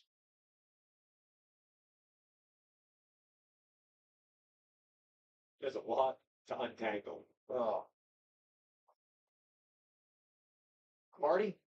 And Charles tonight did say, stay out, save for your life. So Bubba Wallace, maybe a playoff spot in front of him, maybe a Brickyard 400. They do not know if they have enough fuel. And they just told William Byron, we should be coming to the choose. It will be really close, but we too, not pitting obviously. So if they choose here, Steve, these teams think it'll be really close to make it. If it really goes one more lap before they choose, they cannot make it. That's how tight it is on this fuel. I look at Plank, man, right out in front of me out in the pagoda. He's got that caution plank wrapped up in his hand. That tells me we're coming to the choose. I'm old school. I know we're talking about the radio, but I remember the Saturday night short track days where that's the guy that's in charge of everything. So The margin of being a hero versus feeling the heartbreak in the Brickyard 400. Going to be double overtime. Okay, Dylan, a ton of motion. To your point there, Adam, you got the concern over whether you're gonna. You worked all day long, no matter what the race is, no matter where the race is at. You ran all day long to put yourself in this position. to succeed. And on top of that, you got some cars coming to pit road. Chase Briscoe looks like he's coming down to pit road now. Yeah, so Briscoe, he had to probably towel in, right? Because pit road's closed this time. They closed it for one to go. So it's supposed to be a fuel issue for the 19. All right, see what the choose looks like. I assume it's bottom 23, bottom 24. Let's see. If Danny continues to pick the bottom, he doesn't want the outside. The other thought here, Larson's already had one crack at him. So now you have a little bit of a glimpse of the game plan of what Bubba might try to do. Does it get more difficult if you're driver 23 to hold off someone of that caliber on the restart? Bubba's one of the best in the series with restarts. I think he's got to feel pretty confident. Take a look at the last restart. The 21 of Josh Berry. So the 23 of Bubba gets a really good launch, almost clearing himself, trying to get over in front of the 5. But Josh Berry is pushing this 5-car Larson back up to the outside of the 23. Giving Larson a shot there. Giving him an opportunity on to the turn 2. I think that's experience that Bubba Wallace can expect on this next restart. Probably not going to get this awesome, incredible push from Byron. You know, Byron had an opportunity to really get behind him there and push him. It didn't look like it worked out. Yeah, Outside line I'm curious to see if the 21 could get to the back bumper of the 5 sooner than he did on the last restart. It might give an opportunity, or even more so, at least for Larson to get by Wallace, assuming that Larson, or I should say that Wallace doesn't stumble in the restart zone because of a lack of fuel pickup. Both the 2 cars on the inside lane of Wallace and Byron are very, very light on fuel. There's a lot of cars that are light on fuel, but they're the lightest. Hamlin is inside of row number 3 behind the 23 and the 24. And then on the outside, it's Kyle Larson, Josh Berry, Carson Hocevar in row 3. So overtime restart number 2, because we technically went past the scheduled distance with the first one. So second overtime restart here at Indianapolis Motor Speedway.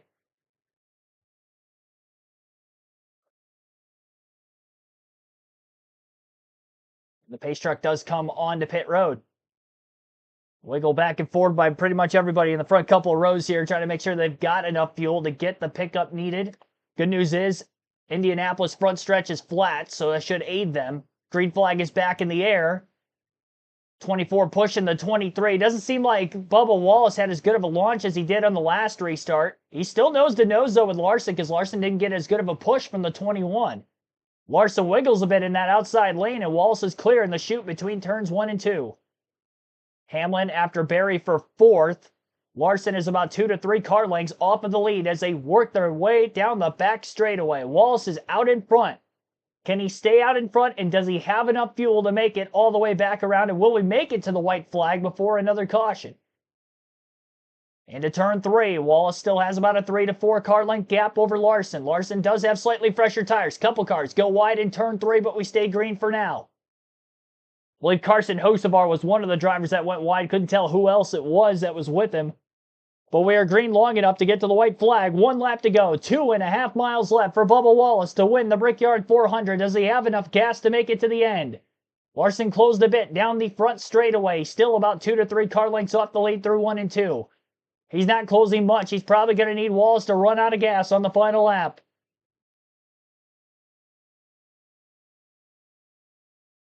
Will it be heartbreak or heroics for Bubba Wallace to hold on not 1 but 2 overtime restarts on one of the best in the game, Kyle Larson? Larson closes a bit. He's within 2 car lengths into turn 3. Through turns 3 and 4, Wallace still has fuel in the car for now as they exit the corner, coming to the front stretch. Checkered flag will be waving. He's still at speed. Bubba Wallace on fumes will win the 2025 Brickyard 400. Kyle Larson 2nd, Denny Hamlin 3rd, Ryan Preece 4th, and Brad Keselowski will round out the top 5 and 5th. Todd Gillen finished 6th for the 2nd year in a row in the Brickyard 400. Ryan Blaney comes back to finish 7th. Christopher Bell 8th, Alex Bowman 9th, Carson Hocevar rounds out the top 10. And Ty Gibbs will win the $1 million bonus for the in-season tournament challenge over Ty Dillon. A lead lap finish for Gibbs in 21st. And Ty Dillon 3 laps down in 28 today with damage sustained on a restart early in stage 2. Margin of victory 0.2 of a second as Wallace gets the win. Third of his career. Obviously first career Brickyard 400. Job well done on strategy for that 23 team today. He had a quick car all weekend. He was amongst the top 5 in practice and qualifying. He qualified on the front row and survives the overtime restarts when it looked like he wasn't going to have a lot of fuel to make it to the end. They took the gamble. They stayed out. They had just enough for the end. I don't know how much he's going to have for the burnouts, but Bubba Wallace victorious today in Indy.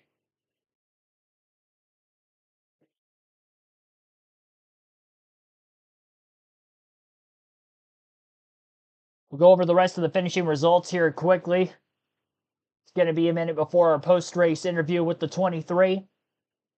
So Wallace with the race win. Again, Larson second, Denny Hamlin third, Ryan Preece fourth, and Brad Keselowski in fifth. Sixth was Todd Gillen, Ryan Blaney seventh, Christopher Bell eighth, Alex Bowman ninth, Carson Hocevar rounding out the top 10. Justin Haley 11, John Hunter Nemechek 12, Chase Elliott 13th, Chris Buescher 14th, and Austin Cindric 15th. 16th for William Byron, Catherine Legg 17th, Chase Briscoe 18th, Shane Van Gisbergen 19th, and Cole Custer 20th. Ty Gibbs 21st, and again wins the in-season tournament challenge, $1 million bonus. Good day for Toyota. Josh Berry ends up 22nd, last car in the lead lap.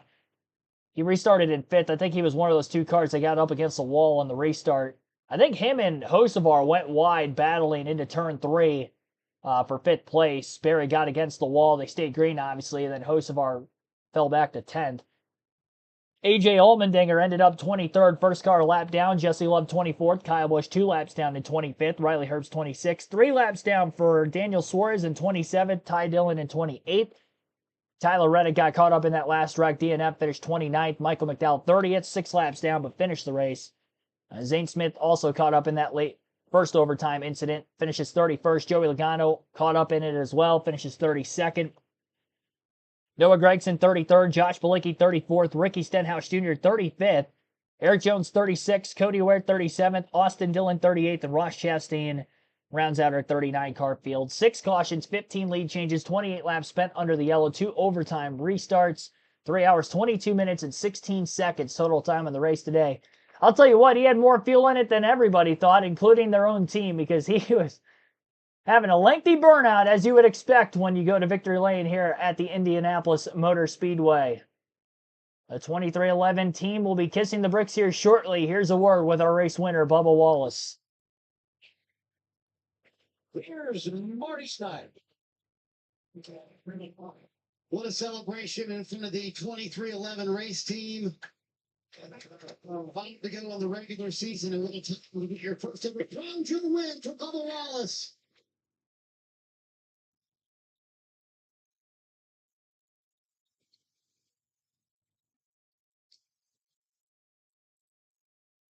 And you said it. We can't take this one away. He'll forever be a Brickyard 400 champion and a winner at Indianapolis. And what an impressive drive. Saving fuel. Team didn't know. Charleston Knight debated on bringing him down pit road, but he stuck with his driver, and they pull it off here in Indianapolis. I thought he was going to do a stage dive off of his car. He still might. Well, when you and I chatted this Oh, yeah. Oh, no. He, he faked it. That was kind of funny. He faked the stage dive. You had a smile on your face when you and I chatted this morning, but what were the nerves like before that second overtime? Because there was a real debate about whether you needed to pit or not. One more out.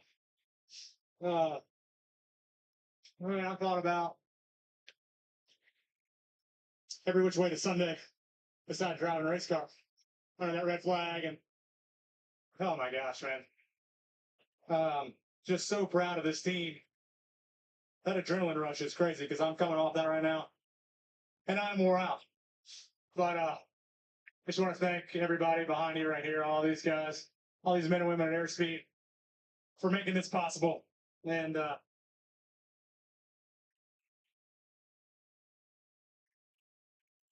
thank you.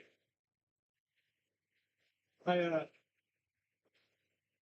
don't see my wife and my kid, but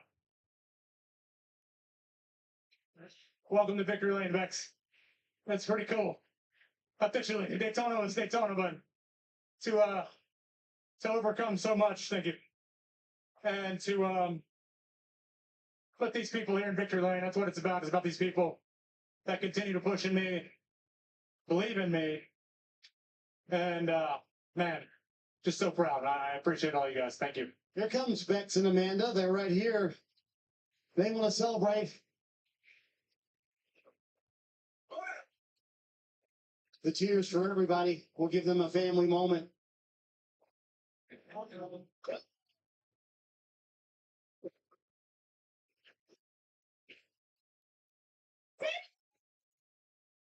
He's like, what?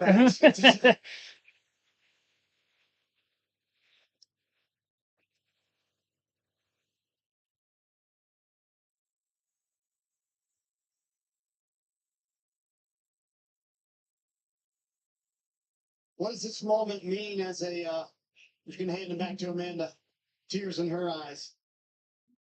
What does this moment mean to have the family here and to celebrate now as an Indianapolis winner?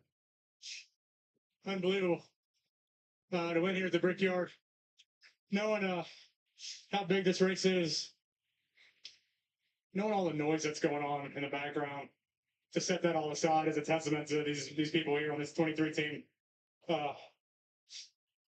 It's been getting old running on the cut line. Yeah, you have a lot of detractors to your career, Bubba, and what would you say to those folks right now? It don't matter. I'm already winning at life. I got the best wife, the best kid. People are always going to say something. I am excited to see how far the goalpost has moved. So I get to go and chase that now. So how many days since my last win? That's right. 100 since his last win, and Zero. Zero. Yeah, now it's for Bubba Wallace. He wins the Brickyard. It wasn't 100 days either. I think it was 100 race. For the 23 team. That's a trick question. Wow. Zero. Man, that's awesome to see that motion. That's such a great guy. Well, race is hard. It works hard on his sleep. All right. So we will go. I'm sure we'll get some other interviews with the top finishers shortly. We will go over the fantasy league and see how that all shaped up, as we've already gone through the finishing results and other race statistics in this one. Actually, the other race statistics, I want to see who led however many laps in this one.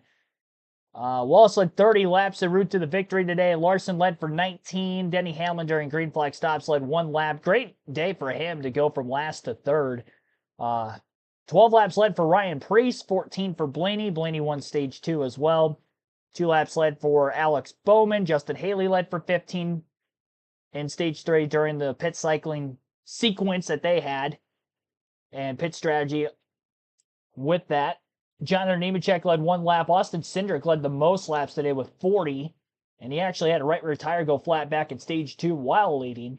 Chase Briscoe won stage 1, started on the pole, finished 18th. He pitted right before that last restart. 34 laps led for him. And those were all the drivers who led different laps in today's race at various points in time. Just realized I have 2 NASCAR pages open. All right, so you can join the NASCAR Fantasy League on the NASCAR.com website or the NASCAR mobile app. Chance to win 2 tickets to any NASCAR race if you're choosing the following season if you win our regular season and or playoff championship. There will be a fantasy tab up towards the top of the screen where my cursor's at right now. I just clicked on that, and then Fantasy Live on the left-hand side is where you can join. KRC League is the name of the league. KRC in all caps, space, capital L on league. Ty Gibbs already in the garage area, getting ready to receive his $1 million bonus for winning the in-season tournament challenge. And here's his interview. It's very exciting. Thank you so much. I appreciate it. At just 22 years old, Ty Gibbs, your in-season bracket challenge champion, 5 rounds beginning at Atlanta, defeating as the 6th seed his first opponent at Chicago 2nd, Sonoma 7th, and Dover 5th, and now the 21st place finish. It's enough to cash a $1 million check, and take a look at the bling. Show it off one more time, Ty. Congratulations. How does this feel? Yeah, it's great. First of all, I want to say all glory to God. And the other thing I want to say is, $1 million is a lot of money. I want to have, I'm going to give $10,000 to wherever Ty Dillon wants to, choose to tie to or give to a charity. So it's his choice. I appreciate it. We had a fast Monster Energy Toyota Camry. Did not end up where we wanted to be there at the end. We just lost track of possession, and it kind of was out of the way to win the race. So had to kind of play it a little bit safe, but honestly, thank you so much to everybody that's a part of this deal. Ray, Fritz, Dave Gallen, Tom Norwood, Mitch Covington, Rodney, everybody that's kind of a part of it. So super cool. Thank you to TNT and NASCAR for this opportunity, and awesome to win it. 5 weeks, 5 races, Ty. You're also an Xfinity Series champion. Which one was more stressful? I don't know. They were both super stressful, but super cool to win in. It's an honor, and I'm very blessed to be in this situation. So I hope Ty chooses somewhere good, and I really respect him as a person. I think he's a great person. So very honored to be in this position. 19th when the rain came, 21st ultimately, but in that overtime, part of a wreck, Ty. Were you ever concerned or on the radio asking about where your opponent was throughout the day? Not really. We got close to, have been involved with it, but I thought we played it really well and kind of look at the bigger picture. So super cool to be a part of it. Congratulations. Yep, thank you. Ty Gibbs, $1 million richer, and will match his opponent, Ty Dillon's $10,000 donation to a charity of their choosing. So good deal all around here. A big deal for this 22-year-old at Joe Gibbs Racing, Adam. Felt like all the brackets were busted week 1, but in the end, it's We'll highlight the point standings before we go over the Fantasy League as well. Obviously, with Bubba Wallace winning, he is now the 13th different driver to win a race this season. He's locked into the playoffs. 3 drivers are above the cutoff line without a win on points. Tyler Reddick plus 138. Alex Bowman, who's plus 63, just as he came in the day, and plus 42 for Chris Buescher. He came in plus 44. So, obviously, Bubba was the last driver in above the cut line entering the day, plus 17. Even with a win for him, and a top 5 finish for Ryan Preece, finishing in 4th. Preece wasn't able to gain on the cut line at all because the cut line moved as much as it did. So Preece is minus 42, first driver out. Kyle Busch is minus 81. He came in minus 39. Ty Gibbs minus 95, came in minus 52. Just won the in-season 124 for EJ Allmendinger in 20th. So that wraps that up. And catch back up to the live feed, see if there's any other interviews to listen into before we get into the breakdown of the Fantasy League. There is not at the moment. So I had Ty Gibbs, Tyler Reddick, Chase Briscoe, Bubba Wallace, Brad Keselowski on my fantasy team this weekend. Only 2 cars finished in the top 10 with the top 5s for Keselowski and Wallace with the race win. I figured he was going to be quick today. I did take Chase Briscoe for my race win pick, but Bubba Wallace, another Toyota, gets it done. I did mention in the pre-race, too, that I'd be shocked if a non-Toyota does not win because of the speed that they had in practice and qualifying. It definitely showed in the race today. They were able to get one of them to victory lane. Denny Hamlin had a pretty solid run even after starting at the tail as well.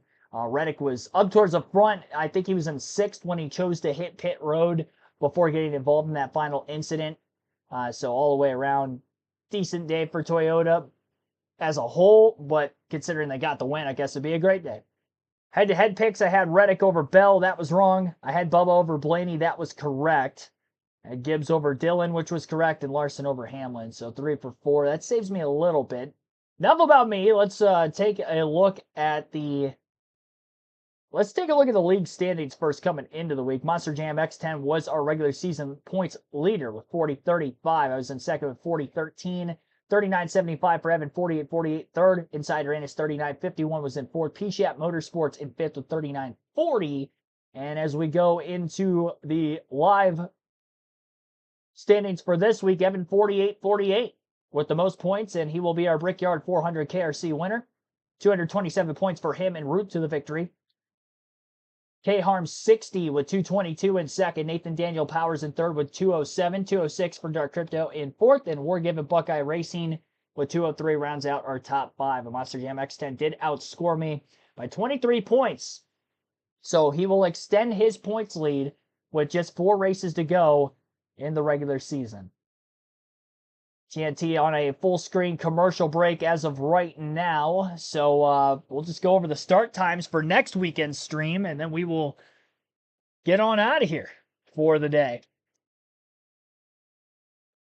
So as far as the rest of the streaming for next weekend, goes, we will be live for a doubleheader on Saturday with NASCAR Cup Series practice and qualifying at Iowa Speedway. Truck Series will be off again next week, so just Xfinity and Cup action.